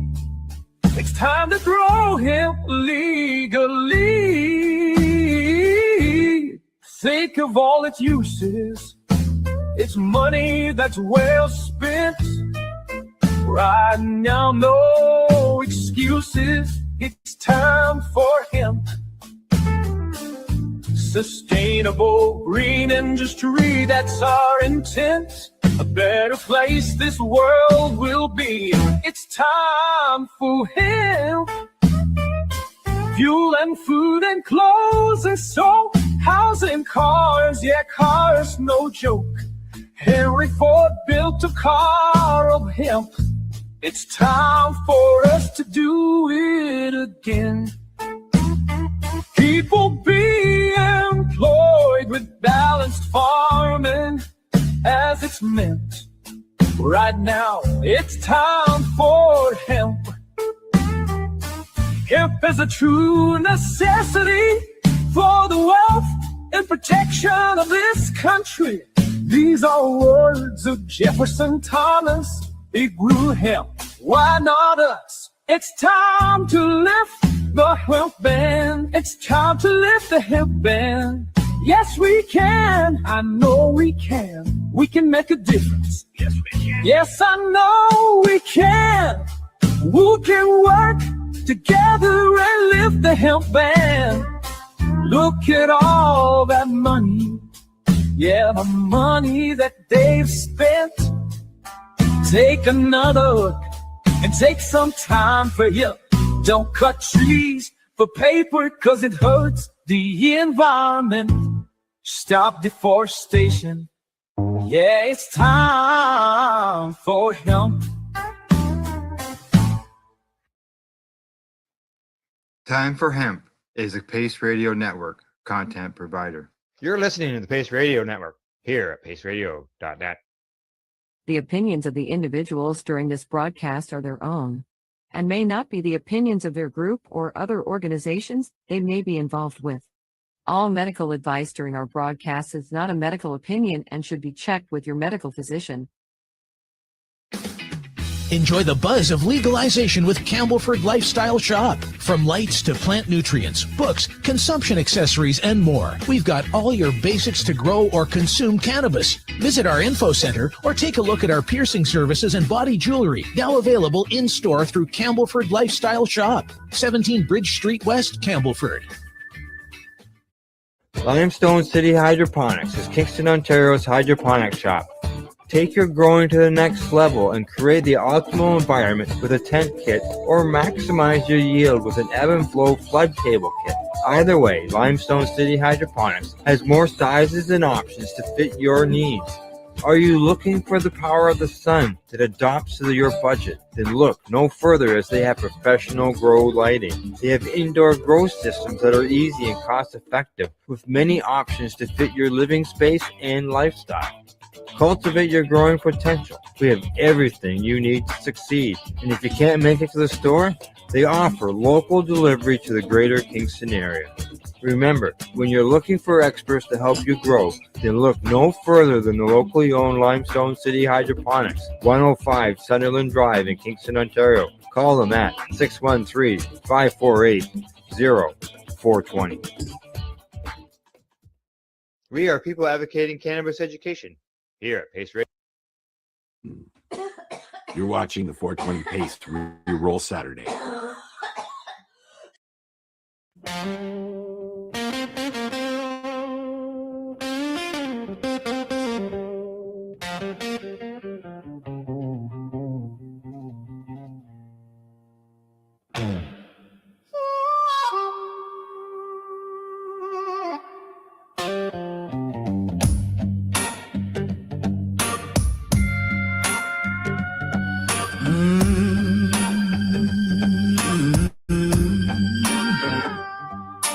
Fields of green grow wild and free.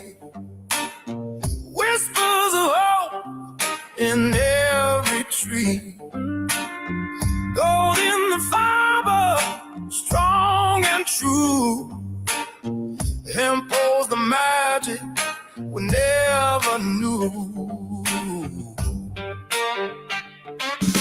Roots run deep where the sun will shine. Leaves so bold breaking through the line. It's not just a plant, it's a beating heart, giving us strength to make a fresh start. Hemp pilots rise and soar, a brighter future knocking at our door. Wrap the world in threads of gold. Hemp's a story waiting to be told.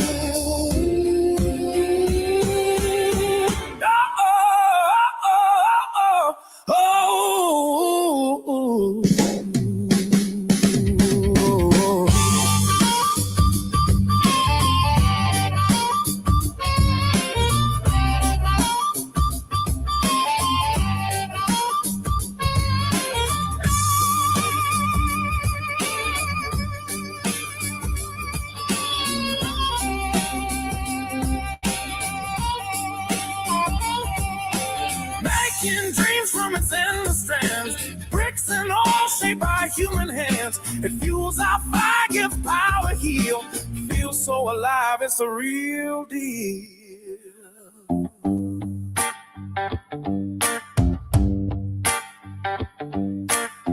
Here comes the wind, it's blowing our way. Hemp in the air, it's a brand new day. Up we climb on this endless rope. Hemp keeps weaving a world full of hope. Hemp pilots rise and soar, a brighter future knocking at our door. Wrap the world in threads of gold. Hemp's a story waiting to be told.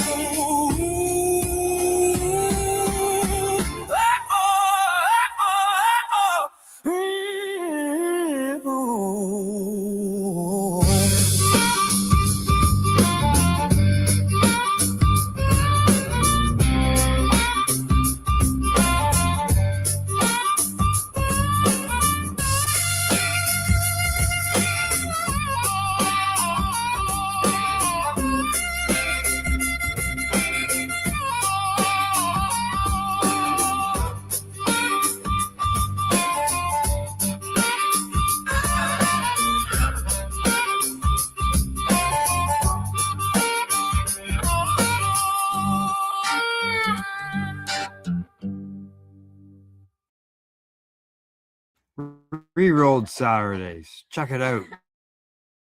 Nothing but non-stop cannabis and... You're watching the 420 Pace, found at 420pace.ca.